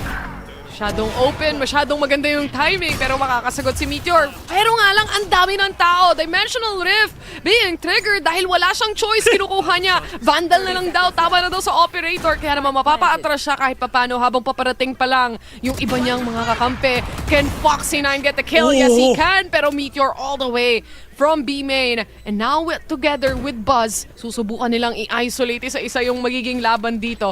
Maybe a double swing. Ang kalaban mo dyan is operator pero hindi ata tumama agad si Caron. That could have been a win for Genji. Pero at the end of the day, men, si Yoru pa rin ang kalaban mo. Ang ganda ng comms coming in from T1, coming dun sa round na yon, especially dun sa dulong part. Dahil once na nag-TP dito si Meteor, yun na yung signal ni Buzz na mag-swing din alongside him. At sabay nilang na-clear yung last 2 remaining players because of that. For the side of Gen G, the pressure is here. So totoo lang, sobrang daming amount of pressure talaga nararamdaman nga dito ng Gen G. Kasi every round, sobrang laki nun para sa kanila. But for T1, as long as lahat ng mga shots nila nagko-connect, on point yung mga swings nila, everything is easy for themselves. I mean, with this, Armageddon is online for the side of Munchkin. So in terms of crowd control, medyo lumalamang dito ang Gen G. They can actually use this post-plant, pwedeng pre-plant, up to them. Basta makapasok lang sila sa loob ng site, okay na. May Viper Spit din na pwedeng gamitin dito yung T1. Stealth drone. Mukhang pinag-iisipan na rin ng Gen G. An immediate pop of smoke para pigilan to. And Izu even trying to push out para mag-repossession as well. And once this orb comes down, alam mo na yung kapalit niyan, magiging Omen Smoke na. Oo, delikado na to. Pero ngayon, camera, they know na merong Cypher dyan sa may harapan. They have no idea if ever nag-back down sila, pero yun nga lang, si Buzz magsiswing ata. Timing lang din talaga yung labanan, Bessie. Hindi lang na nasira yung camera, so that's gonna be the biggest problem of them all. Prowler, catching one. Information, ang daming information dito ng T1. Kahit hindi pa nila nakikita, alam nila kung nasan kalaban nila. Tsaka iba-iba lagi yung posisyon ng mga players din ng T1 kung saan sila nag-aantay. Look at Carpe right now, playing around his smoke. Hindi siya matatamaan dito ng utility kahit papano. Pero the remaining players, no clue at all. No one check. Hold position para dito kay Carpe. He gets 2. And dalawa na lang ang kailangan nilang hanapin. What a flick from Izu as well. Caron has to fight for his life. Pero ang bilis ng mga pangyayari. So totoo lang, Bessie, ang ganda nung smoke dun sa harapan dun sa may corner na yun Kasi with that, talaga napakahirap talaga i-check yung corner. At yung mga ganong klaseng smoke, hindi mo iisipin na mayroon nag-aantay doon. So they took that bait, they took the kill, they got that win. No one checked. Dahil nga din naman, naglabas din sila ng ilan sa mga utilities nila para ma-clear out yung mga corners. Hindi tumama yung aftershock ni Breach, first of all. Dahil doon nakaligtas siya. Dahil doon nakastay put siya sa posisyon niya. It's a call for a timeout para sa side ng Gen G. Ayaw na ulit nilang palakihin pa yung gap ng score dito. Last na yon, tama na yon, men. So the earliest, the better for the side of Gen G. Pero sinasabi nga natin, hindi na pwede ang mistakes. No room for mistakes sa harapan nga dito ng Gen G. If ever they can win every single round na kahit medyo matagal o kahit sobrang dikit, pwede na. Pero isa rin na problema din ng Gen G dito is yung economy. The more na natatalo sila sa buy round nila, paano pa kaya sa pistol round na naiko sila? Kumbaga, hindi mo alam kung blessing nga ba o curse na 3 Korean teams ang top 3 mo pagdating dito sa VCT Kickoff. Parang close to impossible makatago ng strats pagdating sa mga ganitong klaseng scenario. But a fast take when it comes to mid control. And the one who controls mid controls the game. Ika nga, Carpe. He has to pull out of B main here. Ang dami na masyado nangyayari doon. Pero look at this isolation mula sa mga players din ng T1 to try and recover the kills and the hold. Ang kaso nga lang masyado ng marami at overwhelming. Malalim na masyado, pero yun nga lang all the way from ropes. They're gonna catch one. Meron pang isa. Alam na nila completely kung nasa ba yung mga kalaban nga nila. And that is the wipeout for the side of T1. Kakaplant pa lang nila ng spike ng Gen G at biglang napatay agad nila lahat ng tao nga dito sa B. And with this, ang pinakamalungkot dito, Bessie, syempre, if ever you're going on a timeout, talagang dapat yun dapat ma-convert onto a win. Pero hindi pa rin.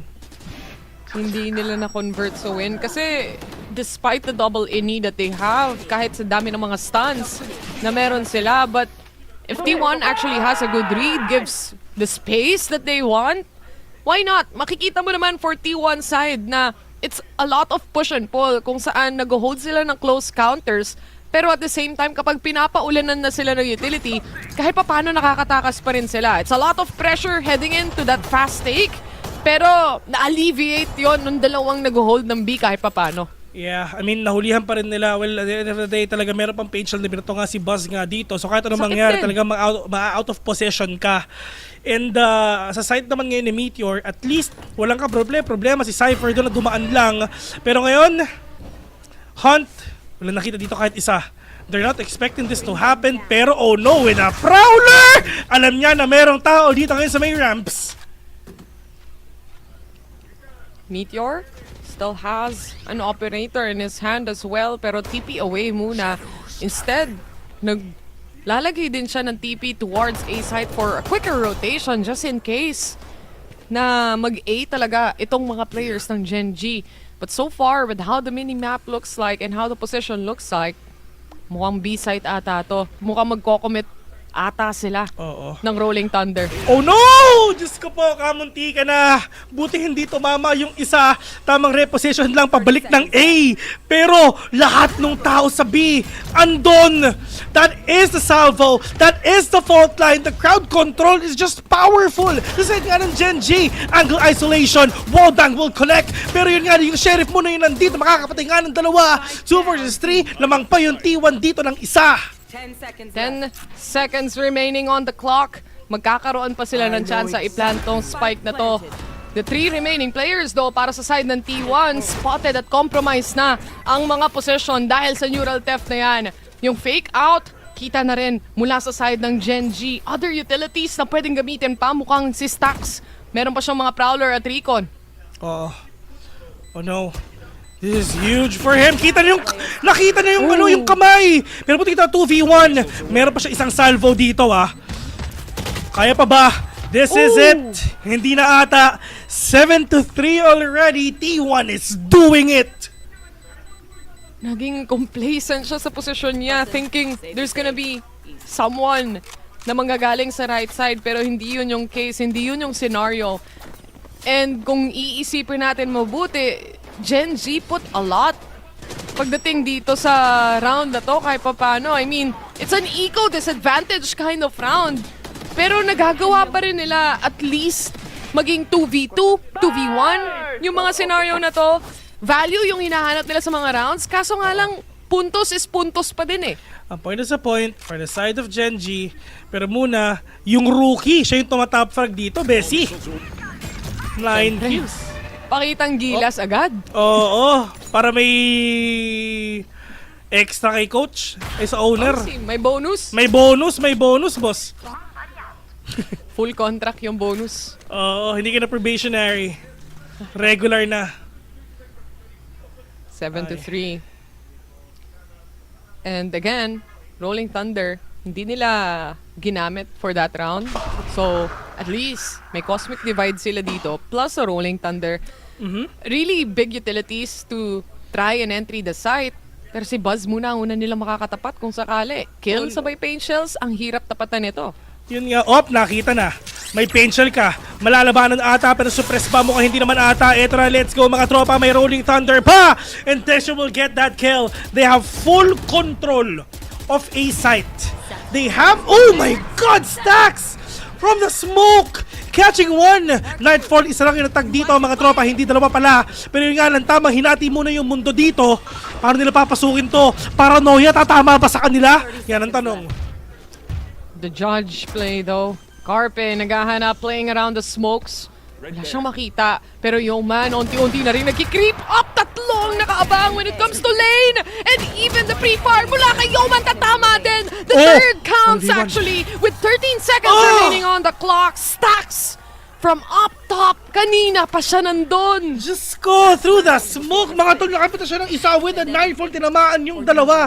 Pero lalong-lalo na, okay din yung pinakita nga ni Carpe nga dito That is actually one of the best guns na pwede mong bilhin on that round. I mean, yes, you have that Cosmic Divide. You have all the smokes that you have.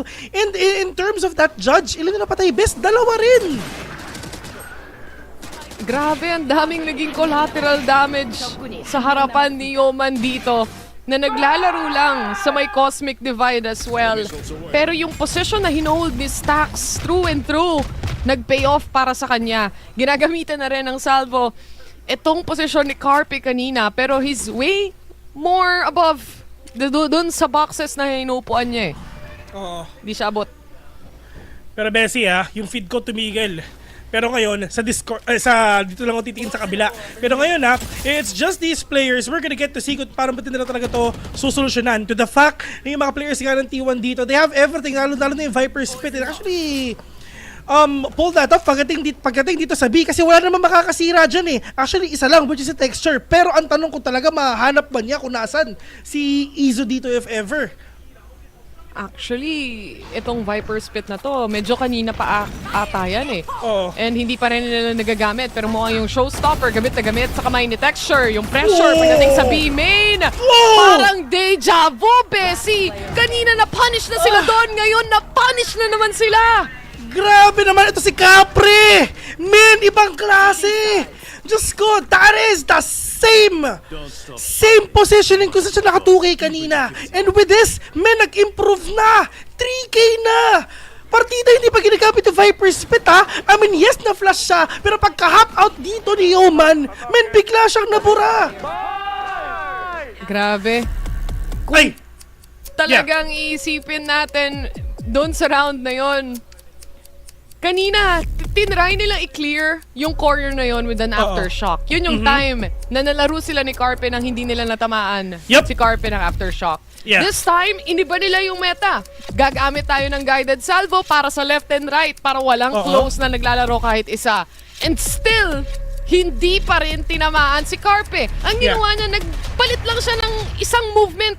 Umakyat lang siya ng isa pang box. Oo nga, sa third floor, pupunta ng third floor. Oo, nasa third floor lang siya. Hindi siya inabot ng baha. Alam mo ba, isa rin yung isa nagpapanalo din doon. It's actually Izu. Why? Nung nakita niya na si Texture naka-showstopper na, alam naman niya naman saan manggagaling, di ba? Snake bite onto mail, medyo na-delay ng konti, at biglang kumbaga, nag-swing na yung nandun sa garage, yung nandun sa B-main, bago pa makita ni Texture na merong tao doon. Nung napatay ni Texture, si Omen doon, 3 na yung nawala sa Genji. The damage has been done, ika nga. Grabe, pati siguro mentally, no? Dahil sinusolusyonan mo naman yung problema. Pero hindi pa rin talaga sapat para ma-clear out dito si Carpe. Anyway, minsan, kumbaga, by chance na lang din yun eh. Imagine if hindi nag-decide si Carpe na mas umakyat pa o mag-TP sa taas nun, it would have been a different story. But in any case, 9-3 curse, totoo nga ba siya until 2025? Feeling ko totoo. Ay, ang ganda ng stun. Ang ganda ng paint shells. Diyos ko, talagang mahamba out ka dyan, men. May bilis paint shell nilang na. tumakbo. Kala mo nasa Divisoria tayo. Andiyan na yung mga parak. Andiyan na yung mga magpupulot ng mga stall. May cleaning operation, Bessie. And this is the kill right by Texture, catching one, and that is huge! Para makabawi nga sila dito kahit paano. Pero yung alang karon, out of the corner. Oh no, ang dami mong kalaban dyan na nasa harapan mo. 4v3. Can you still win this? I mean, yes, kulang sa utilities ngayon ng Genji. Pero may prowler pa naman sila stocks daw. Pistol round to, anything can happen. Lalo na pare-parehas naka-ghost yung mga players aside from Foxy 9. Tap to the head can change a lot. Andyan din guided salvo, pati stun na pwedeng ilabas ng Genji. So really, when it comes to setups, meron silang setup. The stun connects perfectly towards Carpe. They clear out the corner on Hell. And si Stax na lang at Izu ang natitira for T1. While Munchkin, nag-tap lang siya ng spike.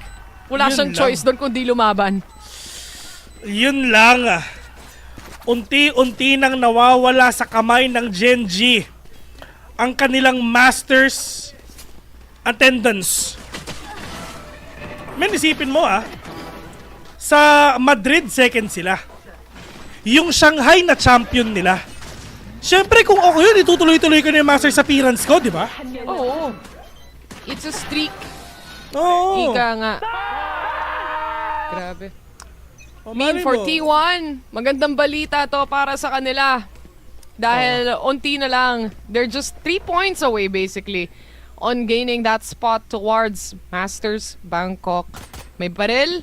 Ang tatlo sa kanila at least upgraded. Para sa dalawa naman, sticking on to the Ghost. But then again, it's a double smoke.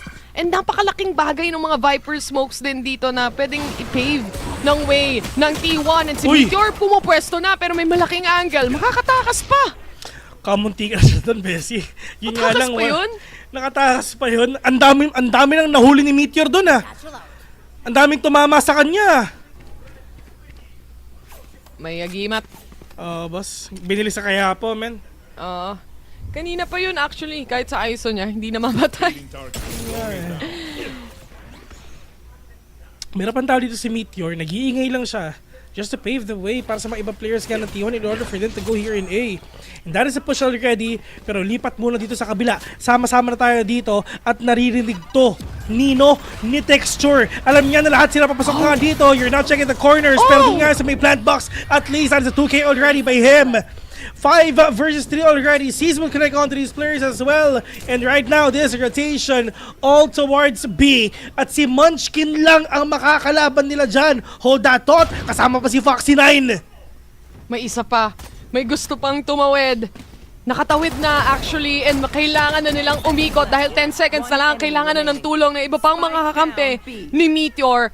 Kaso nga lang, namatay na yung dalawa at siya na lang ang natitira dito with no time left. This round is going towards Genji's side. Nice eco. Nice eco by Genji. It's like basically, Bessie, ito yung nangyari din kanina, no? Ganun din. Nanalo yung T1, nakakabawi ang Genji. Same thing lang. Kumbaga kung anong nangyari sa Haven, ganun din. Bawi-bawi lang tayo, Bes. Kung tutuusin din naman, they basically have the same setups kapag pupunta sila ng B site. Same goes for Genji na ginagawa nila kanina. A little bit of a pressure towards mid control plus B main control. Sadyang may pick off side lang talaga yung T1 dito when it comes to the gunfight. Pero Texture, kailangan niya nang umalis doon. No choice na kumaga. And Karon at least, makakapunish pa dito ng dalawa. Mukhang uneven pa para sa side ng T1 right now. Onto that corner, that is Munchkin again with that kill. 2 versus 5. Alam nila yung whereabouts ng ibang players kasi nga nagpalit ng baril. 2v3. Classic onto Stacks. Kita agad ni Yoman with an angle. 5 to 10. Genji. Always remember, there's a light at the end of the tunnel. Tsaka split ang mapa na talagang pag nag-swap ng sides. Super one-sided.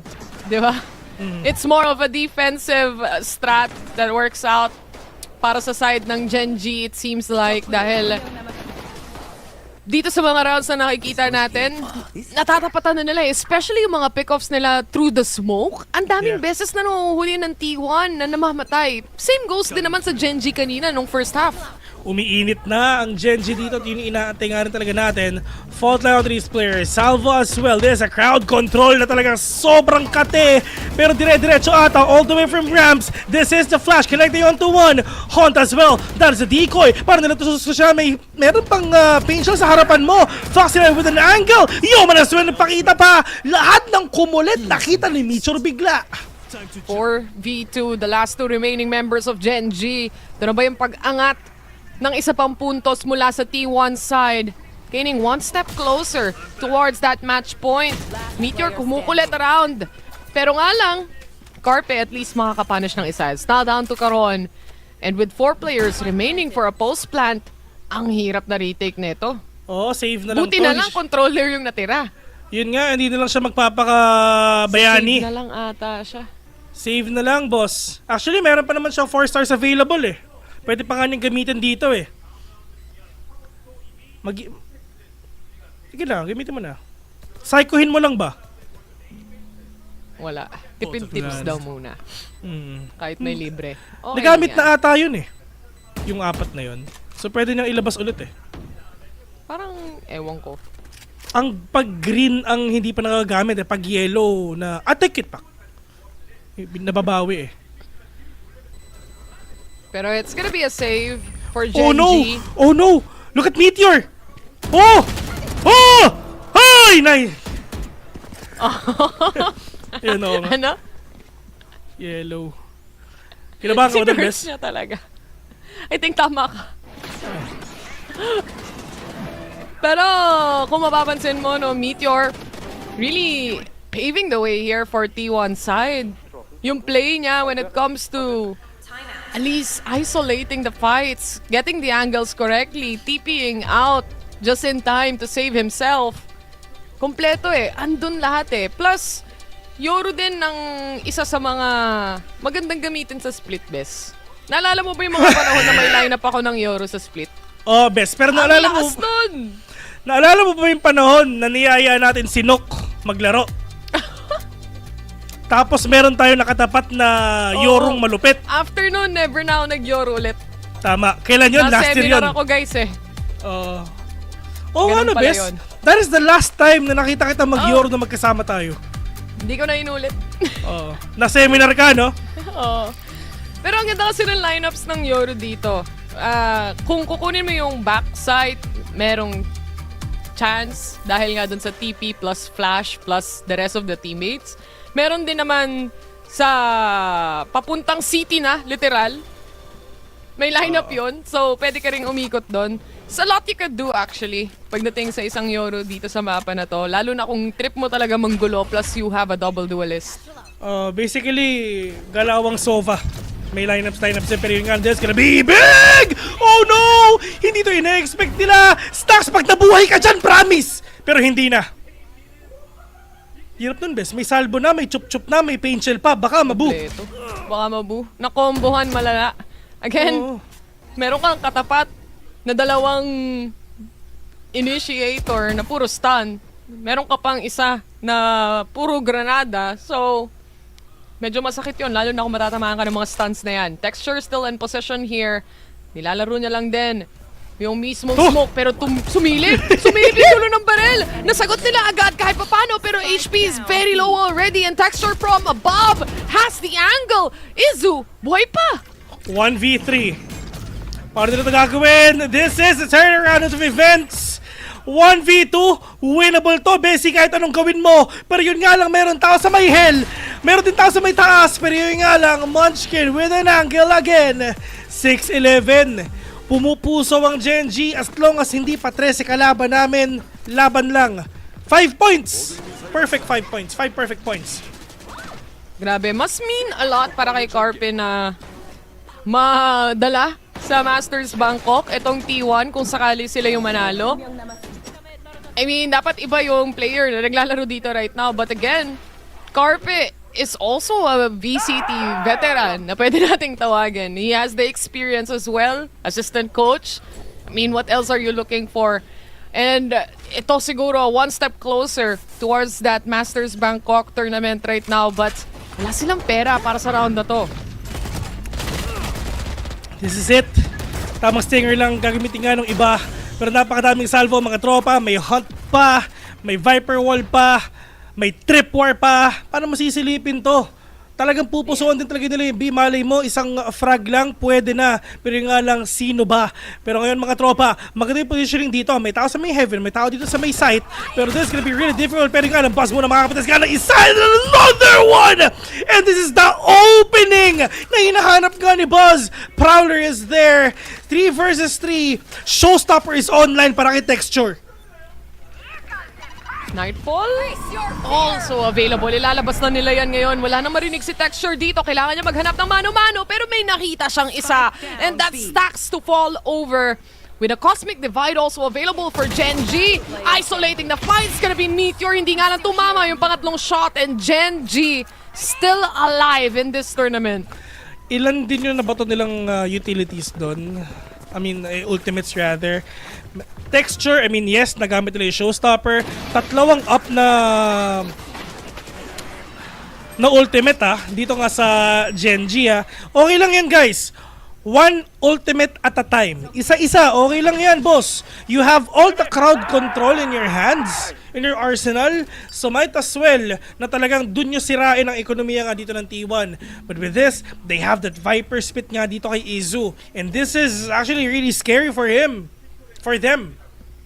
Dapat nang kabahan ng T1 din dito. Sumisigaw na si Texture Bes eh. Pag sumisigaw na siya, alam mo na. Pero merong nahila doon, nalubid. Natamaan din ng pain shells kahit papano. And now, this is the rest back na hinahanap nila. Munchkin to secure 1 kill. A lot of fights when it comes to mid control. Andiyan na rin yung stealth drone to try and find the remaining players. Yung isa, tumatalon-talon na lang din sa may gilid. And Izu, Meteor, sila na lang ang dalawang natitira na buhay. Oh no. Ito na, pagbago ng api. Genji catching one. Aftershock para ma-out of position nga dito si Izu. Alam nila yung last scene ni Viper ngayon. But for sure, they're gonna get this round no matter what. 49 seconds in mga tropa. Halos wala silang pera next round. So might as well save that gun. Kahit anong mangyari dyan, yun na yan. And ito Genji, sila yung pressured nga dito. Because T1 is 1 win away to go there in Masters Bangkok for us to see a grand finals T1 versus DRX. But for Genji, they're not gonna let that happen. They want that chair. Isa rin naman sa strengths ng Genji is yung defense nila dito, yung retake scenarios nila. And yung laki ng map pool din na meron ang Genji against T1. But it only takes one mistake to have a match point, ika nga.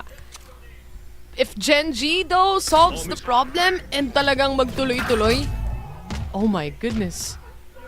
Magtuloy-tuloy yung momentum na nakukuha nila dito could be really scary para sa side ng T1 kasi medyo nakakainis din na para sa side nila yung economy, hindi mo ma-perfect, hindi ka makakuha ng magkasunod na round at least na meron kang full buy. And to the fact na on that round, ang dami rin dapat ng ultimates no? They have the Neural Theft, they have the Armageddon pagdating nga dito kay Teho. Pero with this, T1 with the timeout. They need this, no matter what. They're 1 win away for that match point. And Genji, sila yung naghahabol. We can say na this kind of composition, sobrang lakas pagdating sa defending. Ang dami mong crowd control para ma-delay yung plant, para iwasan yung post-plant na pwedeng gawin nga dito ng mga kalaban mo. At pagdating naman dito sa Genji, everyone, kumbaga yung puzzle Bessie, nabubuo na nila paunti-unti. At konting pieces na lang. Malay mo, manalo na dito ang Genji at maunahan nila at mapako nila ang T1 sa 11. Marami na tayong nakitang napako sa 11. Yan ang isa sa pinaka-notorious na puntos sa Valorant. Dahil dyan marami nakukuha marami na sa stock actually. But let's see. T1, they're just 2 rounds away. Getting that Masters Bangkok slot. Genji on the other, syempre, masarap ang buhay nila so far. Meron silang maraming pera. Marami silang ultimate. Marami silang baril. Yeah. And with this, mga tropa, talagang kailangan muna kumalma ang T1. Stinger and a Sheriff for the side ng T1 nga dito. Pero we're gonna get to see kung talaga one-tap nila to. Oh no! Paano ba to? Kaya ba nila tong ganito kasi positioning? Ang hirap nito! Wow. Well read. Basang-basa ng Genji kung ano yung mangyayari. Even waiting outside just the smoke of that Viper. May Rolling Thunder pa if you could remember. And Genji is ready to take on the action as they get the flawless round. Sa round na ito, eco-buy naman yun sa kabila. Yun nga, total annihilation pagdating dito sa Genji na ginawa nga dito sa T1, 9-11, dumidikit na yung score, Bessie. Pero, ito na yung talagang hardest part sa Genji sa totoo lang. Meron ng pera dito ang T1. Ano ba, magpapahabol ba ang T1 o tatapusin na to ng Genji? Yun na yun, men. So, in terms of momentum, kumbaga ang Genji nasa kanila. At itutuloy lang nila to. They have the Rolling Thunder, they have that Astral Ult as well. Pero pagdating naman dito kay Izu, men, yung Viper Spit. Tagal na to Hindi sila sure kung merong magiging traps or tripwire pagdating sa mid control kasi usually ang ginagawa dito ni Meteor is to throw in yung kanyang fake out at sasabayan niya yon para hindi siya yung matrip. Pero agad-agad na pinunish ni Texture yung fake out na yan. So, they still have no clue ano nga ba yung posisyon ng mga trips. And aside from that, not really an info aside from middle. Bakit doon ng trip mo yun? Sinasabi nga nila. Pero ngayon mga tropa, tama Rolling Thunder muna. Pero hindi tinamaan si Foxy9. Oh no, ang katinon. Stacks and Carpe is there already. Paano nila mapipigilan to? Tignan mo, Bessie. Ang T1, 3 na yung patay. Ang Genji, wala pang bawas kahit isa. Sinubukan nila yung split push sa split. Pero hindi gumana, Bessie. Di natag dito si Stacks kahit papano. So, for the players of Genji, i-assume na lang ba nila na walang tao dito? Mukhang hindi dahil Munchkin is ready to push just to make sure if there's anyone. Ito, Hirap para sa T1. For T1, lalaban sila 11-11. May pera sila. Kailangan nilang manalo sa duel. Oo. Wala eh. Dito natin naramdaman kung gaano kalakas ang Breach plus Teho combination. Ang lakas talaga nito, men. Grabe yung crowd control, boss. Promise. Ikaw na lang malilito. Saan ba ako pupunta? Hindi niya na alam eh. Fault line? Either that o mabait out nila yung utilities ng Genji dito. Kasi, ganun natin sinusubukan nila with this kind of split push. Imagine, naglabas sila ng Rolling Thunder just to kill one person. Pero yung assume mo is at least there's more. Ang kaso nga lang, syempre, importante para sa kanila is just to pick off left and right yung mga players na yan. They're just 1 point away para sa isang tie scoreline. 9-3kers to, guys. Meron pa isang timeout ang T1 ha. For sure, siguro mag-timeout pa nag 11-11. Sure yun, timeout yun. Pero ngayon, this is actually scary for Genji. Kasi si Karon wala na. Pero si Texture, oh no, waited patiently, catching one again with si Meteor muna yung mawawala. Ang daming tao sa loob. Oh no, Iso nakapatas pa ng isa. Texture catching one. Painshell is there already. Salvo na sa harapan lang nila. Carpe getting the head of Texture. Make that a 3v2. Lamang dito ang Genji. They have that Viper spit and they have full control of A. Still has the stealth drone kahit papano, pero ito na finally a Viper spit in action from the side of T1. Perfect timing para ma-secure itong round na to. Yung match point nila and one step closer to Masters Bangkok.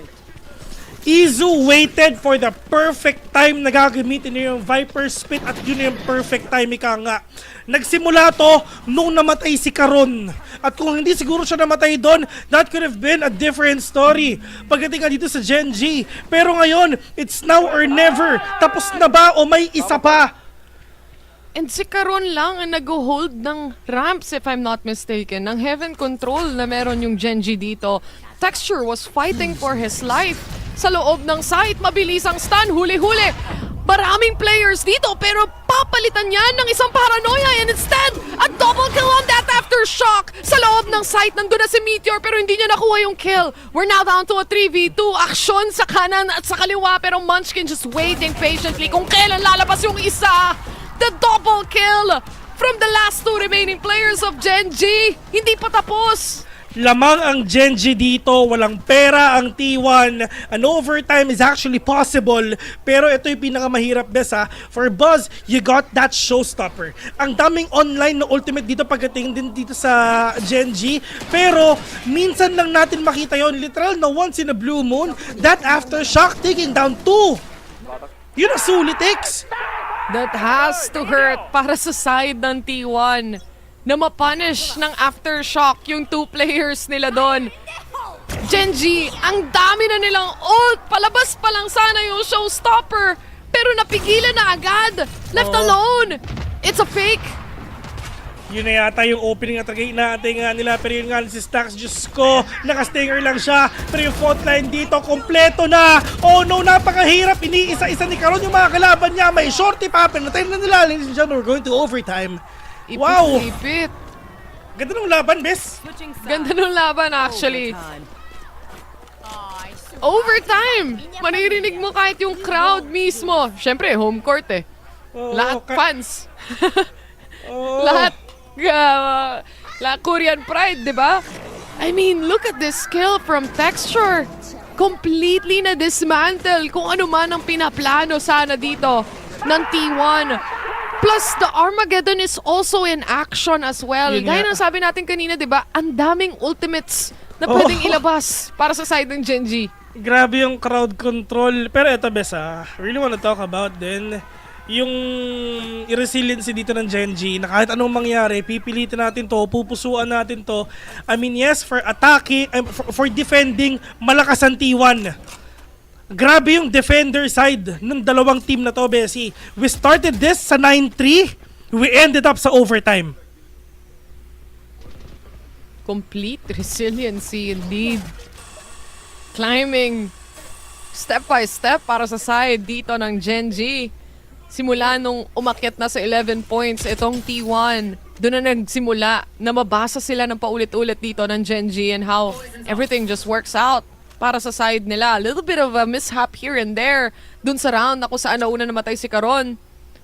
Pero in-OT pa rin nila to. So complete reset on both ends, even on the economy. Ito na yung salvo. Ibabato na.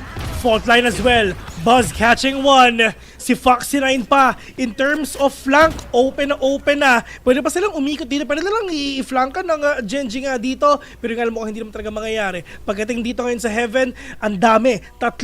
Sa gitna, 1. Sino? Si Yeoman.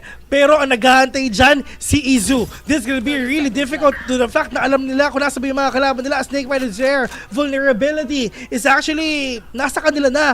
Pero Crossfire, Izu plus Fade. This is a really difficult push. Nararamdaman na nila kanina pa eh. Pero yung delay kompleto, tignan natin kung it's enough delay dahil hindi sila makapasok. Ang ganda ng flash. Wow, what a beautiful paranoia sa side din ni Carp nga dito. Bes, walang nabawasan kahit isa. Perfect round. Perfect defense for the side of T1. Nasa depensa ang laban, Bes. Oo. Unang magkamali. Talo. Bessie, alam mo ba? A wise man once said, the perfect defense... the perfect... the perfect offense is a great defense. Yan. Sabi ni Stephen Curry. Yan.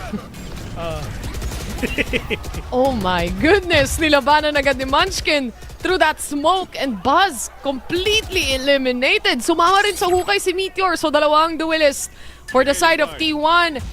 Nawala. Parang bula. Medyo mahirap, boss. Pero ito pagdating dito ngayon sa may A, that is Stax. Hunt will be denied. They know it already. Meron din tao din sa may gilid nga ng ramps. Pero ang tanong ko talagang pupuntahan nila. That is Texture. Off-angle kill.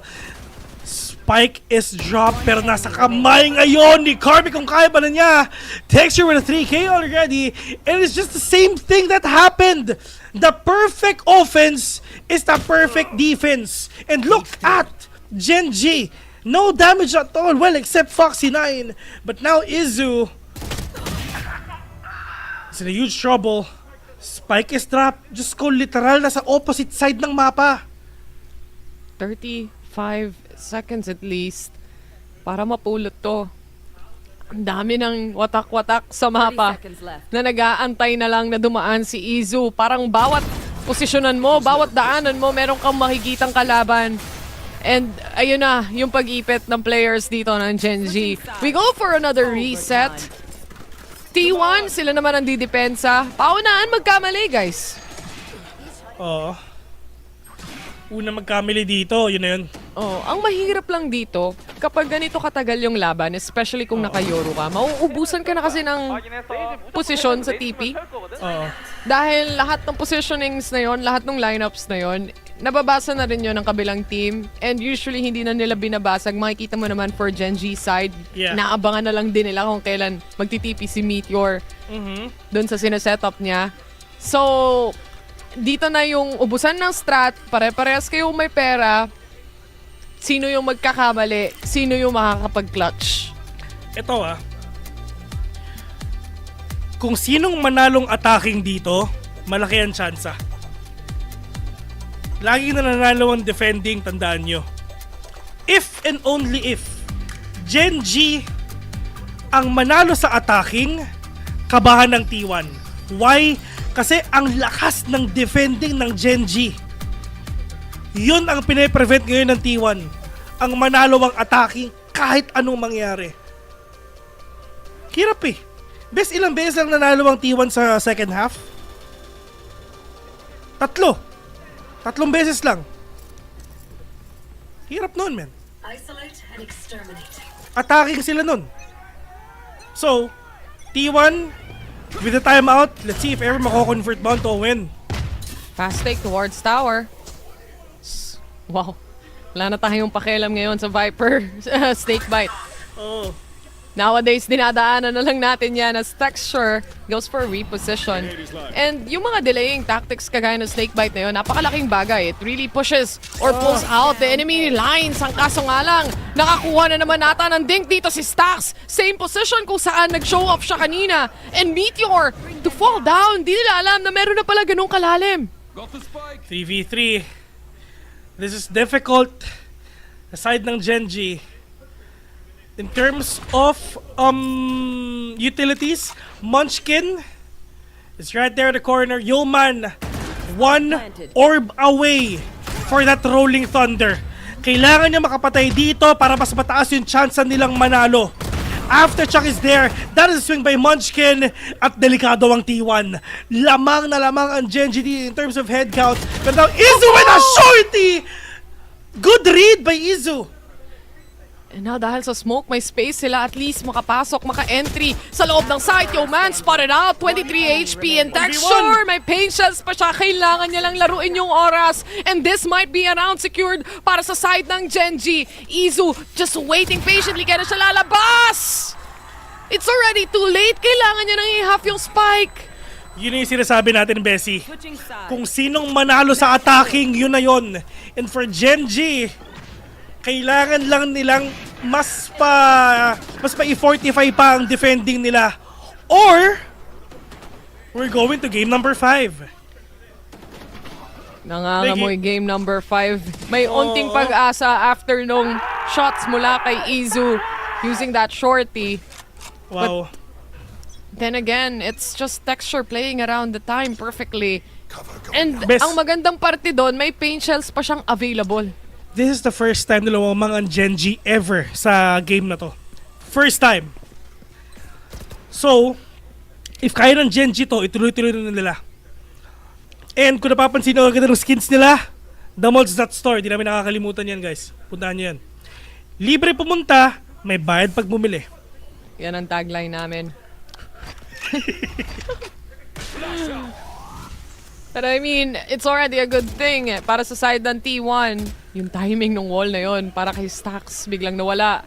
Very much open ang kanyang hino-hold the flash using or rather being expensed by Yeoman. Wala na siyang flash na pwedeng gamitin dito kung sakaling mag-decide talagang umentry yung ibang players ng T1 dahil yung spike medyo ayun, dinala ni Yoru. Malayo-layo pa, boss. Pero hindi nila alam si Stax ang deep na. Pwede siya makapitas dito, mga tropa. At yun na nga. Stax catching Yeoman. Diyos ko, yung breach pa. Pero they have full control of A site already. Pero tignan mo naman yung dalawa. Hindi ina-expect ni Izu to, Bessie. Nag-iingay lang sila para yung distraction talagang maging successful for these players. At yun na nga. Wala na. Hindi niya na-chinek at all kung meron pang tao sa likod. Pero ito na yung salvo. And nandito na rin. May mag-check ba? Meron? Alam nila. And Texture secures the trade. But now they have to fight for their lives as Meteor tries to punish one. Si Foxy yung mawawala. 2v2. Winning moment para sa side ng Gen G. Aabot nga ba as Stax plays around the smoke? The swing. Nakita niyo rin doon pa rin. That's Texture's to fall. It's a 1v1. Kailangan lang nila win. And karon! Siya pa din naman nanalo doon. May oras pa! May oras pa! Abot pa! Isa pa! Diyos ko! Switching sides. Overtime. Man, yung delay! That is beautiful for T1! Palakasan mag-attacking! Hindi na natin alam kung ano ba. Defending pa talaga o attacking. Best, ito ang tinatawag na The Great Reset. Oh my goodness. Stacks. The time. And even karon. The times na kailangan din sila makapunish. Dito na lumalabas yung mga clutch potentials, individual plays mula sa mga players natin. Mabilis ang take, binago na rin yung posisyon ng trip dito. And Texture, hindi niya mapapunish at least yung nasa vents. Ang galing ng trip. Pero ngayon, mukha na rin ata. Munchkin moving slowly towards mid all the way from heaven. Nagpaparinig sila. Nagpaparinig sila dito. Pero bait lang yun. Ma-force out lang yung rotation nila papuntang B. Tahimik lang mga tol. Wala silang narinig towards mid with a prowler. But at least, they need indeed to go steady. Kalmado lang sila dito. All you need to do is wait for the information, sound cues as well. It can be anyone's ball game pagdating dito sa punto na to. Less than a minute left in the clock. And it might be heaven towards A. Isa na nag-aantay dyan, Bessie, si Izu lang. Pero nakita naman natin yung mga triple kills niya kanina and mukhang spotted out na dito si Munchkin. Masakit yung damage na dala-dala ng mga players dito. For the side of Genji, he's forced to fall down and Foxy9 mapipicturean nata siya, perfectly placed, and that's Texture even to punish further. They know where to go. Buzz stuck here in A, pero meron pa sa gitna sila pong mananalo dyan with Jesse Caron. Make that a 4v2. Stacks and Carpe, the only man remaining right now. Stacks making the trip. Foxy9 again with the kill. Carpe will fall down to the hands of Munchkin. Palakasan na mag-attacking ngayon, Bes, hindi na defending. Oh, the best defense is a good offense na, guys. Dahil dito talaga sa attacking, natatalo yung dalawang teams na to, and with Genji having the advantage right now and Genji securing this attacking side as well. It's not looking pretty para sa side ng T1. Nagsasaluhan lang sila ng mga rounds dito pero may isa pa. And T1 onto the attacking. This time si Texture naka-operator na. May isa pa. Glass cannon build. Pagdating nga dito kay Textures. It's now or never for himself. Hindi to ina-expect ng T1. Pero this is gonna be a surprise for them. And they know it already. Talagang glass cannon to. Diyos ko po, delikado to. Kung ganito ang swing mo, promise, ikaw mamamatay dito. Promise, itaka mo sa bato. Izu, ay, kay Stacks, promise. Delikado to. Oh no. Good nice choice. Usage of utility. Nice Good usage. choice. Nangyari na kanina yon. Ayaw na nilang maulit-ulit. And alam naman nila na yung posisyon ng wall nila hindi completely covered. The stealth drone, ginagamit na rin. And even yung TP ni Meteor dito, binabasag na rin ang mga players ng Genji. Fortifying at least the defense that we have right here. Pero pinapalibutan pa rin ng mga players ng T1 tong posisyon na to. Ang dami nang naubos sa utility sa Genji, ha? I mean, wala na yung salvo. I mean, wala na yung drone. Wala na yung boombot and Pinchel as well. Well, wala na siya pera to buy the boombot anyway. Stacks catching one. That good pick-off. Yung glass cannon wala na. Hunt. Alam nila si Munchkin nasa loob mga tol. And this is a wraparound already. Shard of the Temple gonna take down Carpe. This is Izu and Stacks getting that kill again. Caron and Foxy9 is a slow swing, but Foxy9 with a reset right in front of the face of Stacks. 3v2. Winnable sa side nga ng Genji. Malay mo. Makahanap pa ng isang kill dito si Izu. For sure, yung Viper Spit magpa-pop na rin, pero kailanganin ba? Because Izu already secures that. Napop pa rin naman. Pero the round is already over. A complete reset. Parang gusto nilang tapatan yung longest game in VCT. Izu pa! Sabi nila, ano yung 2020? Yun yun, di ba? Hindi itong VCT Pacific, yung Nongshim. Di ba, ano score doon? 2020, di ba? Something. Oh, 2020. Akala ko year yung sinasabi mo. Hindi. 2020 yung score nila. Ito na ata yun, Bes. Ito na ata yung the greatest comeback of all time ng Genji. Talagang grabe, no? Genji, men, isa pa. Sige no. Yun yung gusto nila. Kaya daw. Sabi nung caster, parang kami. Pero guys, always remember, Bring them down. kung gusto nyo ng skin, themods.store. Puntahan nyo yan guys, libre lang. Libre lang pumunta. Pero may bayad pag bumili. O direct, isang mabilisan lang. Pakita mo yung lower thirds. Mabilisan na, para matagal pa to, promise. Lower thirds. Lower thirds, lower. Bawal daw. Okay lang yun. Drone. Walang makikita. Giving them a little bit of a safe space kahit paano when it comes to mid control. Pero ang usual na nangyayari pagdating sa mid iniingayan lang nila to and then i-control tayo. Kaso nga lang, nasaktuhan nila si Meteor habang tumatakbo. Gen G successfully taking over A site. Timing onto that reload. 3v5, si Yoman waiting dun lang sa may hell. May snake bite pa, may seize pa, pero Diyos ko, may butas ng kakunti para mabuhay siya. And right now, para nila ito susolusyonan. Attacking naman ang malakas dito sa split. Kanina defending. Sax catching one. This is huge. 3 versus 3. Oh no! Nagkakawifan silang lahat. Stacks on a 1v3 out in the open. Dexter getting that kill on a 3K. And now Gen G, sila yung lamang. T1! Huwag kayong maubusan ng ano. Bes, ang Gen G may isang timeout pa. Talaga? Hindi pa nila ginagamit? Oo, hindi pa. Wala silang balak gamitin? Wala Parang at this point kasi, parehas naman pantay eh. Wala naman so far kakaibang kailangan gawin. At this point, eto na.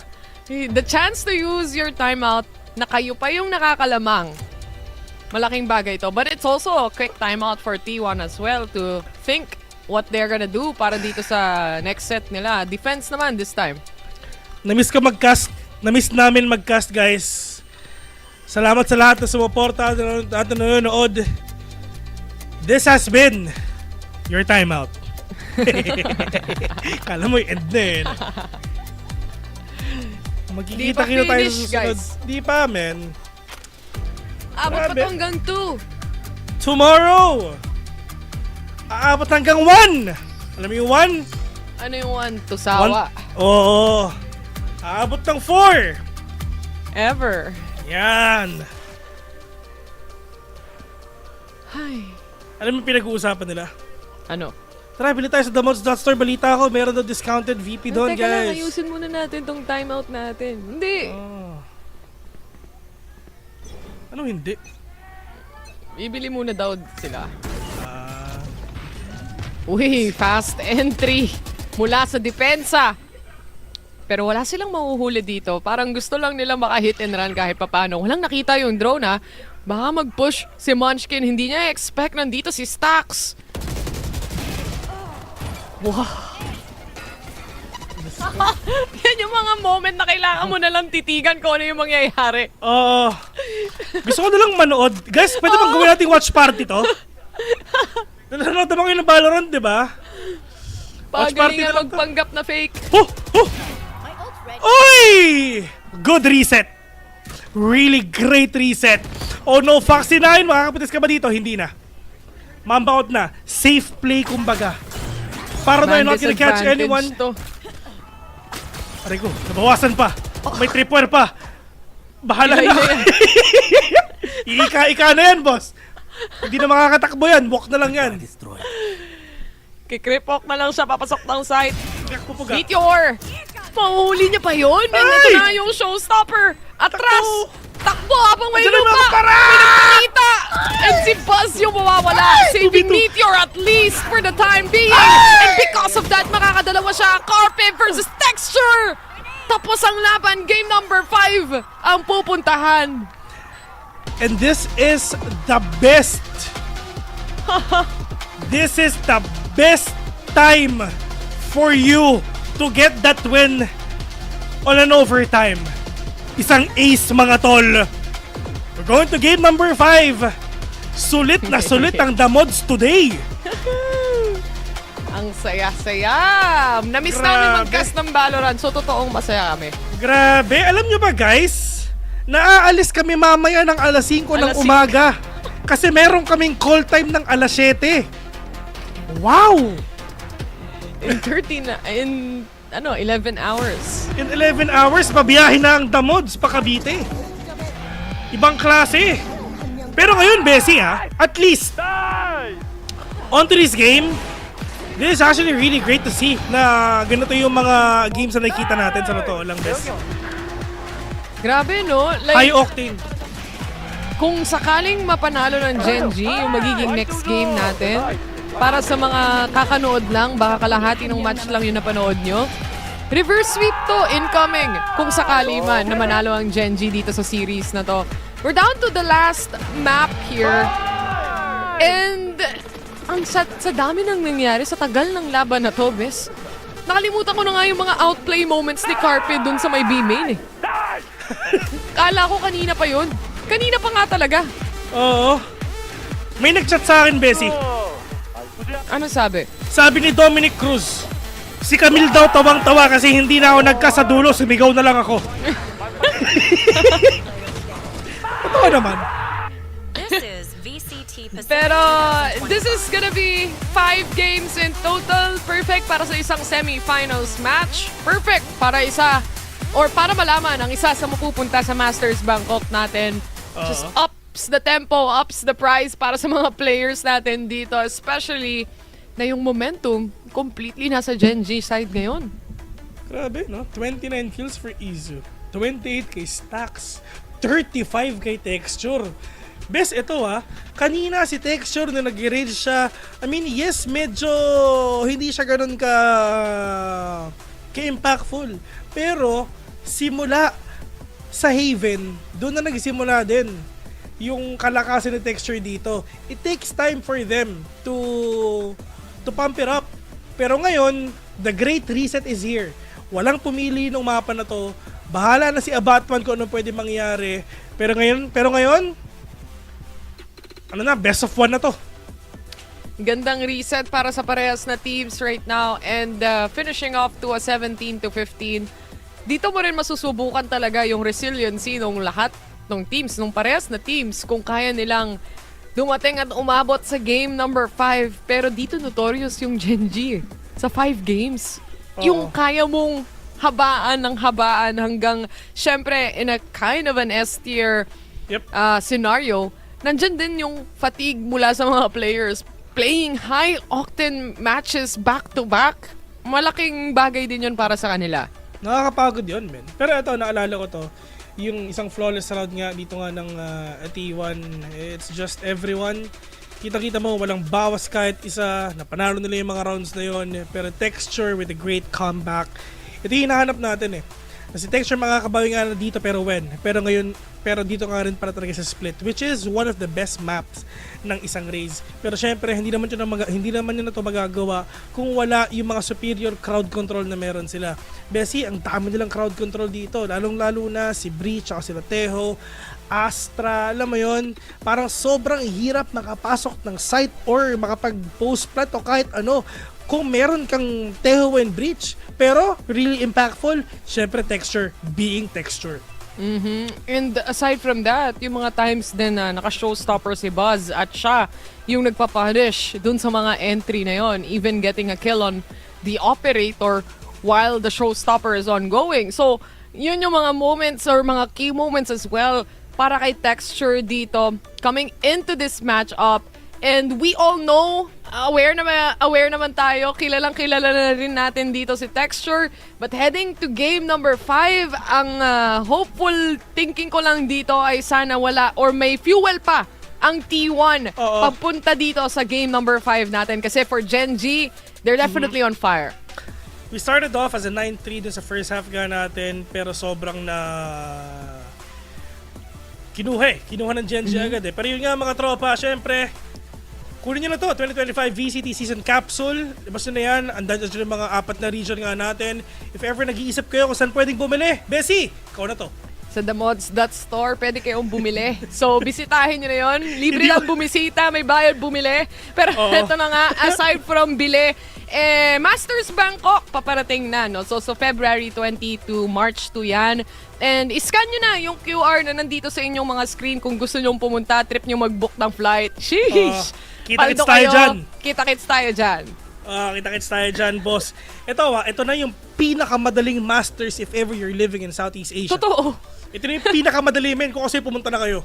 Masters to hindi lang to VCT Pacific, hindi lang to VCT Southeast Asia. Yung mga teams na kagaya ng, sino ba yung mga nakapasok? Sentinels. EDG. Andyan din yung Sentinels, andyan din yung Team Vitality, nandun sina Derke. So, EDG. Yan, makikita mo na si Derke, Bes. Si Kangkang. Makikita mo na siya. Kamukha ko yun eh. Talaga? Pero nga mga troopers, get down to a very, very short break. Ang damod sa magpapahinga muna kasi napakahaba ng game na yun. VCT Pacific Kickoff. We'll be right back.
Surprise! Andito tayo mga tropa, nagulat kayo, no? Kaya magdala kami rin. Pero ayun na nga, no? I mean, lalong-lalo na, pwede nating sabihin na ito na ang huling cast ng The Mods. Nakakalungkot. Pero Vice, it is. Ito na, boss! Final game of the day. At balita ko, Bes. Ano? Itong dalawa. Oh. Magma-Masters Bangkok din naman. O yun nga, lahat sila may ticket na. Nakabook na. Kumbaga, palakasan na lang sila kung sinong mapupunta pa sa Grand Finals, yun na lang yun. Tsaka syempre, at the end of the day, ito yung kick-off year mo. Ito yung assert dominance phase mo, ika nga. And a statement already para sa mga Korean teams din naman natin dahil grabe yung run na pinakita nila dito. 3 or top 3 ang puro Korean teams basically. Oo. Uy! Meron akong kilala, Bessie. May nagsabi. Si Miss Camille, magpapadala daw ng kape sa atin. Grabe ka naman, Miss Camille. Pero sige. Galing bang ano yan? Uy, masarap yung kape nila. Oo, masarap yung kape nila. Kaya gagawing dalawa ni Camille yan eh. Yan. Siya yung may-ari ng ano guys. Oo, CEO yan, CEO. Siya ang founder ng isang...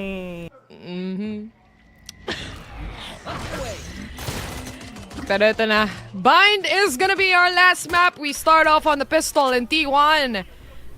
Di nila mapupulot yung dizzy nila dito kasi kailangan na talaga nilang umatras. Pero they do have at least a bit of a time na umikot talaga kasi 4 yung nakastack pagdating sa B. Yup, and meron din dito share na naka-setup nga dito si Vice. Wow, share. Pero ngayon mga tropa, Wingman, could plant the spike already, full map control all towards A. And tingnan mo naman stack, Bessie, 5 silang magkakasama. Grabe 5-man strong. Diyos ko! Gen G together strong. Siyempre, kailangan mo ng trade eh. Pero may trade ka ba? Kung ganito yung angle na pinaglalaroan, maatrasan sila all the way from lamps. And yung 3, hinahanap at hinahabol na yung remaining players. Scarpe and Buzz. Double trouble when it comes to that lamps control. Pero may problema pa sila sa loob ng site. Karon na mag-isa. Ghost with 3 bullets remaining. Bulit na lang meron dyan. Pero yun nga lang, Buzz with 5 HP remaining with a 3K. 1-0. T1, ito guys, manalo dito, Grand Finals na, yun na yun. Kumbaga, best of 1 na to, single eliminations na to, manalo matalo dito, yun na yun. Kumbaga, parang nasa rank game na lang tayo. Pero yun na nga, no, it's just, I really love the positioning of T1 to the fact na sama-sama sila eh. Wala nga nag-heaven, Bessie, lahat sila galing City. Hold position lang talaga. And for Gen G, malaki naman yung chance na mag-work yung 5-man push nila dito. Pero di nila mahuli yung angle ni Buzz eh. Especially that lamps control na alam mong mara-right click ka lang din ng isang classic kapag lumapit ka. It was a difficult entrance dahil nga, like you said, wala naman silang heaven control. Nakabili na agad ng Phantom dito para sa investment si Buzz kaso na wala. Mapupulot naman ng iba. Texture, good on 1. Yung paint shell tumama pa sa napakadaming players nga ng T1. That's Razor Vine. Just to delay the plant even further. Pero yun nga lang, in terms of utilities, they have full control. Wingman is down for the count. Hindi nila makukuha dito for sure. Pero putting it to 4 versus 4. Utilities, sa lamps, walang tao. Pero meron pa silang shear nga dito. Alam nila na if ever talaga pumasok ka dyan, there's no point. I mean, nowhere to run literal. Nietzsche catching on with a bulldog again. Pero dinedefuse nila, pinupusuan nila mga tropa. Pero tingnan natin talaga papasukin nila. Pero yun nga, sinasabi nga natin, point of no return indeed. 4v1, Yeoman will be a dead man. Marami-raming maglalaro sa loob ng smoke dito. Especially may double control ka din mula sa side ng Gen G. Pero kita mo pa naman pistol round pa lang, parang ang dami na agad heavy utilities coming in from the side of T1 here.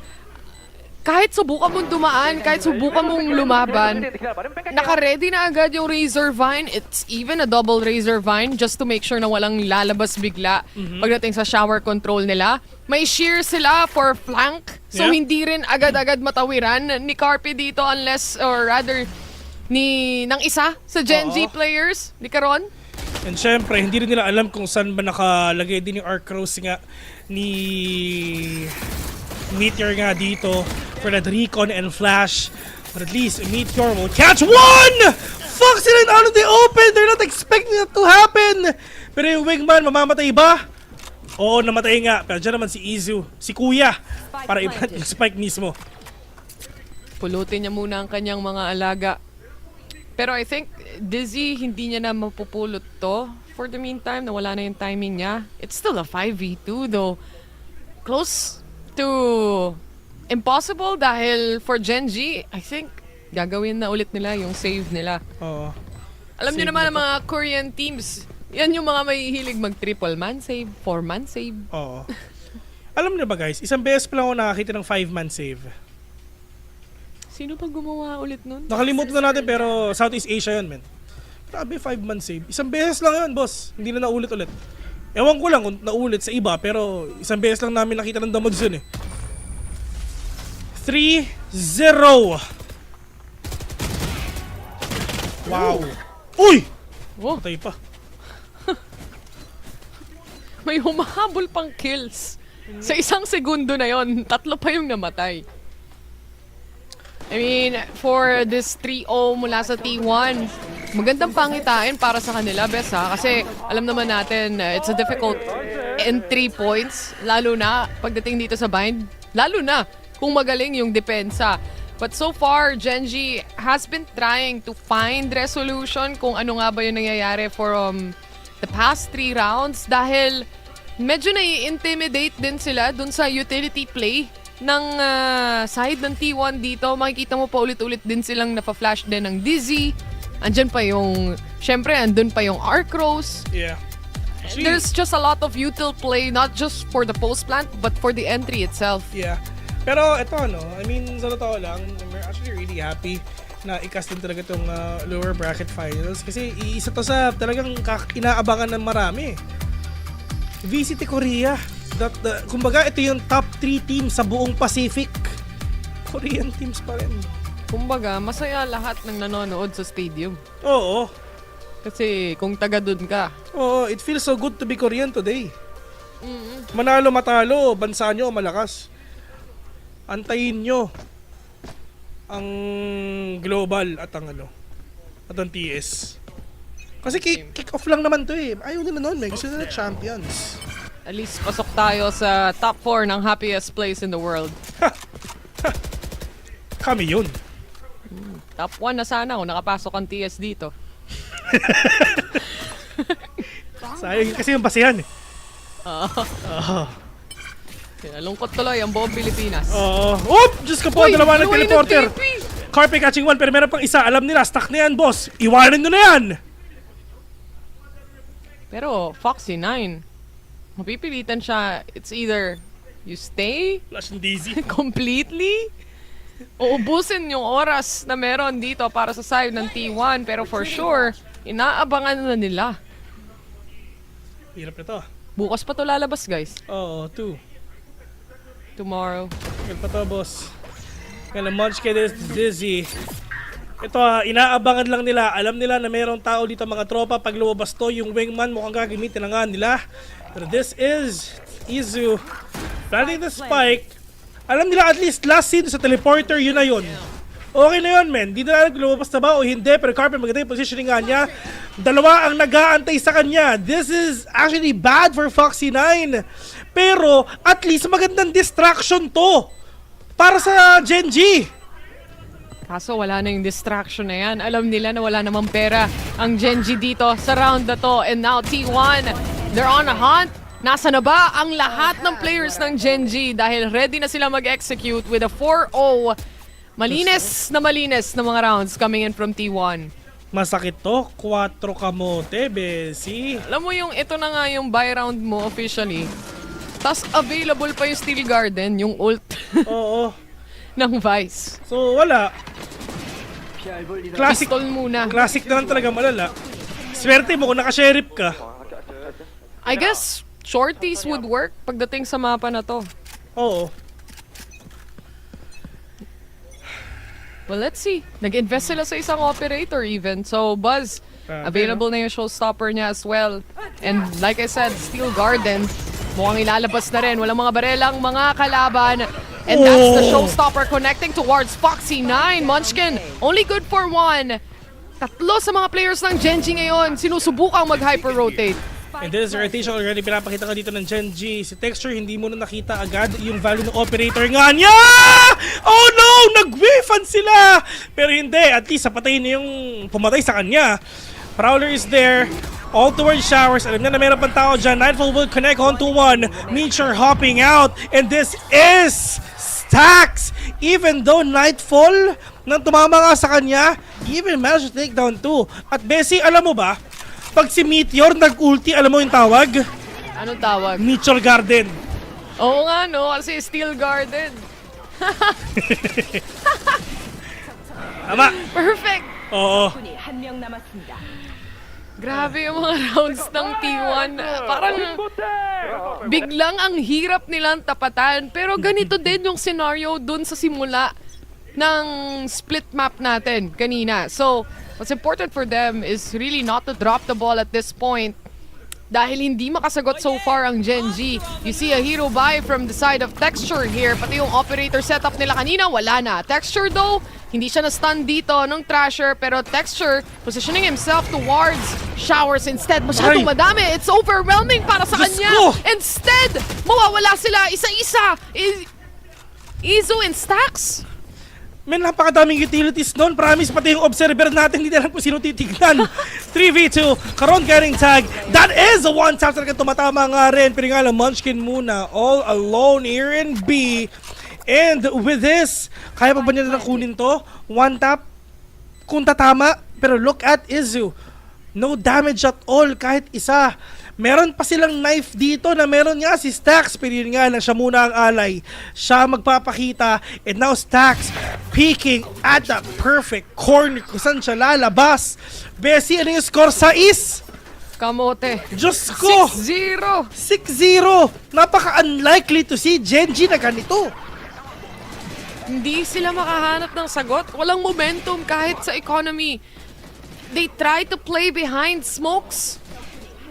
Just wouldn't work out. Wala silang barrel para sa round na to. So kahit anong angle yung silipan nila, you see once T1, nakasettle na sila sa loob ng site, especially may wingman naman sila na I think once or twice ko palang nakikita na de-deny. Wala eh, post-plant agad yung posisyon. Grabe yung positioning ng lahat ng mga tao dito, boss. Ibang klase. Sipin mo, Genji, 6-0 mo. Never pa naging ganito ang Genji, bes ha? Tibay ha? Still looking for that first point, at least best this round. May pera si Texture. Nakita mo yung flash kung nasan? Nakita mo yung Tinrapan flash? ata siya dito. Nakita mo yung flash kanina kung nasa? Nasa sahig. Ayos ah. Checking pagdating sa corners. The delay is there pagdating sa snake bite. Pero kailangan niya ring mag-out dahil sa pinches. Buto na lang talaga, walang season. Promise, may kalalagyan ka. And this is the satchel in play. Munchkin catching one, make that double. 4 versus 3 right now, pero mukhang bumabawi din talaga ang T1 ngayon mga tropa. Andiyan pa yung mosh pit just to get that delay na papasok ka dito ni Fade. Pero wala silang idea at all. Karon is inside elbow. They need to make a play para nga makabawi nga dito. They still have the flash which is gagamitin na ni Meteor.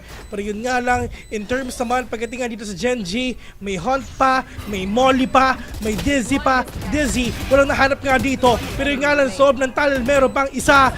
3, make that a 1v1. Stacks all alone and he's gonna get that kill.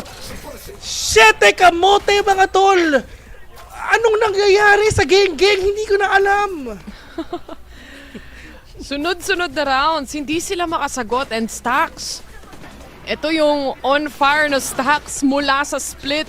Dinadala niya pa rin all the way to bind here. Ang ganda sana ng pwesto ng Genji kung tutuusin eh. You have players under at least ng entrance dito, pero di pa rin nila napigilan. Grabe no, nag-timeout na yung Genji pero wala pa rin. Wala pa din. Diyos ko. Saka kung iisipin mo dun sa control na meron sila, nandun din yung wall ni Munchkin. So pag tumawid ka dun, nandun yung vulnerability. So ito nga I mean, nauubos ng Genji ang T1, yes, pero panalo pa rin talaga ang T1 kahit anong gawin mo eh. Yung clutch potential, yung clutch genes, andun pa rin eh. Pero this smoke, isa lang yan, boss. Judge muna kay Munchkin, trying to play close to may Viper's Pit. Pero nga lang isa nagpakita na, and this is the Thrash connecting onto one. Karon with a 2K already. Pero yun nga na talaga mapapupusuan pa ata. Ginamit na lahat. Yung Thrash, yung Null Command, yung Orbital Strike. Lahat na nilabas na nila.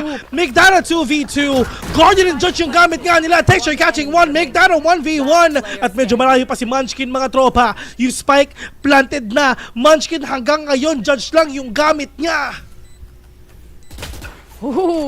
Classic muna magiging puhunan niya dito. Snakebite to come out. And at least, mabait out kung nasaan si Carpe. But then again, makikita mo na yung disadvantage ng barel at that point. 8-0 for T1. Pati yung operator setup na naman. Basag na naman.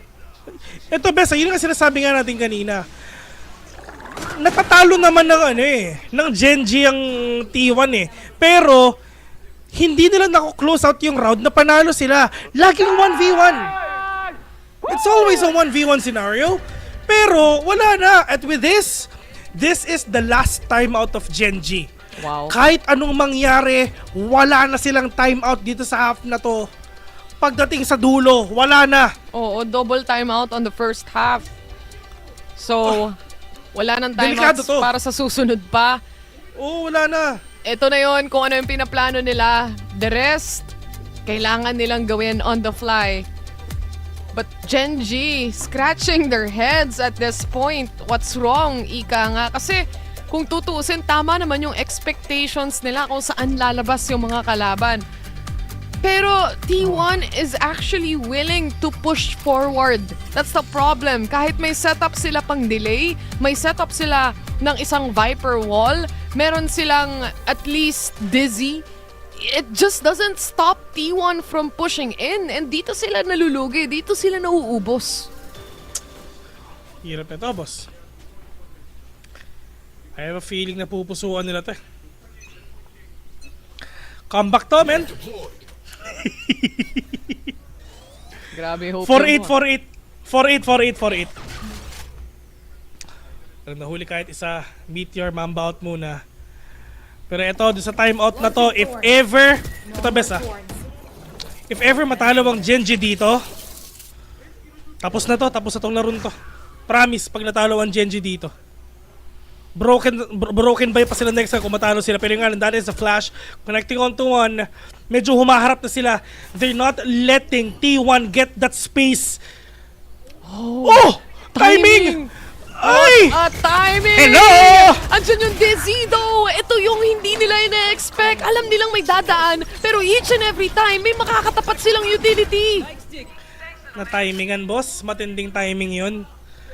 Kung ako kay Foxy na yan at saka kay Karon, men, save na lang kayo. Kailangan nyo yan. Huwag nyo lang labanan. Promise, yun ang sasabi ko, pag natalo ang Genji dito, it's over. Tapos na to. Nakakita ka na ba ng Korean team sa 13-0, bes? Hindi pa. Wala pang ganon, walang ganon, men. Sila na walang ganon. 13-0 ata. Oo, tandaan mo ha, Korean lang ang makakatalo sa Korean. Yan ang mga kryptonite ng isa't isa. Oo, sinasabi na nga natin, ano ba yung kryptonite ng Genji? Korean team din. Same lang. Well, pwede sila magpakamatay oh. Okay lang, dami nilang pera eh. So okay nang mag-hunting at this point dahil ayaw mong bigyan ng economy yung kabila. Pero may loss bonus na sila at this point. Matagal na silang may loss bonus. Lagi na nga silang may vandal eh. Oo. Ang problema rin kasi nila, once na nag-decide na nga kasing umentry yung T1 na open nila yung space, agad-agad may plant. So, yung pressure mula dun sa kabilang site, ang bilis masyado. Kailangan nilang mag-hyper-rotate plus kailangan nilang timingan rather, yung post-plant scenario pa. Bes isang duo dito eh. Hindi pwede maghiwalay si Izu at saka si Buzz. Buzz will get that space and Izu will follow through. Ganun lang din sa 9 rounds na nakita natin mga tol. Hindi sila pwedeng maghiwalay. Kasi yun yung ano nila, yun yung combo nila, yun yung timing nila eh. Buzz with a satchel, then yun na yun. Utang na loob. Gusto ko lang naman magbumbot. Oo. Lalabas pa lang eh. Pero karon may orbital strike siya dito. Mukhang ito na ata yung oras para gamitin yan. And at least some of the players, especially Meteor, laking damage papunta sa kanya. Pero buhay na naman siya. Yung agibat na naman niya. Gumagana na naman. And outside showers, Carpe was able to take back control. Remember, wala pang spike planted dito. Na-deny nila finally. And this buys them a lot of time. Yeah. 2v2 mga tol ha. Meron pang tao sa may showers. Pero mawawala na rin ata yung smoke in just a few. Munchkin is low as well. Izu full HP pa. Yung isa flanking, really good position by Gen G. Lamang sila dito. Wag lang ma-2v2. In terms of utilities, they have that molly. Ito na yung molly. Ito na nagpakita na. Pero ang magkikita, si Yoman at saka si Carpe. Izu on position. Ito no, naman nakita. yung post-plant. Nakita siya ni Yoman dito. Pero halfway diffused na yung spike. This might be the first round that Gen G finally secures. After 10 consecutive rounds. 9-3, 9-3. 9-3 lang daw, okay na yun. Pero ito, Bessie, as you can see, sobrang safe play pa rin dito ng T1, no? Kasi kung tayo to, hahantingin tayo. Maghahanap tayo ng kill. Promise. Baka ito na yung perfect moment na hinahanap ng Gen G na makakomeback. Tandaan nyo, ang split ay nagsimula sa 9-3. Oo. Tandaan nyo yan, guys. Pinalamang lang gusto pang manalo. Yan ang mantra ng T1 ng Gen G ngayon. Nagbukas sila ng monitor, pre. Kinabit na ang internet. Bumili na sila sa themods.store. Kompleto na lahat. Eto na. Game na. Buzz! They're not expecting that to happen. Pinag-alayuman muna dito. Mawawala. Buzz is over to 2K. Just go texture. Look at that! With a huge showstopper. Give me the ace. Going for the ace. Alam niyang nasa loob lang. Inaantay niya lang yun for perfect timing pero mauuna ata yung Gecko. Walang problema. Texture still gets the ace. Sumisigaw na naman siya siguro. Pero a round that's definitely needed for Gen G. Iba. Paano siya nakatatlo? Saan galing? Long? Hindi niya nakita. Binato niya lang sa hookah. Blind showstopper, boss. Plus that ace. Wow. What a play. Ito na. Ito na. 9-3 to, guys. 9-3. Naka-caster. Saan nakakita ng caster ha? 9-0 pa lang yung score. Pag natalo Gen G dito, wala na. Sa Tagalog broadcast lang yun. Sa iba pinipeke pa nila eh. It's okay. Gen G's gonna make a comeback. Dito hindi eh. It is what it is, guys. What we see is what we say. Pag wala na to, man. Hindi na yan. Siyempre, ganun din naman ang Pinoy, di ba? Pinoy ako eh. Kaya nga tayo na sa Tagalog casting eh. Pinoy style. Ay, nako. Pero ito, labasan ng ultimates, labasan ng lahat para sa final round ng first half. Buzz! At least matatawid niya yung trash ng kakampi niya and Meteor secures 1 kill already. Yung shorty nga lang, hindi niya na na-check yung corner na to and Karon happily playing around with his smokes as well. Pero lumalamang na ang Gen G mga tol. Sabi sa inyo eh, wala na to eh, sa T1 eh. Hop! Karon. 30 seconds left. Makakapitas mo siya ng isa. Vema, gonna plant the spike. Dizzy, wala na. Karon, ayun, nagkaroon ng kill. Texture as well. Yung trash pa nasa harapan. 9-3 mga tropa. Comeback is real. Sabi ko sa inyo eh, wala na sa T1. Babalik ang Gen G, tandaan nyo. Ang pinredict ng The Mods, Gen G, tama? Tama. Oo, pero hindi na sure kung mananalo o matatalo. 9-3 ang scoreline natin dito. It's the same scoreline that we've seen on Split na nahabol ng Gen G, nabaliktad ng Gen G. Pero I guess pagdating sa mga rounds na ganito, it's also a little too late. Alam mo yun, gusto talaga ng Gen G may thrill eh. Oo. Best kinala mo ba si Mr. Longbam? Seryoso ba di mo kilala yun? Hindi. Yun ang pinakamagaling na basketball player sa Pilipinas. Talaga ba? Legit yun. Ang hirap maniwala sa'yo. Hindi, legit, men. Ano mo, search mo, Mr. Longbam. Steph Curry ng Pinas yun, men. Kamukha ni Texo. Tingnan mo si Texo na si Mr. Longbam. Iisa lang, boss. Oo nga, no? Yan o. Finokus na direct para sa'yo. Oh, see. O, di ba? Tama. Mr. Longbam, Steph Curry ng Pinas. Grabe. I mean, si Stax, online na din siya para sa larong to, para sa last game ng T1. And so far, parang ano pa eh, no? Ito yung mga moments na kahit 9-3 yung score, parang ayaw mo pong maniwala. Oo. Nagawa nga nila sa split eh. Best, mayroon nagsabi. Sabi sa Twitch, sabi ni Mr. Bing, siya daw yung nagpauso ng 4 points sa Pinas. Diyan ka nagkakamali. Siya yung nagpauso ng 5 points. Bago yun ah. Kasi meron na kasing 4 points ang basketball ngayon, best eh. 'Di ba? Pero na-shoot, na-foul ka. Foul counted. O, pag na-shoot mo, 5 points. Ganun yun, men. Legit yun. Mr. Longbam, Steph Curry ng Pinas. Remember the name. Basketball is the game. Omsim. Pero syempre, alam niyo ba yung favorite website ni Mr. Longbam? TheMods.store?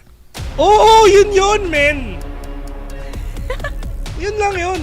Kasi syempre, pagkatapos mo mag-basketball, naglalaro ka agad ng games at dun siya bumibili ng points. Tama. TheMods.store. Libre pumunta. Sumasakit na ulo ni texture ni Mr. Longbam. Mr. Longbam. Sayang. Pa-basketball pa ako mamaya. Oh. Gumain 5 pa. Ayan na. Alam mo ba yung sa basketball, alam mo ba yung Beck shoot? Alam mo ba yun? Hindi, ano yun? Ganito yun. Like kunyari, tumira ako, nag-shoot ako, tama? Oo. Pag sinabi mong Beck, kahit anong mangyayari, ikaw ulit yung shoot. Ganon? Pero you only have one try. Ma-shoot or sumablay, you only have one try. Back shooting, yun, men. Hindi, yun, kailangan 2 or more kayo kasi kung mag-isa ka, hindi ka makakapag-back shoot. Sino yung babato sa'yo ng bola? Legit yun. Ano ka ba, basketball player ako eh. Kaya pala. Ano ka ba? Last ko mag-2K eh. Marami ka ng nabigay na pawis doon. Oh, man, ano ka ba? Top player ako sa Marikina eh. Ako pinakamalakas sa bahay namin eh. Malamang, ikaw may-ari eh. Ay, no. Eto na mga tropa, 9-3. 9-3 curse. Gumana kanina. Gagana ba ulit? Talain mo yon, nag-halftime, tapos sineminar lang ako ng basketball. Ay, no, PH flavor. Up! Yon! Nice! Alam mo, mamamatay din siya eh, no? Oo, 4v4! Yan! At least may trade, yun ang importante. Pero muntik na siyang hindi tumama o hindi makakuha ng kill kay Baz, ha? Muntik lang. Ay. Sabi ni Joshua Sayat, back. Hindi, back yun, men. Mas marunong pa kayo kay Vil. Ano ka ba? Siya may-ari ng PS5. Ano ba? Uy! One tap! Sumama. Patay. Just texture things. 3 versus 4 mga tol. Namiss ko mag-cast Kakamiss yung mga ganito kahabang pagsisigaw. Oo nga. Hindi na nagre-reklamo yung mga kapitbahay ko pero mukhang si Texture walang reklamo at all dahil dalawa na napipitas niya sa sheriff na to. And down to 2 players for the side of T1 na magkahiwalay pa all the way from A. Dito yung Vice. While Stacks spotted out. Oh! At least Meteor. naging 2v1 pa. Oh, 3v1. Alam nyo guys, we never doubted Genji. Tama. Sino nagsabing wala na to, tapos na to? Walang ganon. Mamatay namin! Parang ano tropa ko Oh! Ginagaslight na sarili niya. We never doubted Genji. Genji is the best team of all time. Ano ba? Well, Meteor still has a job to finish. Pero wala siyang idea at all. Nasaan yung tatlo? Nagtatago na lang din sila. Nag-aantay kung may magtatap ng spike. Pero walang chance para kay Meteor. Wala siyang smoke. Walang anything at all.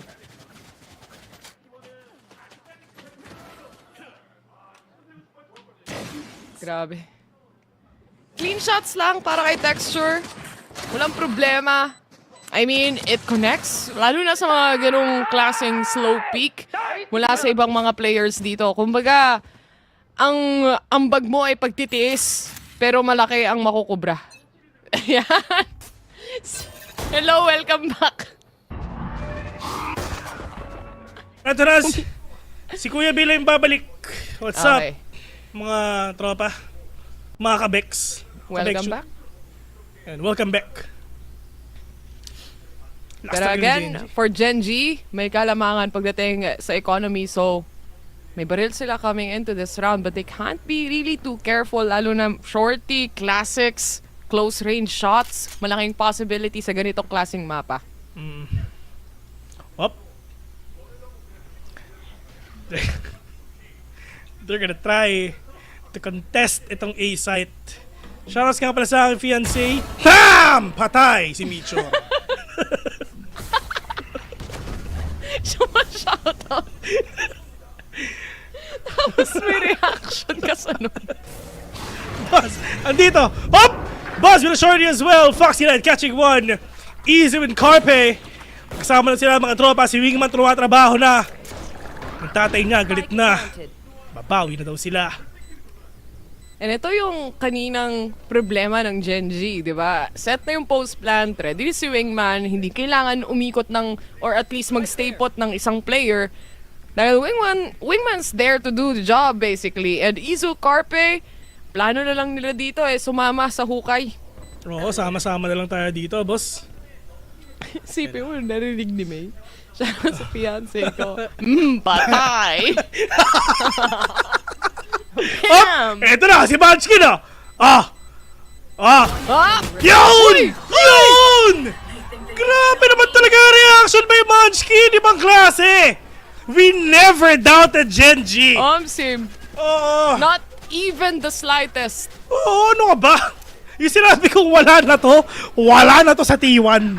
Sim. Wala na to, Hindi man. nyo kasi pinapatapos si Kuya Bill. Ano ba? Grabe naman yung Munchkin. You know? Well, Grabe. double tap ng classic right click.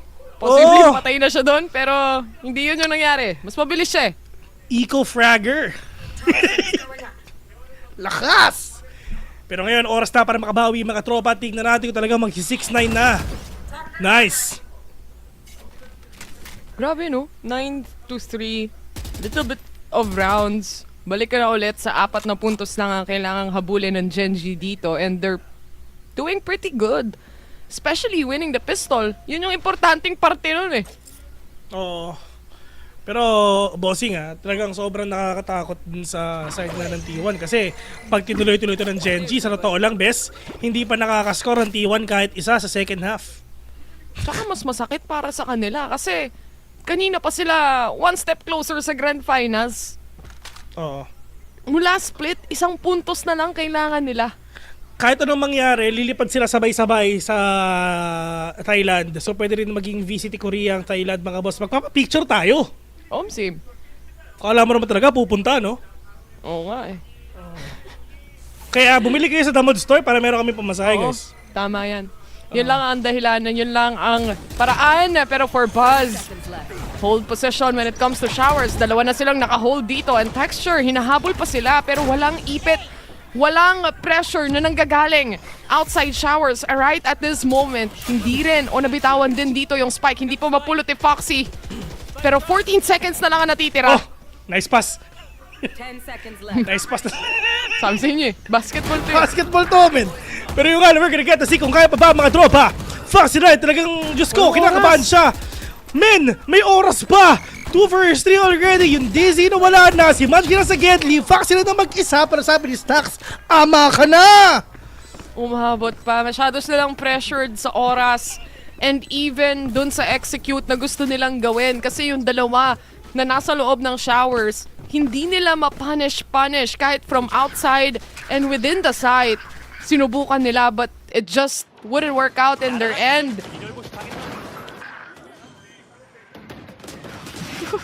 Close fight to, Bes. Nagko-connect na yung mga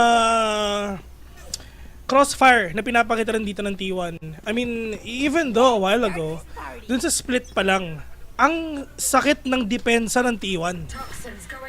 Tsaka may 2 pa silang may 2 pa silang timeout dito, really. Yun nga eh. Lahat ng papabor para sa'yo, nasa sa'yo na. Everything is against the odds para sa side ng Gen G right at this moment. Economy-wise, score-wise, even yung series point buong time. Pag nanalo sila dito, proud na proud sila sa sarili nila, literal. Sobra. Grabe yung gapang. Oo, men. Diyos ko. Hindi lang ata gapang yun talagang ginawa nila eh, no? Kumbaga, basta.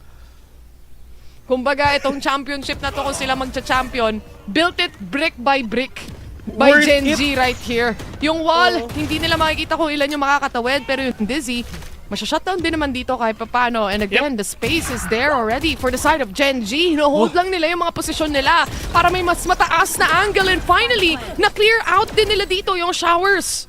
Alam nila kung paano ka makabawi dito, paunti-unti. Yung smoke, mawawala na rin, revealing Foxy 9 and Meteor as well. Pero yung flash, Diyos ko na flash pa siya. Actually, medyo mali nga yung flash na yun eh. Pero at least yung swing, successful, okay na.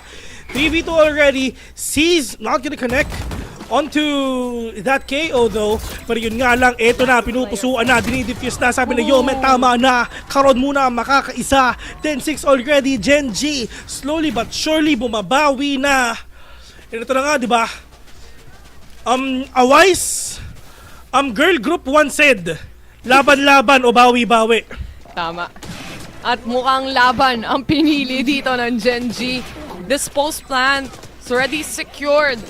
Right from the beginning, especially dun pa lang sa nanalo sila sa showers control and site control na meron sila dito. Every space that they needed to win, nakuha nila. And for Gen G, they're only a few orbs away from some big ultimates as well.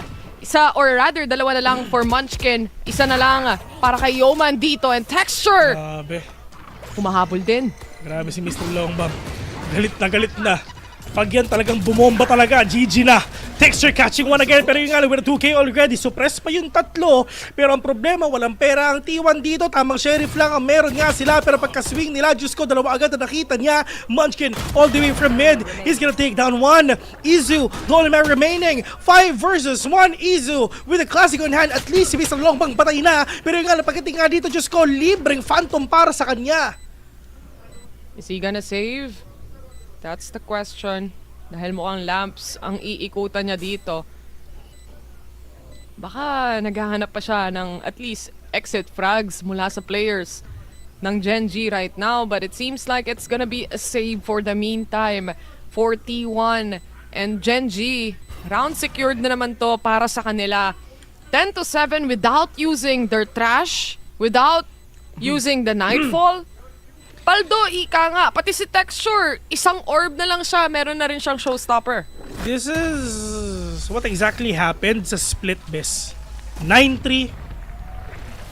Tapos, kumakambak ng paunti-unti.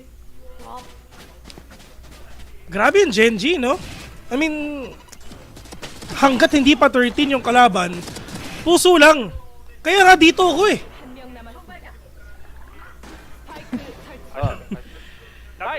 Suan na lang. Come now. Ito na, showstopper, Nightfall, Trash. Isa na lang para sa Viper Spit. Lahat na nasa side ng Genji dito. And unti-unti actually napupunta sa kanila yung pagkapabor nung laban, ang pagkapabor nung laro. But this is gonna be a big round for T1, especially they heavily invested on the operator as well. Meron bang mapipick off yun ng tanong? Sana. Kung may tatama. Pero ngayon, walang tao dun sa sinisilip nga dito ni Buzz. Not gonna see the value of the operator just yet. And again, itong side na to, maganda ang positioning for the side of Genji. They can actually go inside showers na walang kaproblema, Bessie. At yun na nga yung gagawin nga nila. Prowler out muna, mga tropa mukhang papasok na. And with that Nightfall, meron bang mapipitas? Okay, wala. Open yung backside, open din yung showers, at dun lang stuck na si Buzz doon. Pero they have full control of A side already. And now Texture, with that showstopper, denied by KO's ultimate. Denied completely. That's why hindi rin nila nilabas agad. Pero made-deny niya si Buzz kapalit niyan. It's still a 4v5. A retake bound to happen. Dahil yung Dizzy binato na dito, meron pang outside showers na manggagaling. Pero Texture, masyadong open and Carpet to catch him instead. Meron namang nakaset mula kay Viper o mula dito kay Munchkin na snake bite. Pero still, para sa tatlong players, time is ticking away. Lalo na yung Brimstone Molly, matagal-tagal pa yan. Oo, ang tagal nito. Pinakamasakit nga in-game. Tinry ng wingman pero wala. Ilusaw agad. 10-8 mga tol. Comeback is real. Diyos ko. 9-3 is the curse indeed. Oo, tunay yan 9-3 curse. Sa totoo lang, delikado ang T1.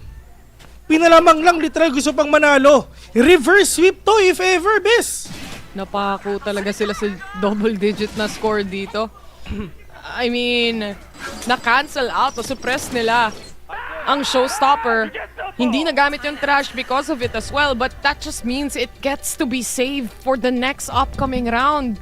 Kung saan T1, if you can remember, heavily investing on the operator just doesn't work out. So far, yung kahit nung time ng first half kanina, yung operator din dito ni Texture, wala masyadong value na nahahanap.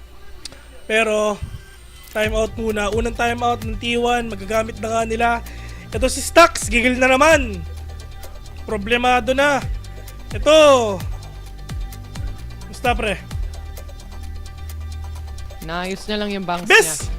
Bes, meron akong sabihin sa'yo. Napansinin mo sa lahat ng tao dito. Maghanap ka ng Koreanong may eye bag. Wala, men. Wala.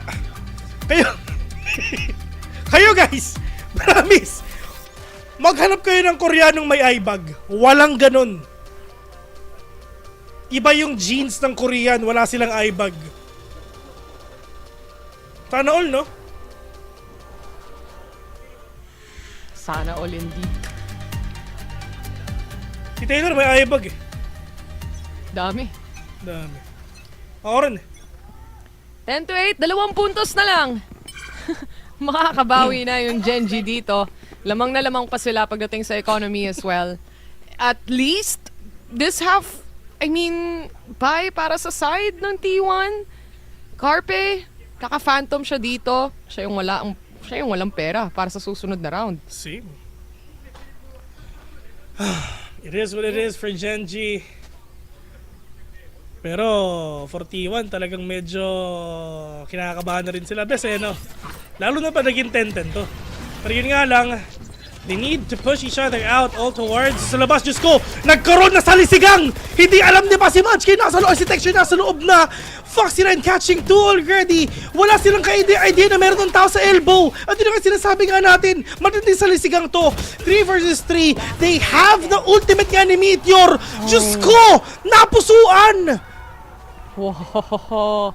What a half buy coming in from T1 to say the least. Lahat ng bumili sa kanila, especially sina Carpe, nagamit at na-utilize nila yung barrel na meron sila dito. Plus, nandun din kasi yung Meteor Garden, Bessie. Oo. So walang mga barrel. Nagtatago sa loob ng smoke yung ibang mga players din dito coming in from T1. And it paid off. At least talagang nagamit yung Meteor Garden na maayos ngayon. Hindi pa ata nagagamit. Razor Vine lang ata yung nakita natin kanina. Puro Razor Vine, Bessie. They used it at the perfect timing, which is their one win away for that match point. Genji, kung ako sa inyo, lahat ng power nyo, ilabas nyo na. Pinusuan nyo to, gumapang kayo, gapangin nyo na hanggang dulo. May Viper Spit naman dito yung Genji. Pero they still have to create the space to really pull off around here. And again, dahil nga sa puntos na nag-gather na dito ng T1, there's not really much room for errors anymore for Genji's side. They have to execute perfectly each and every round at this point. And Buzz, wala siyang kasama na babaril ng Prowler na yan. Mapipilitan siya na antayin kung may sisilip, and that's the perfect timing. Parang ako lang mag-op. Buzz! Kwento mo yan eh. Uy, best nag-op na ako, diba? Oh! Hop! Eto na! Okay lang yan! Meron ako short like a melody, pero yun nga lang. Tamang ultimation lang muna mga tropa, gagamitin muna nga ni Meteor yan, pero problema talaga wala rin siya nahuli dito kahit isa. Meanwhile, this is the push already coming in from these players, but it's not yet over kasi nga tatlo pa naman natira doon sa kabila. 14 seconds in, 10 seconds, yung oras nawawala na, yung timing, pero mapipigilan to ng T1, pero nandyan naman si Caron, ayan na, Diyos ko, wala nang oras, ubos na. Ay! That's match point. Pangit na pagka-match point. Wala ka. Yung second game natin, ganung way sila natalo. Naubusan lang ng oras yung Genji. Hindi nila na-plant yung spike. Doon natapos yung game number 2 kung hindi ako nagkakamali. Pero itong Steel Garden, hindi pa kasi kumakapit talaga sa ibang mga players. Pero kinailangan ng lumabas at mag-execute ni Buzz dito dahil no choice na siya, ika nga. Sisilipin and ipupush din naman siya ng mga players ng Genji. So instead, at least makahanap ng mga kills kahit papano. And Genji, literal na wala na talagang chance ang magkamali. Yun nga, no room for error. They need to win this 4 rounds straight, mga tol. 4. Tapos na ba? Sayang yung pwesto ni Caron, no? Oo. Wala eh. Nahuli agad eh. Nagkakahulihan sila mabilis eh. Pero nga ng Izu, meron siyang idea na naglalakad ito mga tropa nga nila ng mga kalaban nila pagdating nga dito sa may guard. Dito lang sa may main rather, sa may fountain. But at least Carpe trying to peek out, trying to jump out outside hookah as well. Pero walang kasunod. Doon lang sa may long. Why? Kasi may mosh pit doon. Good on to that delay. Pero they're stuck here inside. Pero ito rin pagbawi nila mga tropa. May showstopper na. Pero hindi nga namatay dito si Carpe. That is actually a huge blunder. Sa side ni Texture. Sayang yun. That could have been a win. Pero yun nga lang, may orbital strike pa. They're gonna go inside already. Foxy na gonna plant the spike as well. 35 seconds in. And this might be the retake na pwedeng kunin din ng T1. Pero Genji, malaki ang pwesto naman dito manalo. Naka-operator din si Buzz dito. So, on the defense itself, kailangan niyang makakuha ng pick. Kaso nga lang, kailangan niya mag-pick ng ganon. And Foxy9, nakaabang na rin. Meteor alone on the site. 1v3 scenario. Antayin lang hanggang mag-top siya dito. He has to find at least one. Pero hindi niya magagawa yon. T1, nandito sila sa match point pero hindi basta-basta ibibigay ng Genji. Nakita na daw nila yan. Oo, napanood na namin to. And sayang. Sayang to. Oo. Hindi nakuha ni Manoy. Alam mo ba ibig sabihin ng Manoy, Bes? Kuya. Ah. Yeah. Alam mo yung Monay? Grabe. Ano? Monay. Yung bread. Nice. Paano sila? Op! Medyo kanina pa tong trash ah. Wait lang daw. Sorry. Kamagmadali. Kamagmadali ka. Sorry. Oh! Hindi, kay ano yon, kay Foxy9 yung kanina. Pero ito si Munchkin. Good on the first shot. Pagdating sa outlaw niya, suppress din si Texture. Alam na rin naman, might as well, pulot na lang din tayo ng orb. Kung ano lang nasa harapan natin, tanggapin na lang may natin. value. Oo. Mabigyan na lang natin ikaw yung pinili Ay no, gusto ko na mag-TFT mamaya. Hop! Texture! Catching one, pero meron pa pangalawa. Carpe! Oh no, si Capre! Ay! Kamunti ka na mag-whiff. 5v2 already. This Razor Vine. Meteor all alone. With a stinger. With a shorty. Hello. Bam! 12-10. Isa na lang. Dalawa pa sa kabila.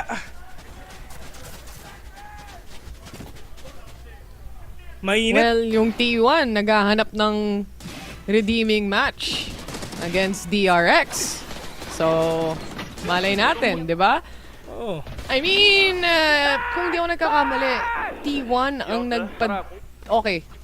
DRX ang nagpabagsak sa T1 sa lower bracket. So, syempre, ang T1 gusto nila ng rematch, ika nga, para sa grand finals nito. Pero let's see, dahil T1 this time, operator in play yet again sa kamay ni Buzz. Baka mahuli niya si Texture! Uy!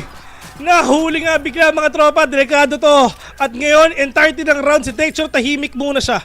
Pero ngayon, Bessie, syempre, Genji din, di ba? Kumbaga, ito yung mga tinalo ng DRX, naglalaban-laban para kalabanan nila ng DRX for the second time around. Parehas sila, pinabagsak ng DRX. Naghahanap ng rematch itong dalawang teams na to for the finals tomorrow. And madali ito para sa DRX. Bakit? Dami nila laro papuntang game number 5 pero yun nga lang, this is the trash. Mamba out, mahabol ka ba? Diyos ko, lahat na nilabas mo. Pero hindi siya tumama. Oh no. Alam to ni Genji. Munchkin, this is the peak. Yung nguso ng operator na lumalabas na. Pero sasabayan nila mga tropa. Basta andito na. Meteor as well. Foxy is inside already. The showstopper. And an orbital strike. Everyone nilabas na nila. Foxy9 all alone. And it's over! Ang gandang execute mula sa side ng T1 dito. And even the recovery coming in from Buzz, the pressure points na ilalabas sana ng Genji mula showers control hanggang A-main control, napigilan ng parehas na miyembro ng T1. And this just allowed them to completely obliterate lahat ng papasok na kasunod pa nung entry fragger nila dito. And T1, pinahabol lang ang Genji dito, pero sila pa din talaga ang mananalo. Oo. Pero that is a really hard fought game by Genji sa totoo lang. We never doubted these guys. Everyone's actually really deserving. Pero syempre, GG's. T1. Kita-kits tayo sa Thailand. At sa lahat ng tao dito. Guys, ito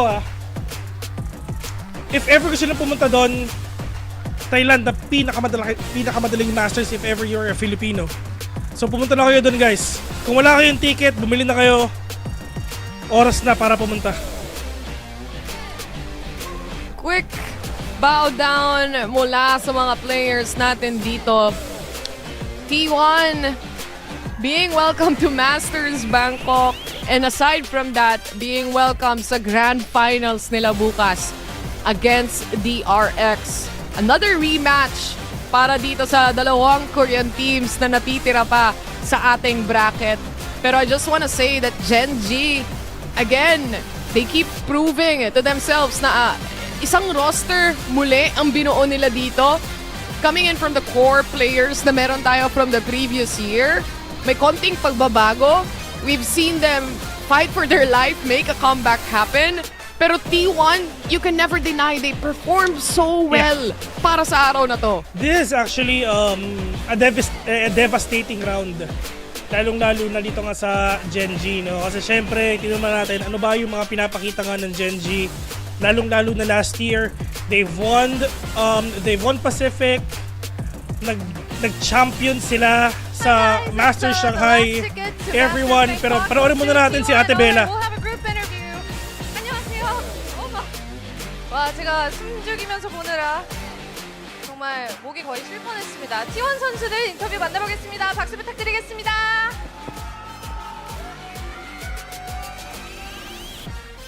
I think this was the game that had everyone on the edge of their seat, and I'm going to ask Buzz first. All right, Buzz, I got a chance to talk to you a little bit prior to the game, and I heard how much this win meant for you, so I want to talk to you. How sweet is the win? 이제 사전에 버즈 선수와 좀 이야기를 했었을 때 이번 마스터즈 진출이 정말 간절하다고 이야기를 해주셨잖아요. 그러기에 오늘 승리가 의미가 남다를 것 같은데 승리 소감부터 부탁드리겠습니다. 일단은 이겨서 너무 기쁘고요. 근데 일단 더 기쁜 건 일단 저희 팀들이 저를 캐리해줘서 이겨줘가지고 그래서 더 기쁜 것 같고 이제 또 결승 남아 있는데 그 결승 잘 준비해서 우승할 수 있도록 하겠습니다. 벌써 다음 경기를 생각하고 있군요. I'm really happy, of course, for the win, but I really want to give like a special shout out thanks to my teammates for carrying me. And we do have the kickoff grand finals tomorrow, so hopefully I'll be able to play better. All right, next up, Izu. Okay, your Sentinel roleplay throughout yesterday and today was fantastic, to say the least. So I want to talk to you about how you feel about that role switch between you and Meteor.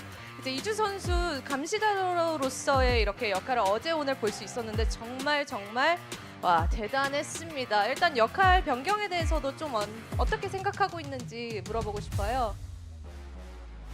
일단 제가 감독님이 시키는 모든 롤을 좀 부족하긴 해도 다 해낼 수 있다고 생각하고 저희 팀원들이랑 감독님 또 감코진 전부 저를 믿어주고 있다고 저도 생각하고 있기 때문에 그 기대에 부응하기 위해서 좀 노력을 많이 하는 편입니다.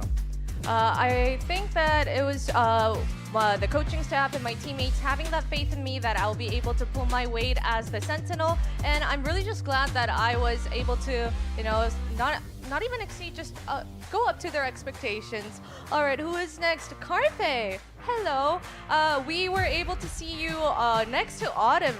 We saw you a lot on the coach camp, and you came, and it's like you never left. You were just fantastic. Your form was on point with the 4K and clutches. I want to ask you, how was today, and has the experience next to Autumn helped you? 이제 카르페 선수 이번 킥오프 초반에 어텀 코치님과 같이 이렇게 자리한 모습을 저희가 많이 볼 수 있었는데 또 선수로 같이 합류하게 되면서 카르페가 떠난 적이 있었나 싶을 정도로 폼이 정말 훌륭했습니다. 좀 오늘 경기 소감도 그렇고 그 어텀 감독님 곁에서 같이 코칭을 하면서 그런 이야기 나눈 게 좀 도움이 됐을까요? 일단 저희가 어제 경기 끝나고 얻은 게 되게 많아서 오늘 경기를 이길 수 있었다고 생각을 하고요.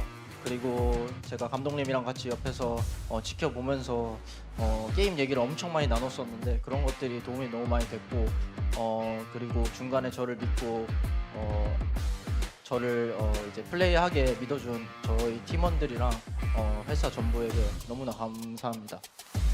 Yes, of course, talking with Autumn and making sure that we have all the game comm in line, that has definitely helped me to play better. And first and foremost, I actually want to thank my teammates and the org for letting me, having the faith in me to run for the important stages. And who is next? Meteor, hello. Okay, Meteor, you said, actually Karan was like, I'm gonna make you regret leaving Genji, but you proved that Meteor is Meteor anywhere. And we saw your pick on ISO yesterday and today. How confident are you? Did you feel any pressure that you have to step in as the main carry duelist? 이제 카론 선수가 젠지를 떠나게 된 걸 후회하게 만들겠다 뭐 이런 이야기를 했었는데 메테오 선수는 뭐 팀과 상관없이 메테오라는 걸 오늘 경기로 이렇게 증명해 주셨습니다. 아이소 픽에 대해서도 일단 메테오 선수의 좀 의견을 먼저 물어보고 싶었는데 본인은 좀 어떻게 느끼고 있는지 그리고 좀 중요 순간에 이렇게 역할을 많이 해야 된다는 부담감이 있는지 들어보고 싶어요.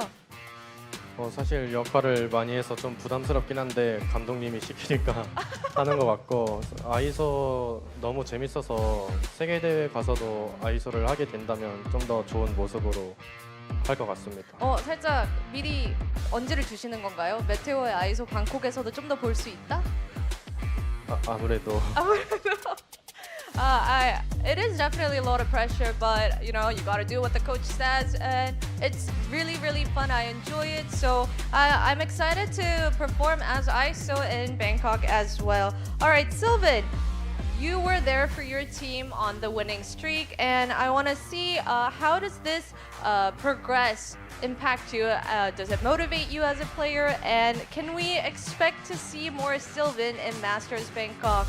이제 슈퍼팀 좀 상승가도에 실반 선수 킥오프 초반부터 함께 해주셨는데 이렇게 팀의 상승가도 뭐 부담감도 이겨내고 이런 서사를 써내는 게 실반 선수에게 좀 개인적으로 동기부여가 되는지 그리고 마스터즈 방콕에서는 실반 선수의 모습 좀 더 기대해봐도 될까요? 일단 확실히 저희 팀이 너무 잘해가지고 동기부여가 너무 잘 되는 것 같고요. 일단 마스터즈 제가 처음 가거든요. 일단 기회를 잡을 수 있으면 기회를 잡아가지고 출전할 수 있도록 하겠습니다. I'm really, of course, satisfied with my team's spectacular performance, especially at kickoff. And as this is my first Masters, I am going to seize the opportunity and make the most of it since it's in our court. All right, the man of the hour, Stax. Hello, 짐승택, 스택스 선수. Wow. All right, this journey was packed with pressure, and this was the moment that you led the pack to the first kickoff grand finals for T1. And this is finally the moment that you get to, you know, take a breath and talk about how it's been handling all that pressure. 일단 창단 이후 T1의 첫 킥오프 그랜드 파이널 진출에 성공을 했고요. IGL로서의 상당한 부담감을 스택스 선수가 끝내 이렇게 스스로 증명해내는 자리가 되기도 했습니다. 일단 오늘 좀 한숨 돌릴 수 있는 계기가 된 것 같아요. 오늘 경기 소감부터 그냥 편하게 말씀해 주세요. 일단 연습한 대로 너무 잘해서 저희는 부담 없었고 저희는 DRX도 충분히 쉽게 이길 수 있었던 상황이었기 때문에 저희는 아직 자신도 있고 체력만 잘 챙긴다면은 저희가 꼭 1시드로 마스터즈 갈 수 있다고 생각합니다. We're playing fantastically, and I actually think that we could have won that DRX match. So as long as we keep our condition, sleep well, eat well, I think we can take the first seed to Masters without a doubt. And hello Autumn, I'm gonna talk to Coach Autumn for the last question. This season kickoff, we got to see a lot of unique comps, the Autumn's touch. Can we expect more of this in Masters Bangkok? And since this isn't your first Masters, how different is your mindset going into that? 어텀 감독님의 좀 독특한 조합으로 어텀의 터치라는 그런 말이 나왔었습니다. 요원 조합에 대해서도 좀 마스터즈 방콕에도 조금 더 서프라이즈가 준비가 돼 있으신지 그리고 마스터즈 좀 어떤 식으로 마음가짐을 하고 계신지 한마디 여쭙겠습니다. 사실 조합 같은 경우는 제가 이제 생각하는 그 맵에 하고 싶은 스타일에 맞게 제가 좀 나름 논리적으로 짜는 거긴 한데 아마 마스터즈 때는 저희가 지금 어느 정도 완성돼 있다 생각해가지고 뭐 큰 틀의 변화는 많이 없을 것 같긴 합니다. I work through my logic and I come up with these agent comps. I put them, you know, where I see fit, and because I already think that my team is perfectly comfortable with like the agent comps, I don't think there is going to be any different surprises coming along the way. All right, you are up against DRX tomorrow, so we'll let you go early. Congratulations again for going to Masters and making it to the grand finals.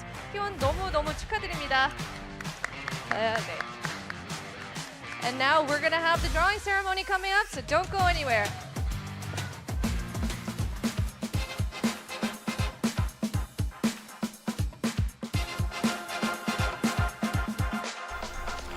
At yun na nga mga tropa, nakita natin at ready na natin yung thoughts sa mga players nga dito ng T1. Congratulations sila.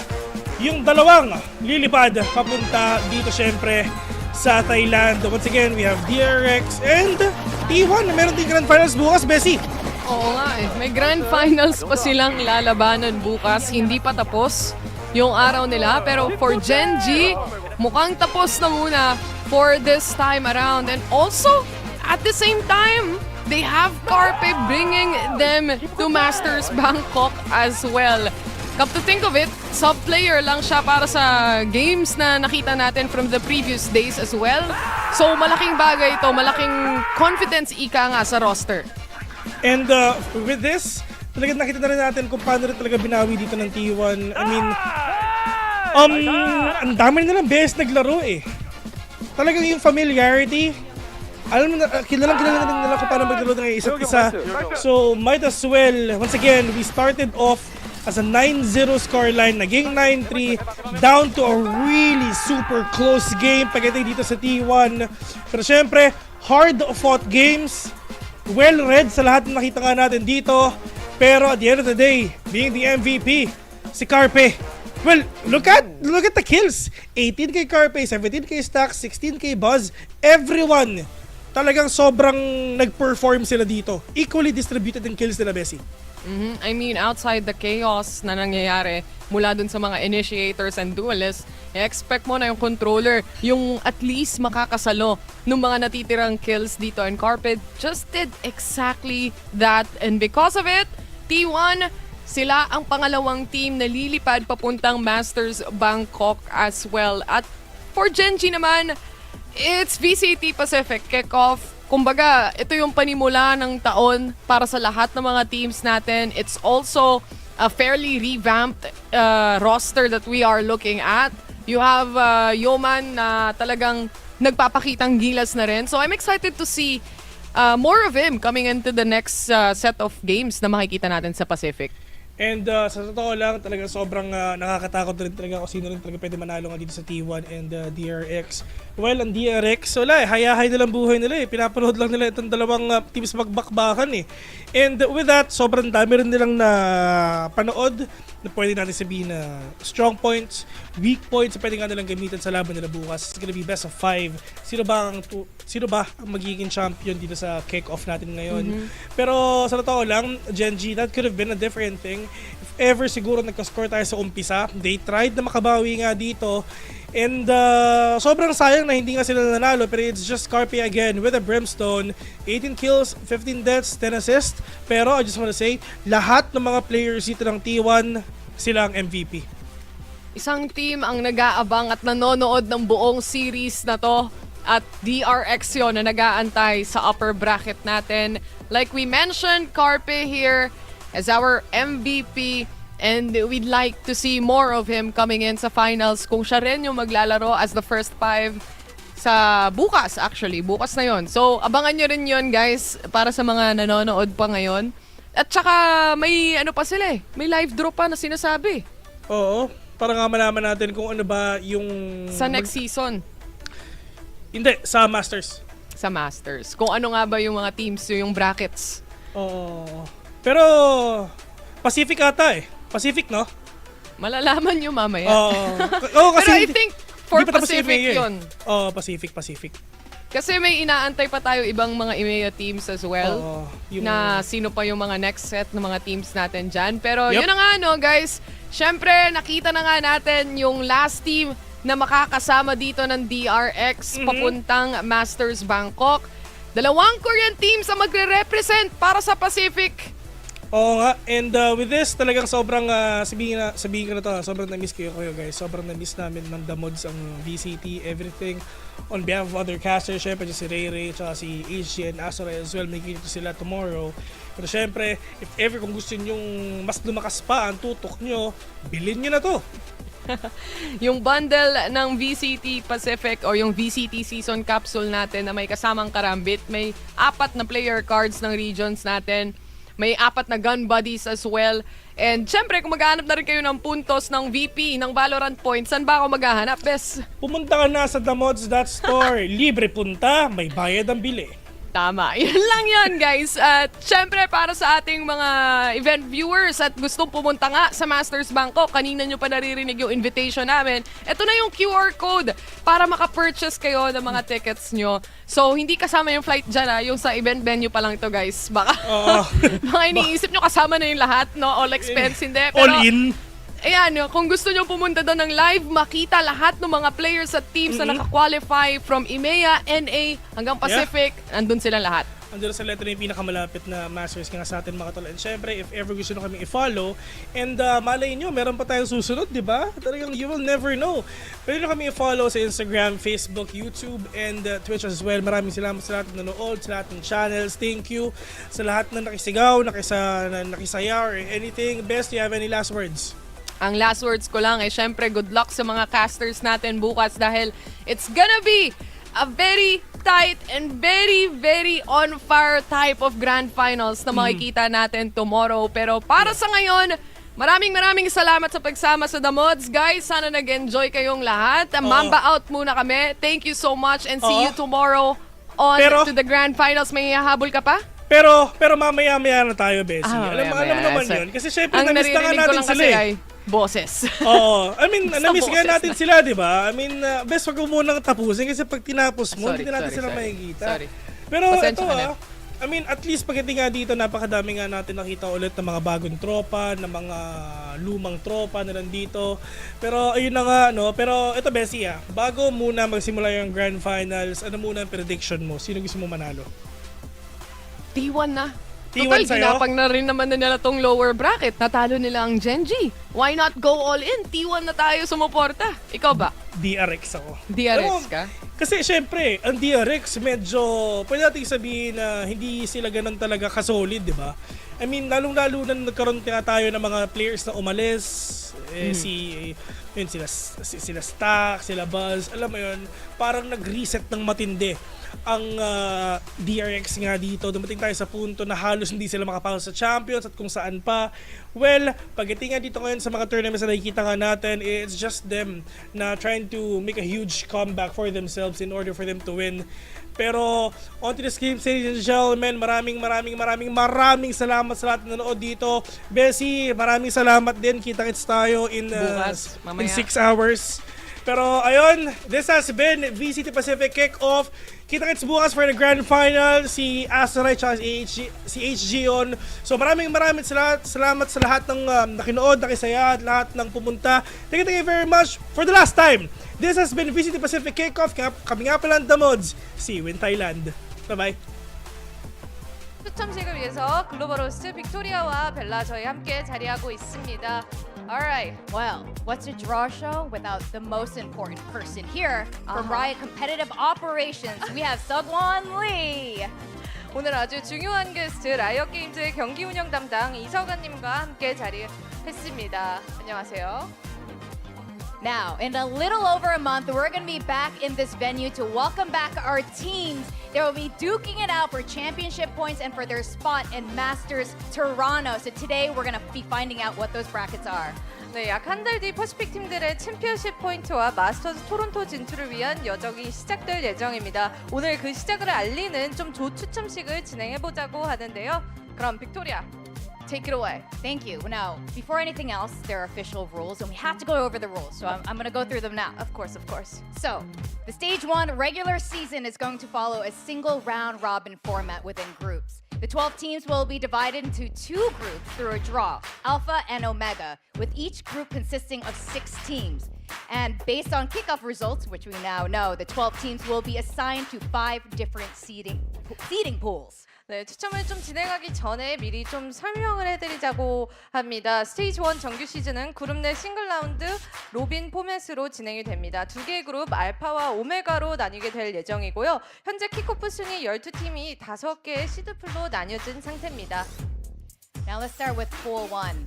We already know DRX is in, and who's in with them? Who just won? T1! T1. So that will be Pool 1. In Pool 2, it'll be Talon and Gen G. In Pool 3, it'll be Nongshim and DFM. Pool 4 will be RRQ and Paper X. And Pool 5 will be Boom Esports, Team Secret, Global, and Zeta Division. And now, without further ado, shall we get to the draw? Yes, 바로 추첨 진행해 보도록 하겠습니다. All right, Dogwon is here to help with the draw. So we're gonna start from the bottom up from pool 5. So the first team that's gonna be drawn here will be joining the Alpha group. Drum roll. Wow, he doesn't even mix them. He just goes straight in. The first one in, and it's Global Esports in Group Alpha. Okay. So Let's go. Global Esports, really good showing this kickoff. Huge improvement since the last 2 years. This is their third year with a completely new roster. Very excited to see them. Same. Now, the second team from this pool will be in the Omega group. Spinning them now. Yeah. Sorry, I'm Changing commentating. things up. I'm play-by-playing your All draw right. here. Oh, I see it.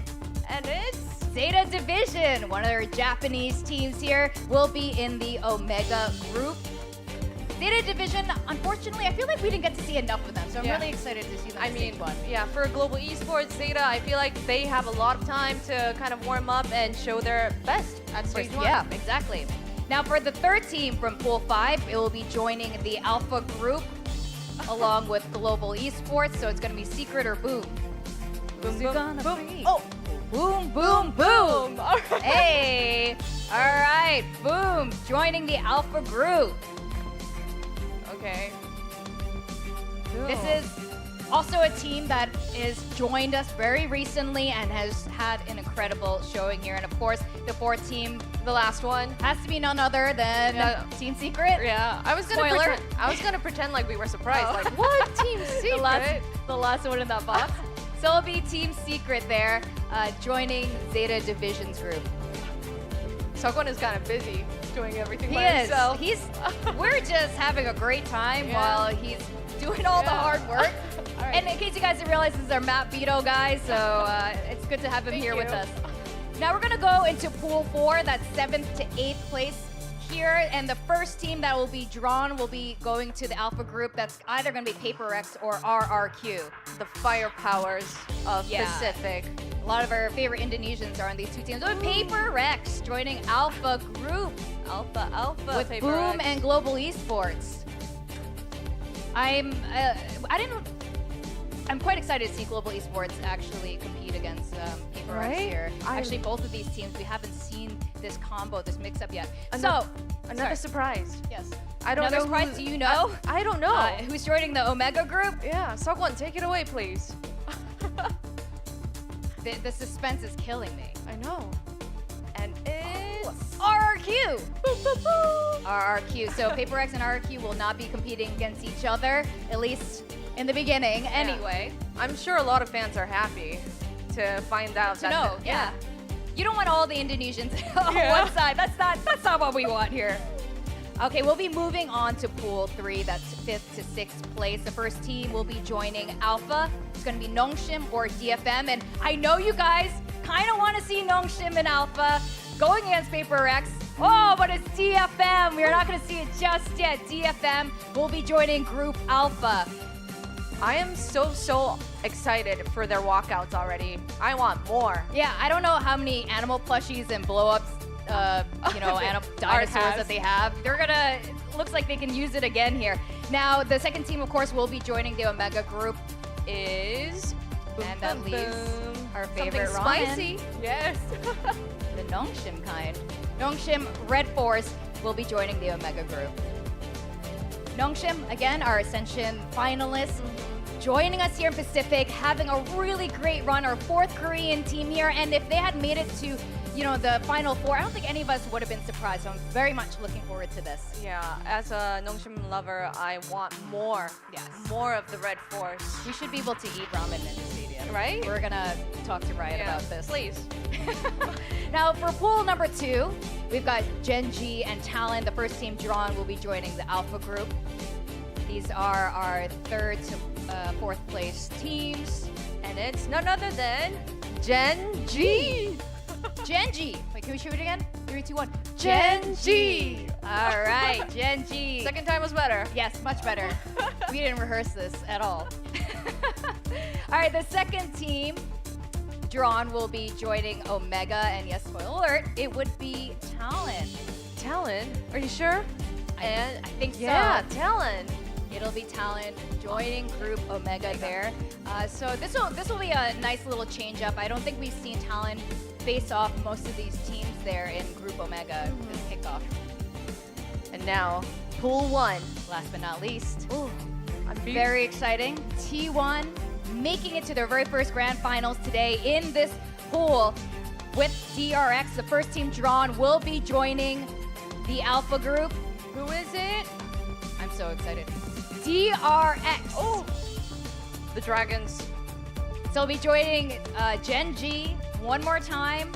And of course, DRX is not complete without Paper X, so we're gonna have that together in Group Alpha. The RXs of Pacific. That's right. Now the final piece for Group Omega leaves none other than T1 lasting through the best of 5 today, winning it out, joining Group Omega for Stage 1. I mean, the match just now still has me shook to the core. It's still lingering in my mind, Right? I can't believe we witnessed what we witnessed today in the lower finals. So these are the results so far. So let's go through the rules again. For those of you who missed out, the VCT Pacific Stage 1 regular season is going to be following a single round robin format within these groups. And the top 4 teams of each group will then qualify for playoffs. So the playoffs will follow a double elimination format. 네, 이제 그룹 내 싱글 라운드 로빈 형식으로 경기가 치러질 예정이고요. 각 그룹 알파와 오메가에서는 말씀드렸다시피 상위 4팀이 플레이오프에 진출하게 됩니다. 플레이오프는 또 더블 엘리미네이션 방식으로 진행하게 되는데 최종 상위 3팀만이 마스터스 토론토 진출권을 얻게 됩니다. That's right. The top 3 teams will be advancing from there to Masters Toronto. Now, I would like to thank Sugwan here from Riot Competitive Operations for all your hard work always during those map draws, and again today for this draw today. Now, let's do the final announcement. For those of you who missed the first half of this, let's show it again. For Group Alpha, we have DRX, Gen G, DFM, Paper X, Global Esports, and Boom Esports. And for Group Omega, T1, Talon Esports, Nongshim Red Force, RRQ, Team Secret, and lastly, Zeta Division. I can't believe we already know what our Stage 1 groups are already, Bella. Oh my God, it's can Stage 1 start already? I can't wait. We have to wait a whole month and a half for this. But before any of that, we're going to have to crown our very first 2025 VCT Pacific champion tomorrow. The grand finals between DRX and T1. 네, 알파와 오메가로 나뉜 두 그룹이 스테이지 1에서 어떤 활약을 할지 많은 기대 부탁드리고요. 그 전에 내일 퍼시픽 킥오프 2025 챔피언이 탄생하는 날이기도 합니다. DRX와 T1의 결승전 놓치지 말고 저희와 함께 해주시길 바랍니다. 그럼 저희는 여기서 인사드리겠습니다. Say bye-bye, Victoria. All right, well, I'm Victoria, this is Bella, and this is VCT Pacific signing off. Bye-bye. Bye.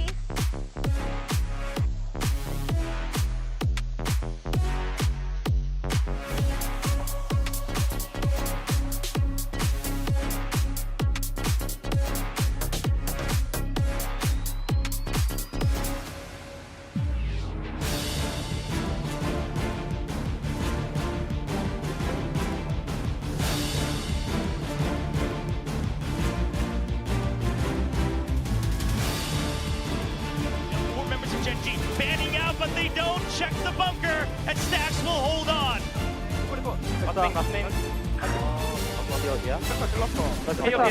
He will jump out just in time, but the help, it's not good. Munchkin will equalize one at a time. He tries to get out of it, and Carpe swings out at the right moment.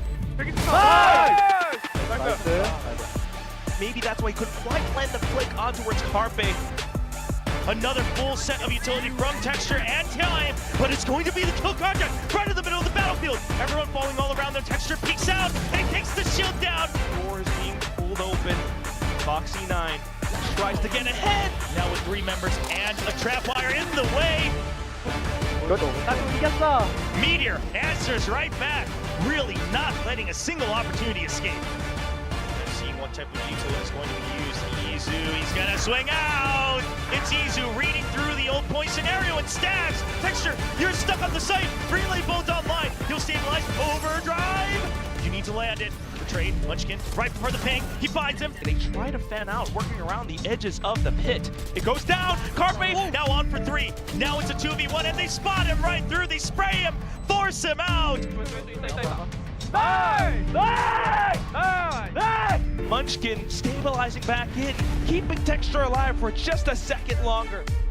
Who will take the peek out first? Munchkin, the wide swing. He might catch an unsuspecting player or two. Texture, though, quickly notes onto it. He wants to take it out. The rocket lands.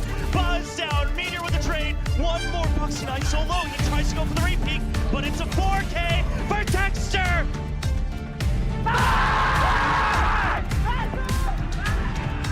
Down to the final round. A little bit of an oopsie as Munchkins comes.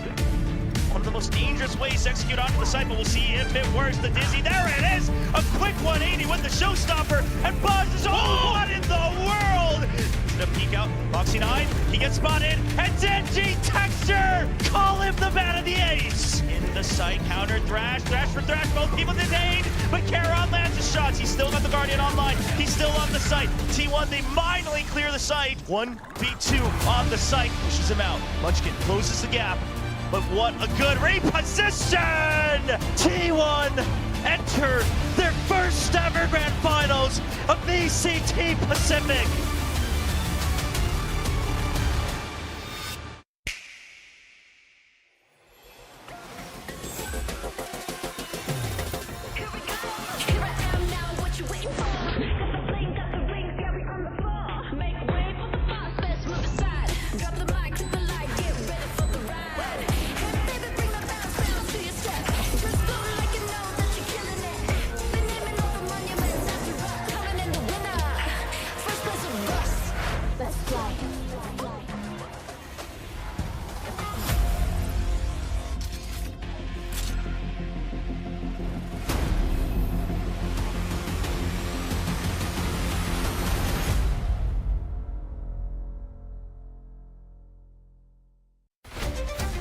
Watching VCT Pacific 2025.